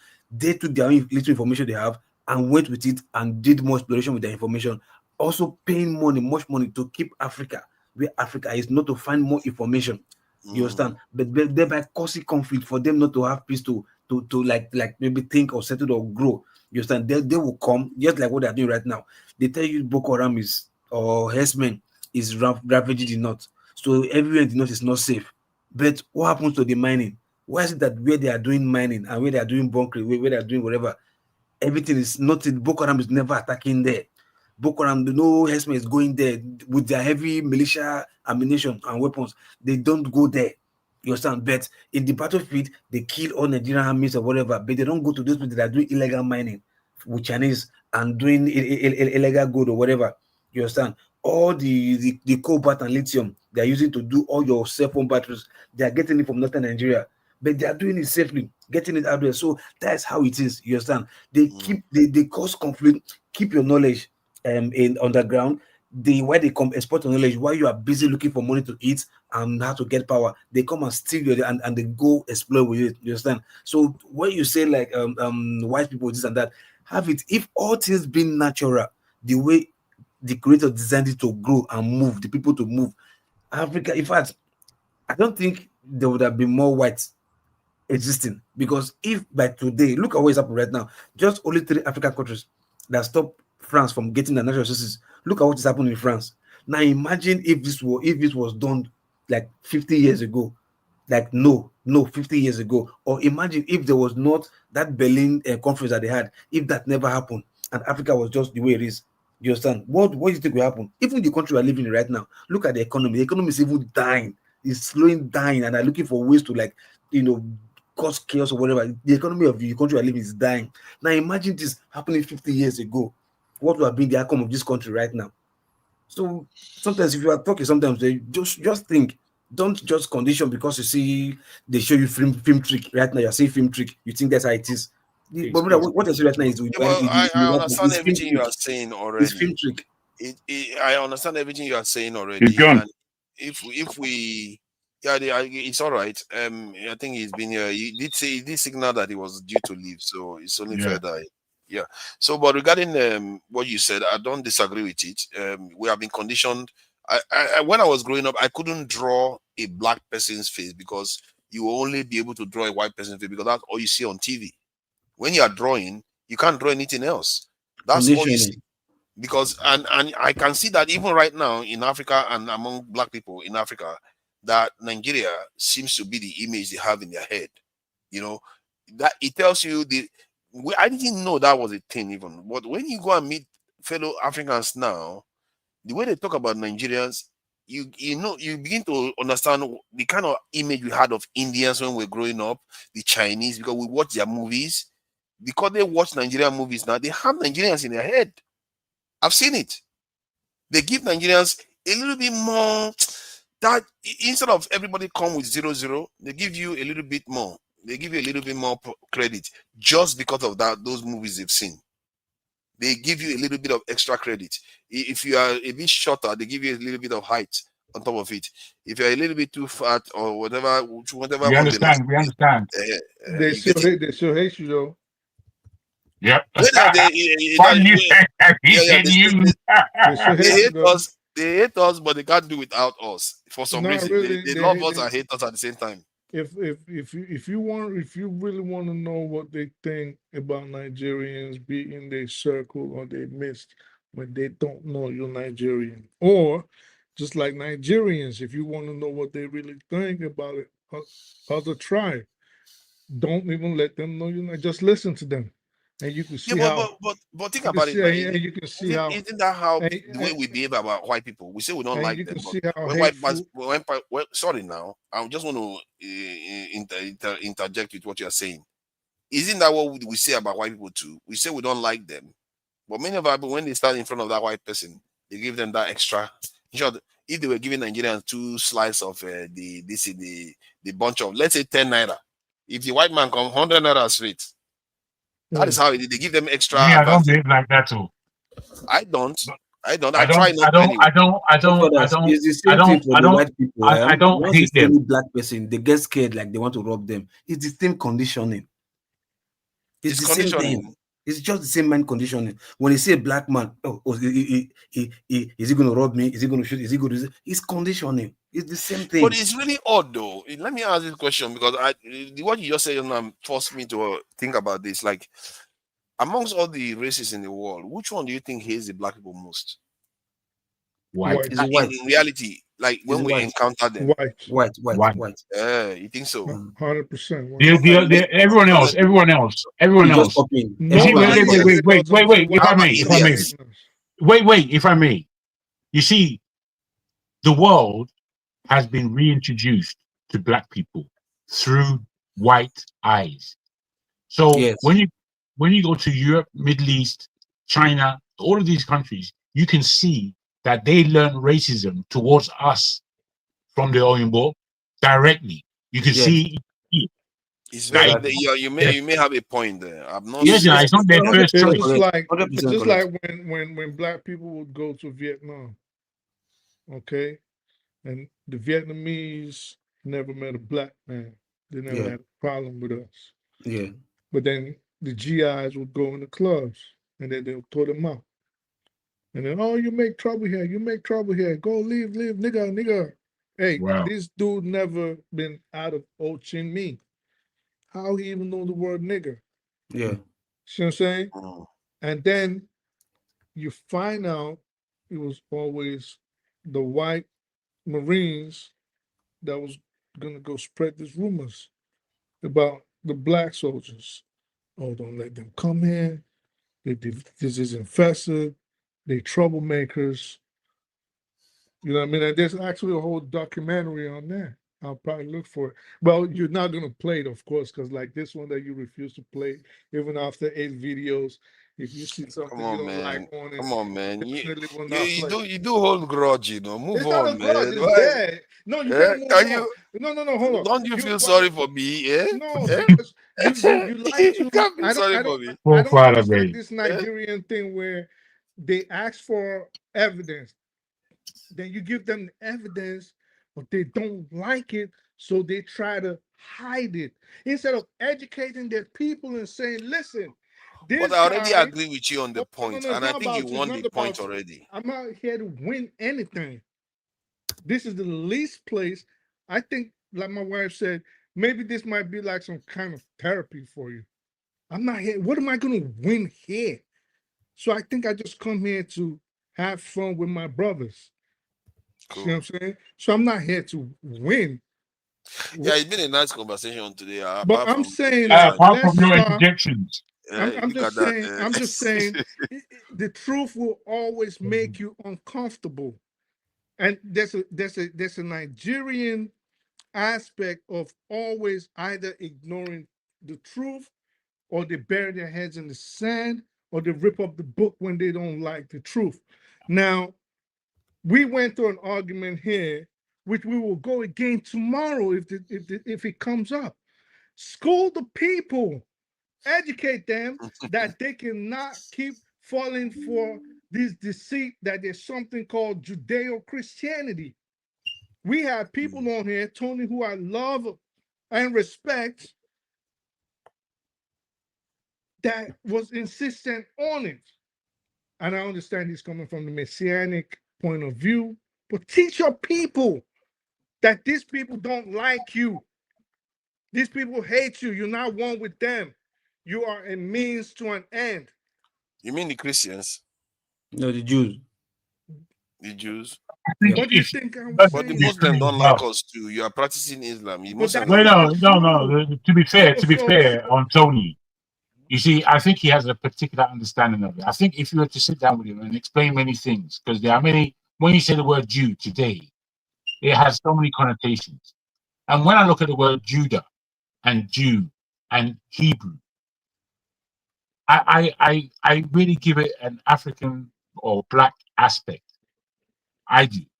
And I believe that these ones that you see that have come from Europe are a strange people.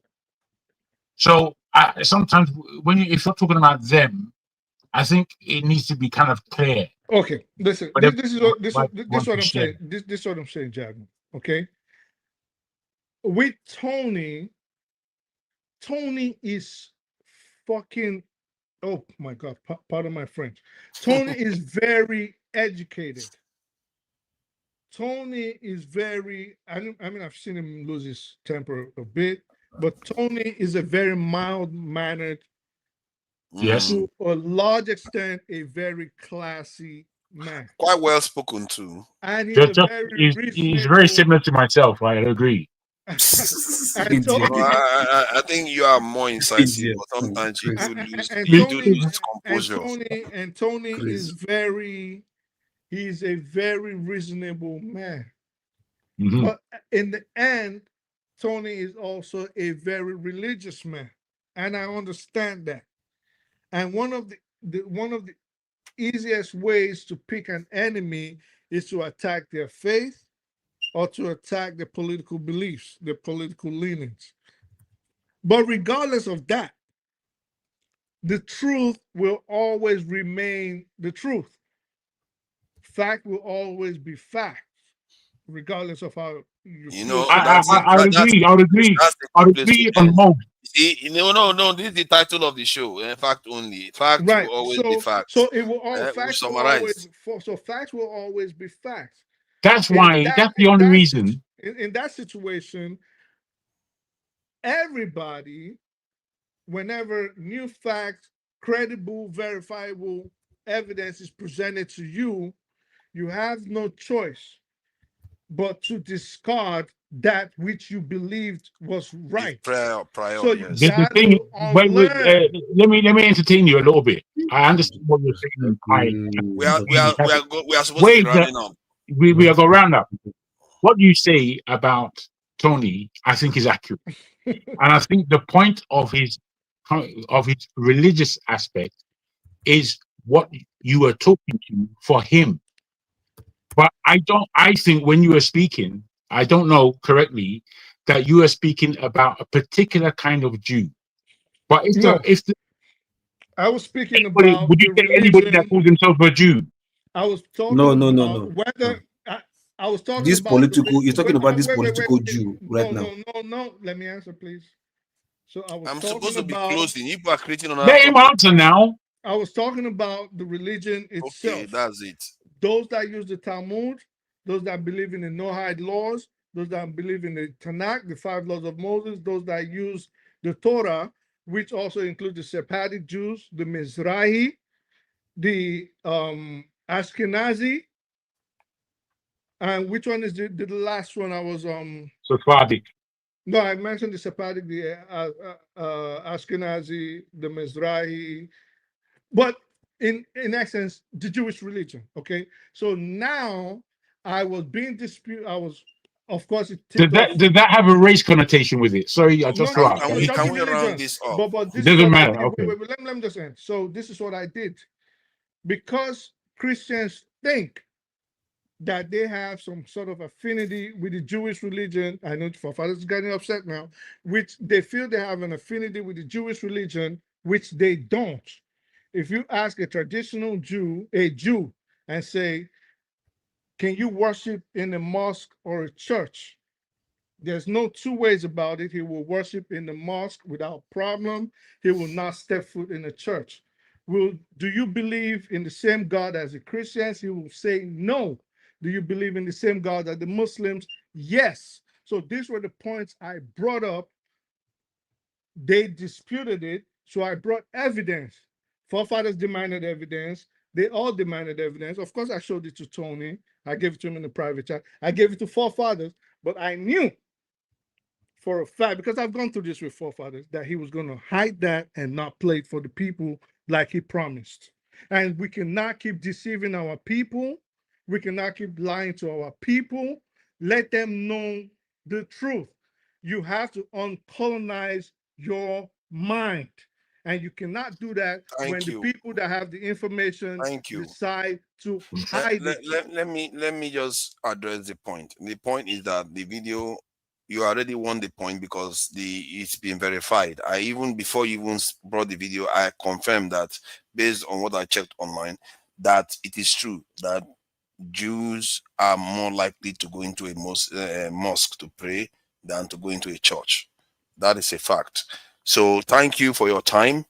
And men, support diaspora voting. And Jagun, what happened today? You guys, your stamina, you seem to be available. Do you guys have a meeting in London? I know you're all in London. Very, very welcome. It's a welcome change to see you all here today. Thank you for that. Well, I think I need a degree more respect from you, bro. This throwing off it can't work like that. I'm just too old. Yeah, a troublemaker now. That's the No. problem. When you keep making trouble all the time, what I'm my own free time. Man from yeah, being yes, you overdo it. I know sometimes I know I do overdo it too. But Then remember, go I'm up a now, moderator. stop I it. can get away with stuff sometimes. So No, try to no, understand it's that. not nice. I do get away Especially with when stuff I'm now. That's what moderators do sometimes. So No, you know what? I say it's not nice because like people are sacrificing their time to come and make the Jano. show worthwhile. I know, but you two have to realize that sometimes Consider I that. have this in my head that I'm doing. It's not for you. Just allow me to moderate the way I want. The Sometimes that's what you need to do. it's not for you. I mean, come on. If this want to have a It's monologue, not for have you a to monologue. no. My point is that it's not for you to determine who I speak to next. Because sometimes if I want to call somebody, you don't know what I'm thinking. You have to allow me to flow. No, an orchestra. Nobody's stopping you to flow. Yes, you are. Continue. You be So like an orchestra, when you are the conductor is conducting the orchestra, you don't see the people that are being conducted. Hey, I won't pay too much. I won't pay too much to see your band, though. I won't pay too much to go and see it. You see, all these pessimists, you can't be this pessimistic. You don't know. It might be very good. This your orchestration, mate.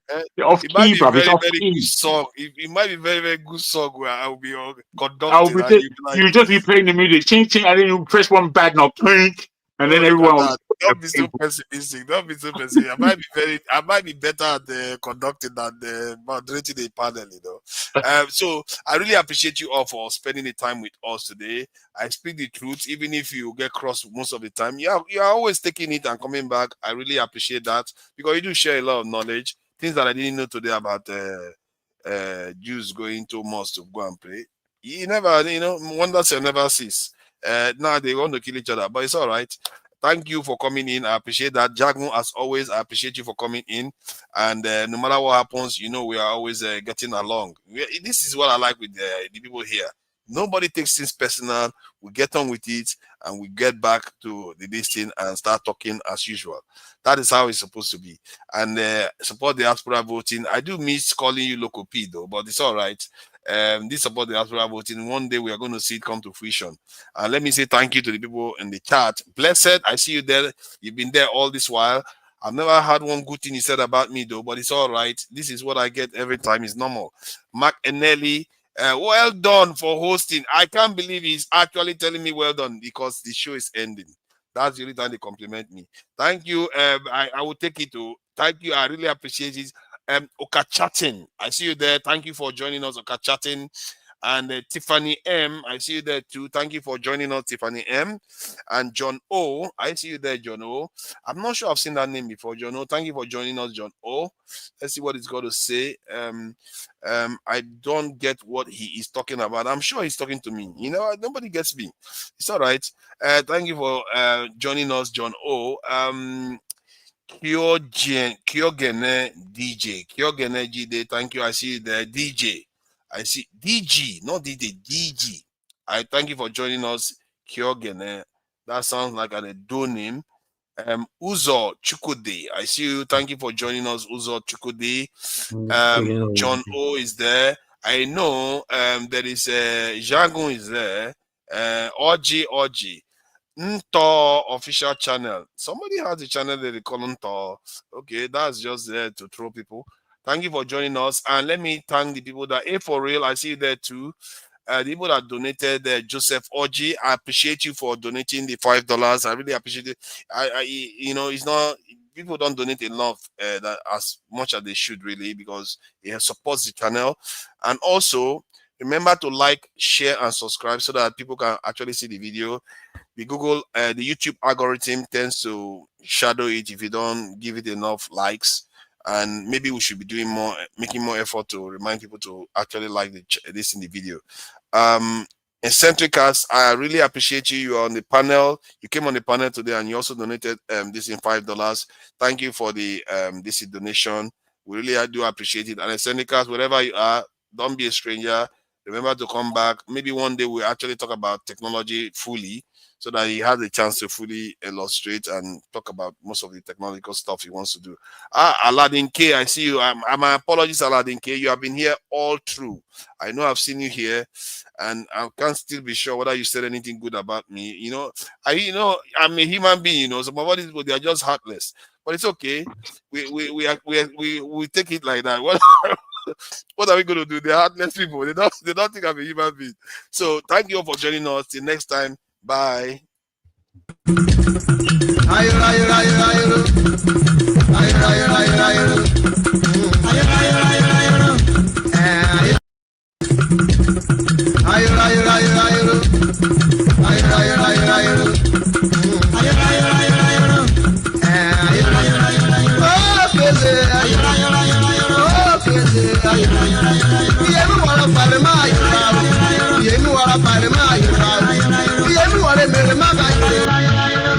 Remember,